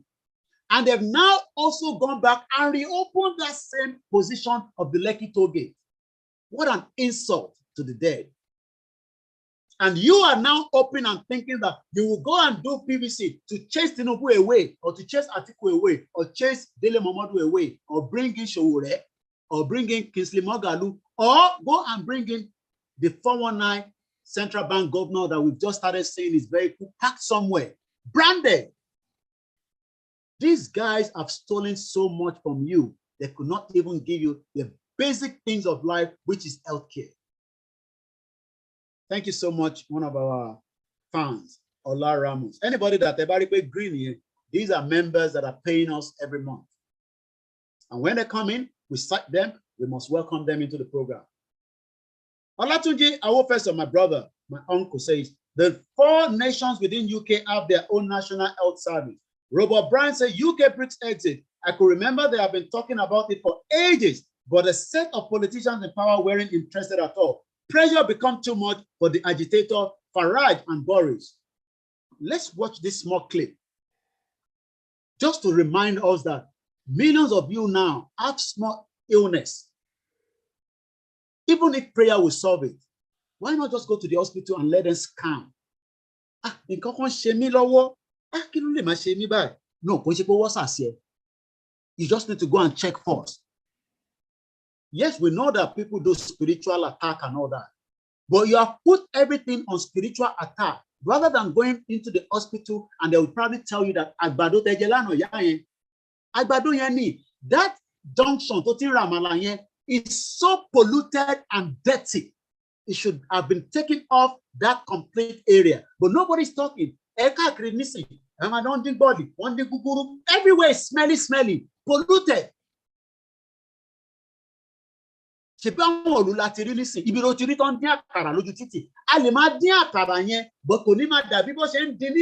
in a very gutter way. Lori gutter no go back lori.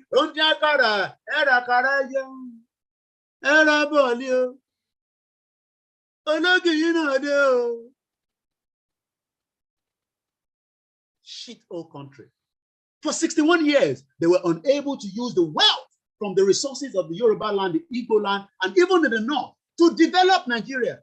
They were stealing monies money that they will never spend in their lifetime. Abacha stole money that now we need money, we go on his ground. Abacha, give us the pin code, though, we need money. And those countries are enjoying the wealth. Do you understand that? Nobody do with that. More isn't it screen? Let me increase the. Once again, a very good afternoon. We are live as we speak. Yeah, live, Lawa. American live, live, Lawa. You can disagree with me. Look, I want you to call and tell me we should keep Nigeria. I will give you all the time to give me all the reason why you think that we can bring back Nigeria to its glory days. And then all I'm going to ask you is, who created Nigeria? That's the first question. What language is Nigeria?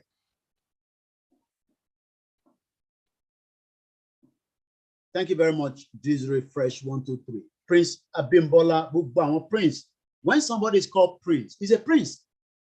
When somebody is called Ade, he's a prince. Muriembe Walata and all the back end team. Mukinyo Babawa Tijani.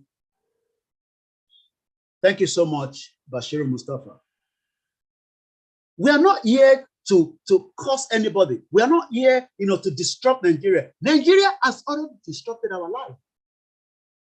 Do you know that? That name Nigeria is one of the biggest crime scenes that you can ever think of. Let's watch this video and see how here is done to people. Oh, Lori Medina, check a yiri baba eko Lori Medina. And now baba agbalagba nisin to wa ni gbogbo community wa, and they are not and they are not sure what the hell is going on. And when we eventually, Grace, thank you so much. When we eventually arrive to where we are going, just look at the benefit. It's just going to be too much for us to even complete. Work permit to work and be paid and be looked after in Yoruba land, because Yoruba land is big. Baba Aliu gave me that no. Baba yese into a lori encyclopedia ni. Only Oyo State alone has 28,000 square. So you think we can develop it on our own? No, we will need extra people from other countries to come and also help us. This is what we are saying. We will have police that can monitor crime with immediate effect, with helicopter. In the UK, listen, the first thing BBC will take out is an helicopter. What you are packed, what you are ready. It's a pilot here, cameraman. It's just to wait for that breaking news. But one shell, helicopter to the one beam one panyo ni for more than half an hour in Oyo State. I want to find anything. Nobody is asking about the family and survive. Don't be deceived that come and give me your own argument. What send the message Siri no? What go about me sorrow? Because only one question I'm going to ask anybody that says it's one Nigeria. Who created Nigeria? So do we now say because they created Nigeria, we should continue like that? Is that what you are telling us? Because they created Nigeria, then we must agree and continue to fix Nigeria. Fix Nigeria for who?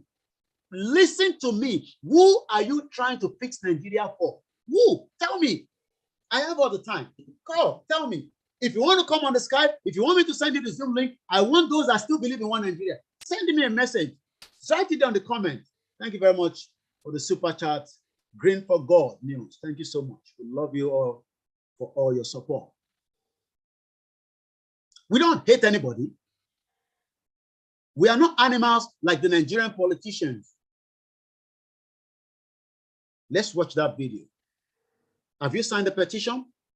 Have you tell somebody about, not you, Tibani, have you signed the petition? My name is signed. I'm talking about the person that has no sign. Go and look for them. Go and talk to them in the church, in the mosque, in the motor park, even if it's whispering. Sign petition. Man, go. Go. No government have access to the back end of the server. No government official knows that you have signed it.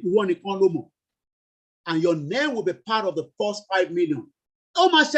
In a museum where they will impute your details and it will come up and say, wow, ẹ̀yin ìyá wa tí kò bá yé ẹ pè wá lẹ́yìn ẹ jẹ́ ká tètè bá yín forúkọ sí ẹ̀yin bàbá wa tí kò bá yé ẹ pè àwọn ọmọ wa tó ń ṣe òmíyọ̀ wà níbẹ̀ omíyalé wà níbẹ̀ ọmọlúkà wà níbẹ̀ bàbá èkìtì wà níbẹ̀ masberry wà níbẹ̀ every one of them ẹ contact wọn tẹ́ ẹ bá get Koiki. Everybody must tell somebody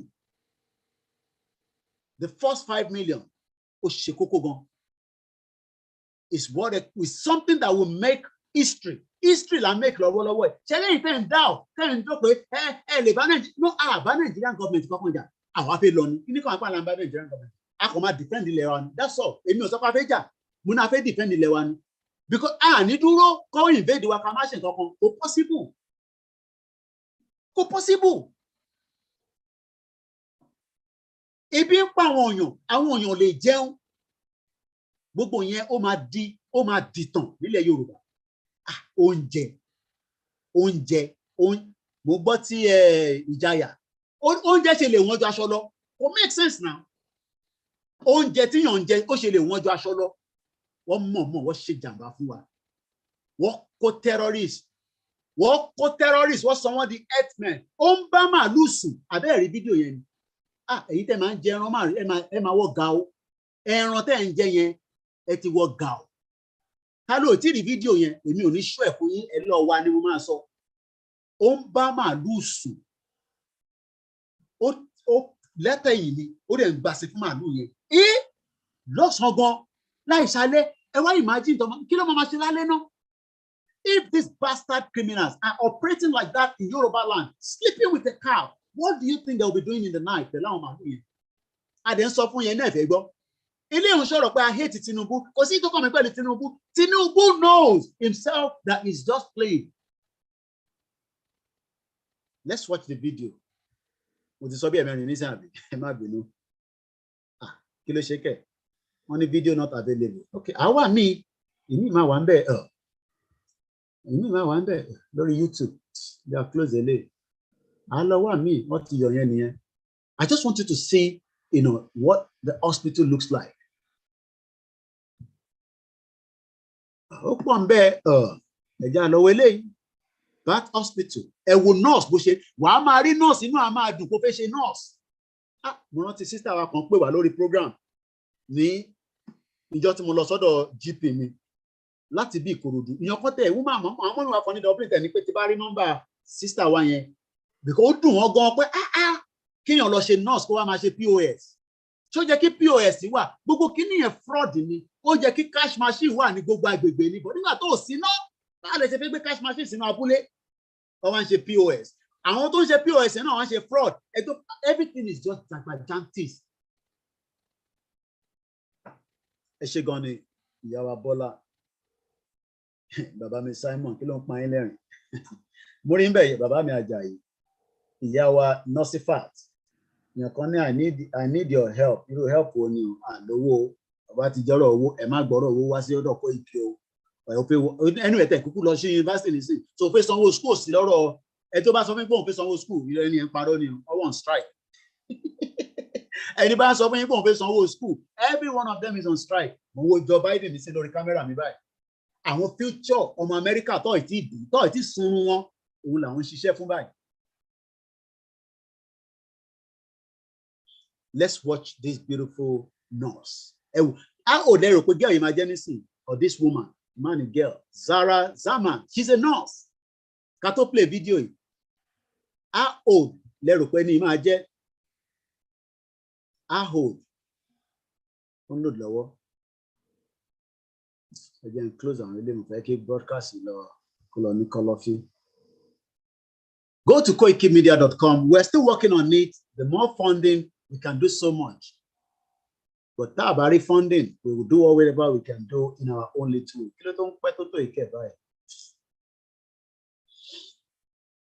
Bashiru Mustafa say, why should I work to fix Nigeria when Nigeria wasn't created by my ancestor? Very, very simple answer. Welcome to Neum Hospital. This woman that is talking, bring it to be that Danny. Okay that Newham Hospital. Misuru. Nurse. Aṣọ tó wọ̀. Inú àwọn máa dùn òun lọ sí university, àbóhun lọ sí nursing school, àbóhun kò gba ẹlòmíì lè bẹ̀rẹ̀ pẹ̀lú training kékeré.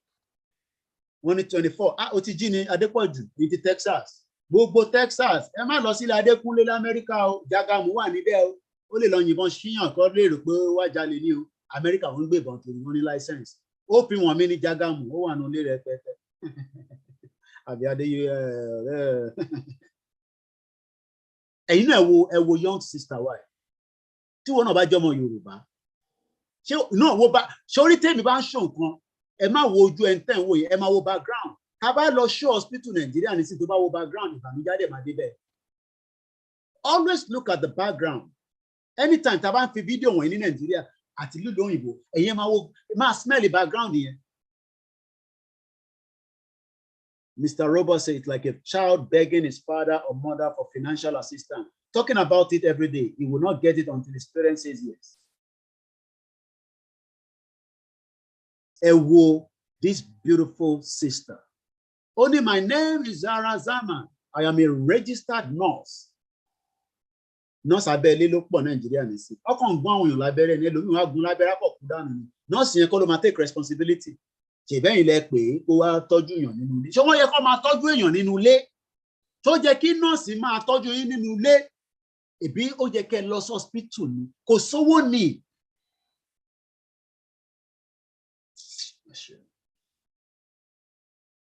And we are here shouting every day. You think we hate Nigeria? Nigeria hates you. When you say about I hate Nigeria, Nigeria hates us so much that they could not invest in our lives. Lot of pain. Let's watch and listen to this beautiful nurse, a registered nurse. Sarah Zaman, and I'm a registered nurse here. To help us keep you, us, and everyone safe here during the COVID-19 pandemic, we have made some important changes to our hospital. Today, I'm going to talk about what you can expect from your visit to our hospital. Many people will be asked to have their appointments over the phone or virtually.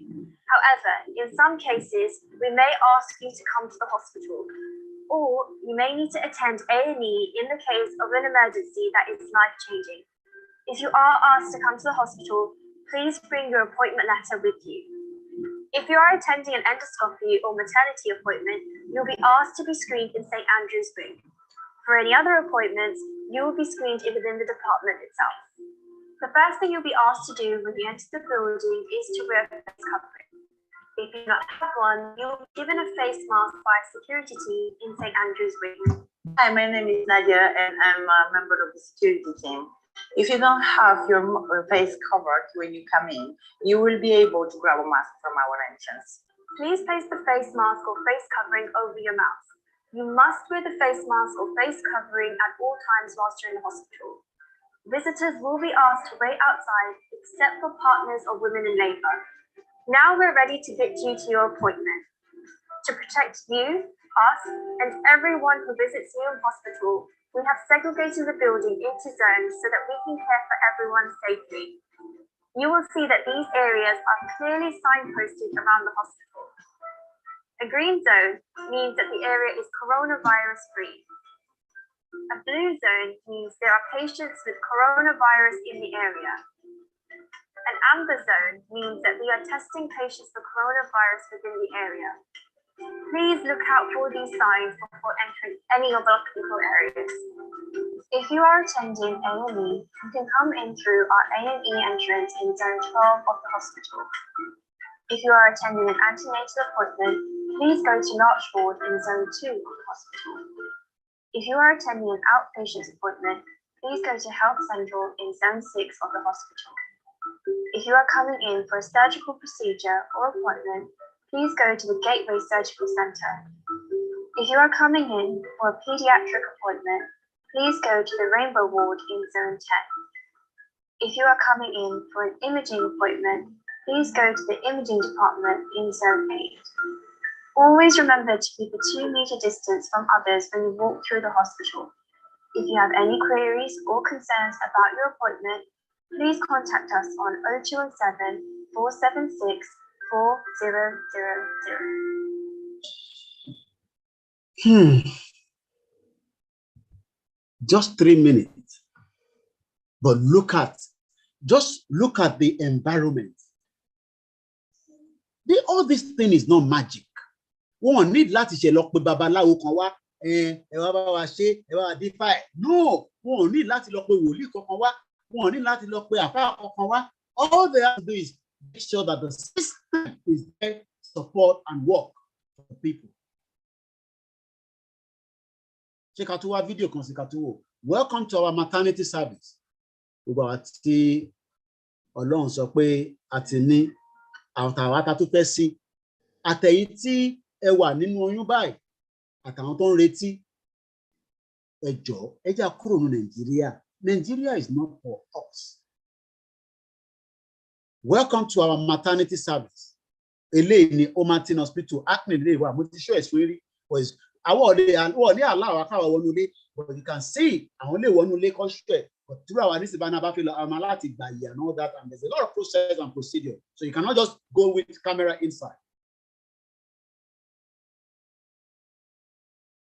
Thank you so much, Mr. Robert. We still have time between us and our politicians. From January next year, once again, happy Sunday. This is a live transmission for everyone that is watching and listening. On Instagram, we say good morning, good afternoon, good evening, good night. On Facebook, we say good afternoon, good evening, good night. On YouTube, we say good afternoon, good evening, good night.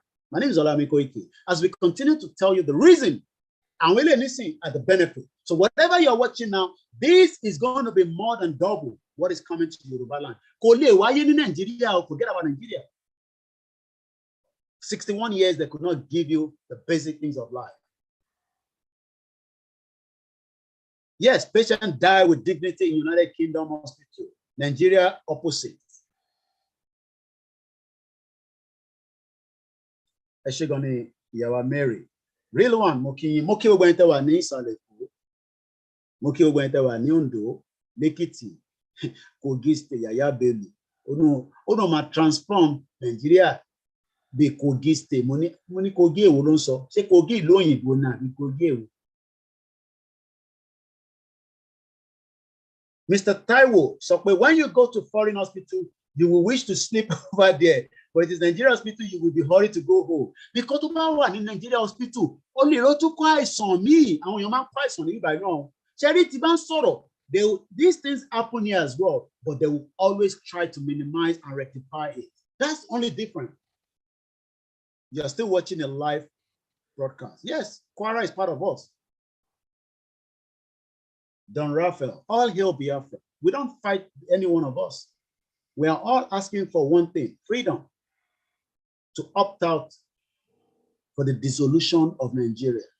Terrible referendum time very necessary. Dissolution, I'm not dissolving. That union must be dissolved. That union must be dissolved peacefully.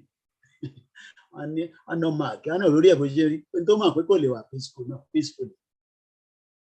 Nigeria, only well done, Mr. Koiki, for working tirelessly. Please let us end Nigeria now, Yoruba nation now. We need our nation to compete with other nations. I don't think people understand that. And I will compete with other nations, but you cannot compete with other nations when you don't even have access. Nigeria,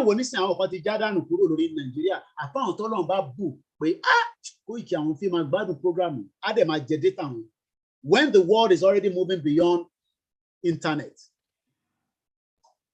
we can't compete. Thank you so much for the super chat. And those of you that wants to, maybe for whatever reason you are looking for, we have some of our brothers that were able to link their outfit, BFA t-shirt, at the flag. I do what to release Baba Igboho. This was before it was released. So you can come here and just click on it from our website. The website, Koikimedia.com. Useful links, and this you will be able to see our partners, Geneva Clothing. You click on that, or you click on any of the image, it takes you straight. You can buy, everybody must have it. The t-shirt, the flag, the face cap. Just buy it and keep it at home. It's very, very important. I'm acquainted one, you know, these things are quite expensive. So we can only hope that our people will support those at home to do stickers and all that, and all that, and all that. For me, there's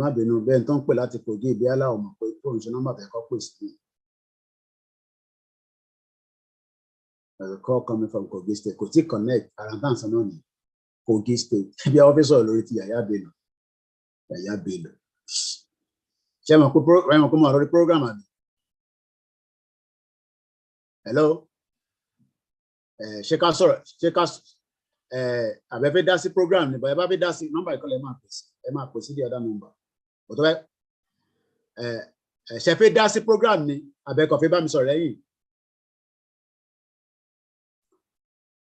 Oh, no. Emma call it daddy. Then for the privilege. Emma sorry, long boy, sir. Láti Kogi State. Emma sorry, daddy. Okay. Nǹkan tí mo fẹ́ sọ ni announcement tẹ̀ making nípa tí àwọn 419 kìlómítà níbí. Nípa dídá ìjọba rú nípa dídá ìjọba rú tẹ̀ sọ pé ẹ̀fọ́ dá ìjọba rú. Nǹkan tí mo fẹ́ ká máa ṣe é sí tí ẹ ń gbọ́ mi yé. À ń gbọ́ yín sà. Ok, nǹkan tí mo fẹ́ ká máa ṣe é sí. Ó ti yẹ kí dó ọ̀nà làwọn gbẹ́kẹ̀lé. Bẹ́ẹ̀ni. Àwọn gbẹ́kẹ̀lé bíi ti David àti Goliath ni. Bẹ́ẹ̀ni. Àwọn gbẹ́kẹ̀lé àwọn amọ̀tàn ti kó sùtàn ti kó wá sí because wọ́n ti ru amọ̀tàn gbogbo ẹ̀ náà. Wọ́n ti sọ ẹ̀ káàkiri bẹ́ẹ̀ni. Báwa ṣe gbẹ́kẹ̀lé Ọlọ́run. Náà ó yẹ kí kẹ́ bá wa pé kẹ́ bá lè rí àyà tí wọ́n ká máa secret meeting ṣe pàdé abẹ́lé. Gbogbo yẹn ẹ jẹ́ ká máa sọ̀rọ̀ àwọn ọ̀rọ̀ báyìí lẹ́yìn bàbá. Ẹ má sọ jẹ́ ká àwọn kan báyìí ká sọ ẹ̀ lẹ́yìn. Ẹ mọ̀ pé torí pé our life is sin. Àwọn kan báyìí ẹ jẹ́ ká máa sọ̀rọ̀ kan báyìí lẹ́yìn. Ẹ má sọ̀rọ̀. Ẹ bá fẹ́ dá sí nǹkan míì ẹ lè sọ̀rọ̀ lórí ẹ̀. Ìlú ìtẹ́ mẹ́nubà yẹn. Ẹ má ká mẹ́nubà dáadáa ní sí lórí ọ̀nà. Bọ̀dẹ̀ bá ní nǹkan míì tẹ́ fẹ́ sọ ẹ ṣe gan ni dáàdì. Mama, a máa sọ̀rọ̀ àwọn ọbẹ̀ ilẹ̀ lábẹ́lẹ̀ ẹ ṣé gan ni dáàdì wa ẹ ṣé gan ni Ọlọ́run bá wà pẹ̀lú ẹ fọkàn balẹ̀ a máa lọ lágbára Ọlọ́run ilẹ̀ Yorùbá máa dúró bẹ́ẹ̀ ni wọ́n fẹ́ wọ́n pọ̀ ọmọ wa ní Kogi State àwọn ìkà burúkú. The other videos, but if you feel called most money or God's project. Òun ni kò ń ṣàwà ọ̀rọ̀ pa wa ni God's project ni. God project ìgbékalẹ̀ Ọlọ́run ni kò dẹ̀ sí nǹkan tẹ̀sí lè ṣe nípa ẹ̀. That is it. So the more they rise, the more powerful it becomes. Ẹ jẹ́ kí wọ́n listen. Ẹjọ́ mi mọ topic 30. No, general conversation náà ni anywhere lè lè touch. General one náà ni ẹ ṣé gan ni thank you so much ẹ ṣé gan ni. Nǹkan tí mo fẹ́ kẹ́ ẹ mọ̀ ni pé ṣé ẹ nígbà tí àwọn Egypt àwọn ọmọ Israel fẹ́ jáde ní Egypt. Bẹ́ẹ̀ni sà. Àwọn Egypt wọ́n rí pé wọ́n bẹ̀rẹ̀ sí wọ́n pọ̀ sí. Bẹ́ẹ̀ni sà. Wọ́n ṣe é suppress wọn bẹ́ẹ̀ ni wọ́n ṣe ń pọ̀ sí. Ṣé olúwa bọ́n ṣe é suppress bẹ́ẹ̀ ni agbára Yorùbá nation yóò ṣe máa pọ̀ sí. Bó ṣe máa rí nìyẹn lágbára Ọlọ́run. Owó àwọn èèyàn wa ní àná owó ìfà wọn ni tí wọ́n ṣe kíní wọ́n nínú state. Ìyá ní ìyá ti mú wọn dádì ìyá ti mú wọn nígbà tí mo wálé ní 2019 wọ́n ń jà sí t-shirt mo wá wọ́n dà pé ṣé t-shirt yẹn dájú àǹkárá kàǹpálà tó ń ṣe ní Abẹ́òkúta lọ nítorí kò tẹ̀ yé mi mo tẹ̀ rò pé owó ló ń jù ní àfìgbà tí mo súnmọ́ ní fáwọn ìyá àgbàlagbà tó ń yíra ńlẹ̀ lẹ̀ torí t-shirt ẹyọ kan. Ìyá ní ìyàwó poverty yóò tẹ̀ wá gáàsì. Okay, imagine tí ò bá àfi òpònú irú bí program yìí pẹ̀lú Mr. Dr. Aliyu lánàá. Bẹ́ẹ̀ni sà. Mo wò mọ́jú ni. Wow, kábíyèsí ẹ̀. Mo wò mọ́jú mo dẹ̀ promise lókun olúwa mo máa ra data fún àwọn èèyàn kan fi gbọ́. Wow. Agbára Ọlọ́run. Ẹ ṣé gan ni. Mo máa ra data fún wọn á fi gbọ́ to convince them that ṣé ẹjọ́ bá fi gbọ́ program yẹn Dr. Aliu yẹn tó bá ṣe ṣòṣì mùmú ló máa pa kú. Mùmú ló máa pa kú. Mùmú ló máa ba ayé ẹ̀ jẹ́. Wow. Ó ti ga dáadáa. Àwọn èèyàn wà lẹ́yìn ọ̀dà dáadáa. Àdàdà ibẹ̀ ṣá akọ̀ máa wò mí báyìí àjẹpẹ̀lú àti ìyá dáadáa. Because kí lèèyàn ti fẹ́ gbọ́ pẹ̀lú àwọn analysis wọ̀nyẹn. They are finishing. But that promise pé mo máa ṣáàdì kí wọ́n fún àwọn èèyàn máa dẹ̀ ra data fún wọn. Ẹ ṣé gan ni sir. Ẹ ṣé gan ni. Àwọn Yorùbá ẹlẹgbẹ́ wa ni mo sọ o. Ó yé mi. Àwọn ojúlówó ọmọ Yorùbá máa ra data fún wọn wọ́n á fi gbọ́. Wọ́n mọ̀ pé nítòótọ́ o tí a kò sí ẹni ọ̀dà mi ká má jáde tí a bá jáde ní kóòtù yìí. Inú iṣẹ́ ni. Iṣẹ́ ni. Look, ètò àwọn aburú ju ètò àwọn Hausa lọ. Ó máa worst. Ó máa worst. And lẹ́dẹ̀rí adúpẹ́ Ọlọ́run pé Ọlọ́run ti wá ó ti sí wa ní làákàyè ó ti sí wa ní làákàyè. Ìyá ẹ̀ mọ̀ pé wọ́n ti gba ìkó ọ̀rẹ́ dé. Wọ́n fi jẹ́ kọ́ sí láti July rally wọ́n fi jẹ́ kọ́ sí. Òun lọ ṣe kọ́ sí bẹ́ẹ̀ ni. Èkó ti lọ ọ̀rẹ́ dì bẹ́ẹ̀ ni. Yes, wọ́n ti gba ìkó ọ̀rẹ́ dé. Mo listen to Omíyalé. Omíyalé yìí kò jẹ́ mọ̀ pé ó ní wọn call from presidency nígbà yẹn pé kí Ìgbòho gbọ́dọ̀. Even that presidency ò ní wọn kọ́. So ìgbà kan rí pé wọ́n gbéra wọn ṣe all kind of something tí kò ṣeé ṣe ni wọ́n wá lọ fi attack ilé ẹ̀.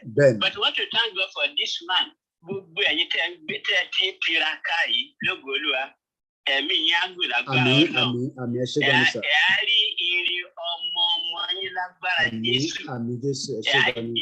Ọmọ ní lógo Olúwa. Ẹ ṣé gan ni sir. Your family will ever be blessed. Your family will ever be blessed. Thank you sir. Amen. Ẹ ṣé gan ni daddy. Thank you so much. Ẹ ṣé gan ni. Mo kí gbogbo ẹ̀yin tí ẹ wà ní Kogi State. Thank you so much. Ẹ ṣé gan ni daddy. Thank you. Mo gbàdá ọ̀nàjọ́ kan wọ́n tó wọ́n lógo Olúwa máa ríra. Definitely. No doubt about it. Àṣà yẹn ó máa wáyé láìpẹ́. Ẹ ṣé gan ni. Thank you so much. Ẹ ṣé gan ni sir. Wow. You know, when you get these, our fathers that call and, you know, and you can see the energy. Kò ń ṣàwa nìkan la ní passion pé ká lọ. Irú àwọn bàbá yẹn nísìn, wọ́n ní mùmú ni ìwọ ọmọ 30 years old. Èṣì ń sọ pé wọ́n Nàìjíríà. You be mùmú bí àṣà kí ni oníkùn bẹ̀m̀bẹ̀mù yẹn. You be mumu. Na mumu you be. Mumu you be. Ẹ jẹ́ ká wind down. I'm going to come back later as well. Ẹ jẹ́ kí n tún lọ relax there. Ìyá mi wà ń bẹ̀. Ìyá wa ẹ̀bùn. Bàbá lálùbáríkà. Thank you so much to each and every one of you from around the world. We are not going to get tired of educating ourselves because we may not educate around. Every day, people call, we take your advice, we take your opinion, we take your view. But the only thing we would disagree is, wait, Kamalo. No. Hey, lè sọ fún wa pé Kamalo. Kí ni reason lè máa sọ pé Kamalo síbo? A ti lọ already. Process, every gbogbo tó ń ṣẹlẹ̀ nísìnyí is just the process.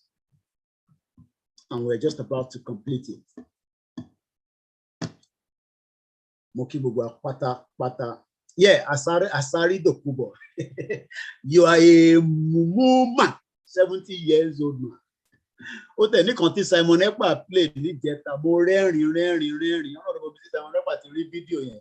Ó ṣàn blast gbogbo wọn, ó blast kíni tó máa ń gun Charlie Boy. Ó ní you be mumu. Èyí tẹ̀ ń pèsè nọ́mbà, àti ní ká má pèsè nọ́mbà yìí. Àwọn èèyàn gbọ́ program, you know, àti ní ká má pèsè nọ́mbà yẹn. Bẹ́ẹ̀ ni ẹ̀kọ́ fi mo wà lórí program, ṣé mo pé mo wà lórí program? Ṣé program lè fi dá sí àbẹ́kọ̀? But the other number ẹni mo fẹ́ kẹ́ pèsè.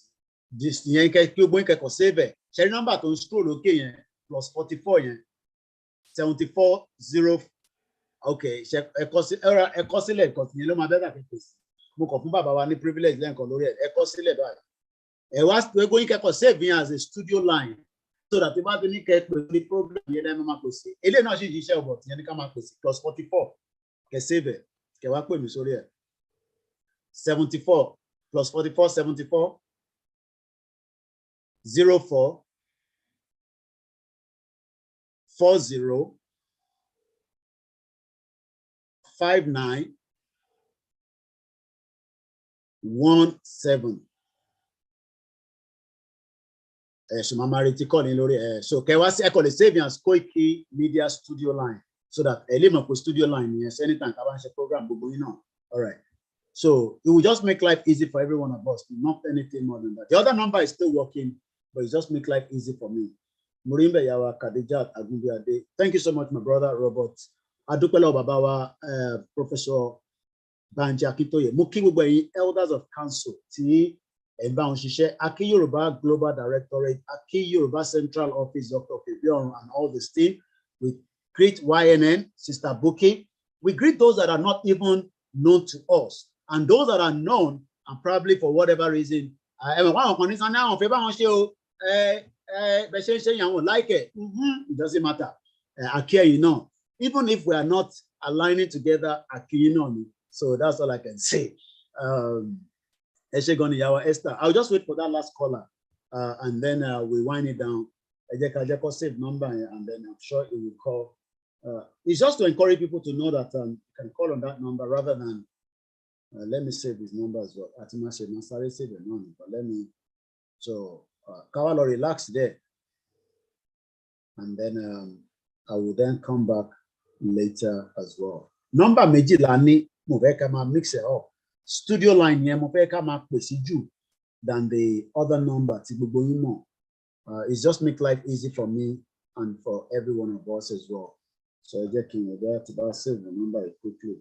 Then ẹ bá ti save ẹ̀ ó máa pop up lórí WhatsApp and then you can call in as well and then we can start winding down from here.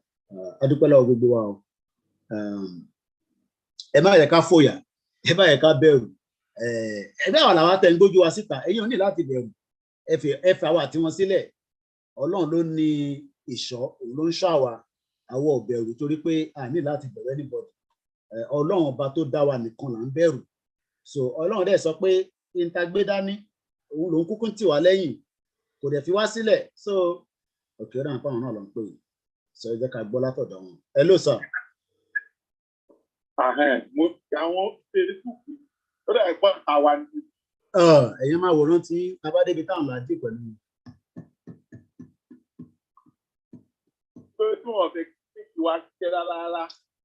Well, I think most important thing from what I believe is we have to understand that Nigerian government also lobby these people.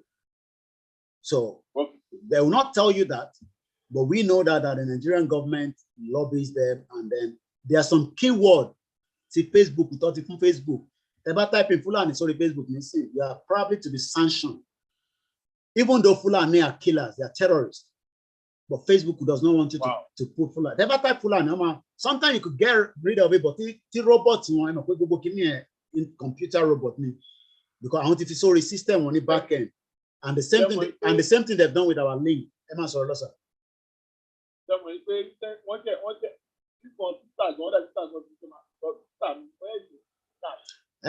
Twitter not any problem for the Nigerian government. So because they know how powerful these platforms are, especially to Nigerians that are making use of them, especially right that one agitate. So, but we just have to continue to use what we have for now. Thank you so much. So I can say Bele as Koikimedia studio line.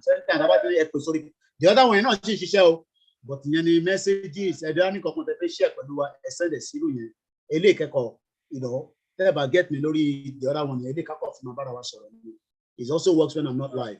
Thank you so much. And on that note, that will be my last caller. And then I just not to relax a little bit. Thank you so much. It's been a very beautiful Sunday. Morimbe, Mr. Lukman. Àwọn Mùsùlùmí á sọ pé àkóǹgbẹ ohun wàwá tí aláníyàn. Morimbe bàbá mi karùn-ún I support my team. Okay. You can tún fẹ́ pè wọlé. Àìtí lọ, ẹni tó bá fẹ́ pè náà gbé àìjẹ́kẹ́ wọlé. Kí ló ṣe Instagram? Tó ti ṣe 5 hours tó ṣe kú ni ó ti overwork. Hello, caller. Hello. Àgbọ̀yìn o. Bẹ́ẹ̀ bá ń gbọ́ wa, àwọn ọ̀gbọ̀yìn o. Life ni mo wà definitely. Ẹ tún bẹ̀rẹ̀ pé ṣe life ni. Ẹ mọ̀ pé ẹ lè pèsè sí life program. Ẹ tún bí pé ṣe life ni mo wà. Ẹ sọ̀rọ̀ níta. Èyí tẹ́ ẹ fi pèsè orí life tẹ́ ẹ bẹ̀rẹ̀ pé ṣe life. Ìbẹ́ ìwé mi tí mo mọ̀ ẹ mọ̀ pé ẹ lè pèsè life program. Ẹ dẹ̀ tún pè mí sí life. Àǹtí mi kan ní ẹ̀dà rẹ̀ má dà wọ́n lóhùn. You know you don't call on the program. So, not everybody wants to talk on live, but I want to talk to us behind the scene. So, that is about it this afternoon. Thank you so much, everyone. Akigugwenyi, Christiani, white garments, Kerubo, CNA, Muslim, Christian, Oníṣẹ̀ṣe, Barawaja, bá ṣe fẹ́ kúrò peacefully kúrò nínú ìlú tó gbé wá yẹn. Òun là ń torí ẹ̀ ṣe làálàá kókò sí lórí làálàá kókò ọ̀dẹ̀ níjà sásán. Love you all so much. Have a very good afternoon. If time permits, I'll come back. If not, we will continue from wherever I'm live again. Not to look at our messages and all that. I think we've been on for a very long time. Tibawo, almost 3 hours, 2 hours, 25 minutes. And I think we had some breakup in between. So I think we've delivered the message a little bit. Let's not lose hope when we get to where we're going. So let's just play our anthem and then say bye-bye to everyone. Love you all. I believe our YouTube is doing fine so far, using the Zoom until we're able to resolve how to link it back with the software, but maybe not on XSplit because I don't know what's wrong with the XSplit. It's just rejecting the YouTube. So, but for now, I think all the platform is okay. I know the Facebook is buffering a little bit, but there's not much we can do. Bye for now. So let's play our anthem.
Owó ìtanràn ìfi màálù jẹ ń lóko owó gbọ́múlé láńtà kápá ọmọ Yorùbá ẹjú kúrò nínú èdè tí ìsopọ̀ Nàìjíríà kó wa sí ẹjú kúrò nínú èdè tí àwọn olóṣèlú fi ń tàn yín ẹ jẹ́ kí a jọ sowọ́pọ̀ ká fi ìmọ̀ ṣọ̀kan kúrò nínú oko ẹrú Nàìjíríà.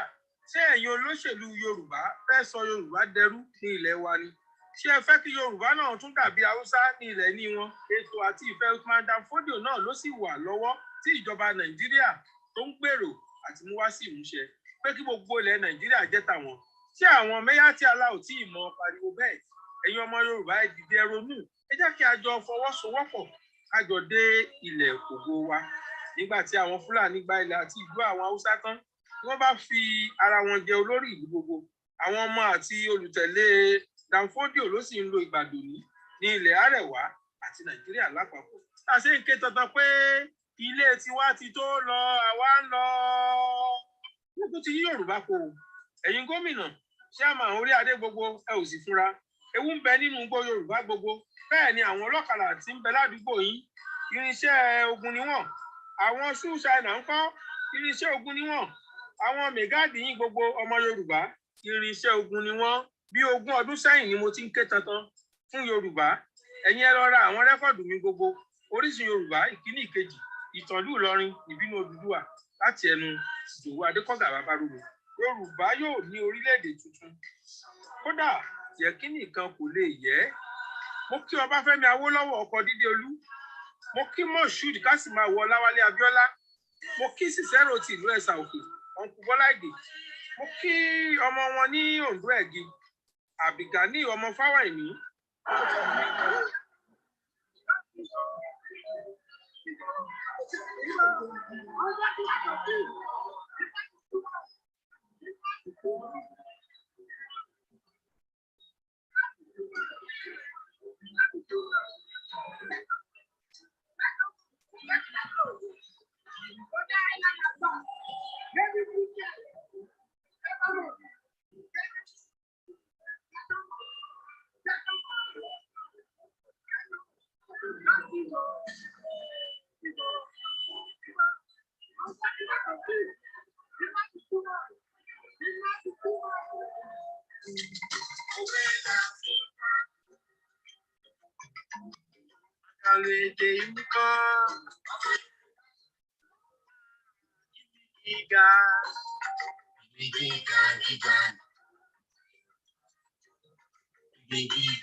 bẹ́ẹ̀ ni o iwájú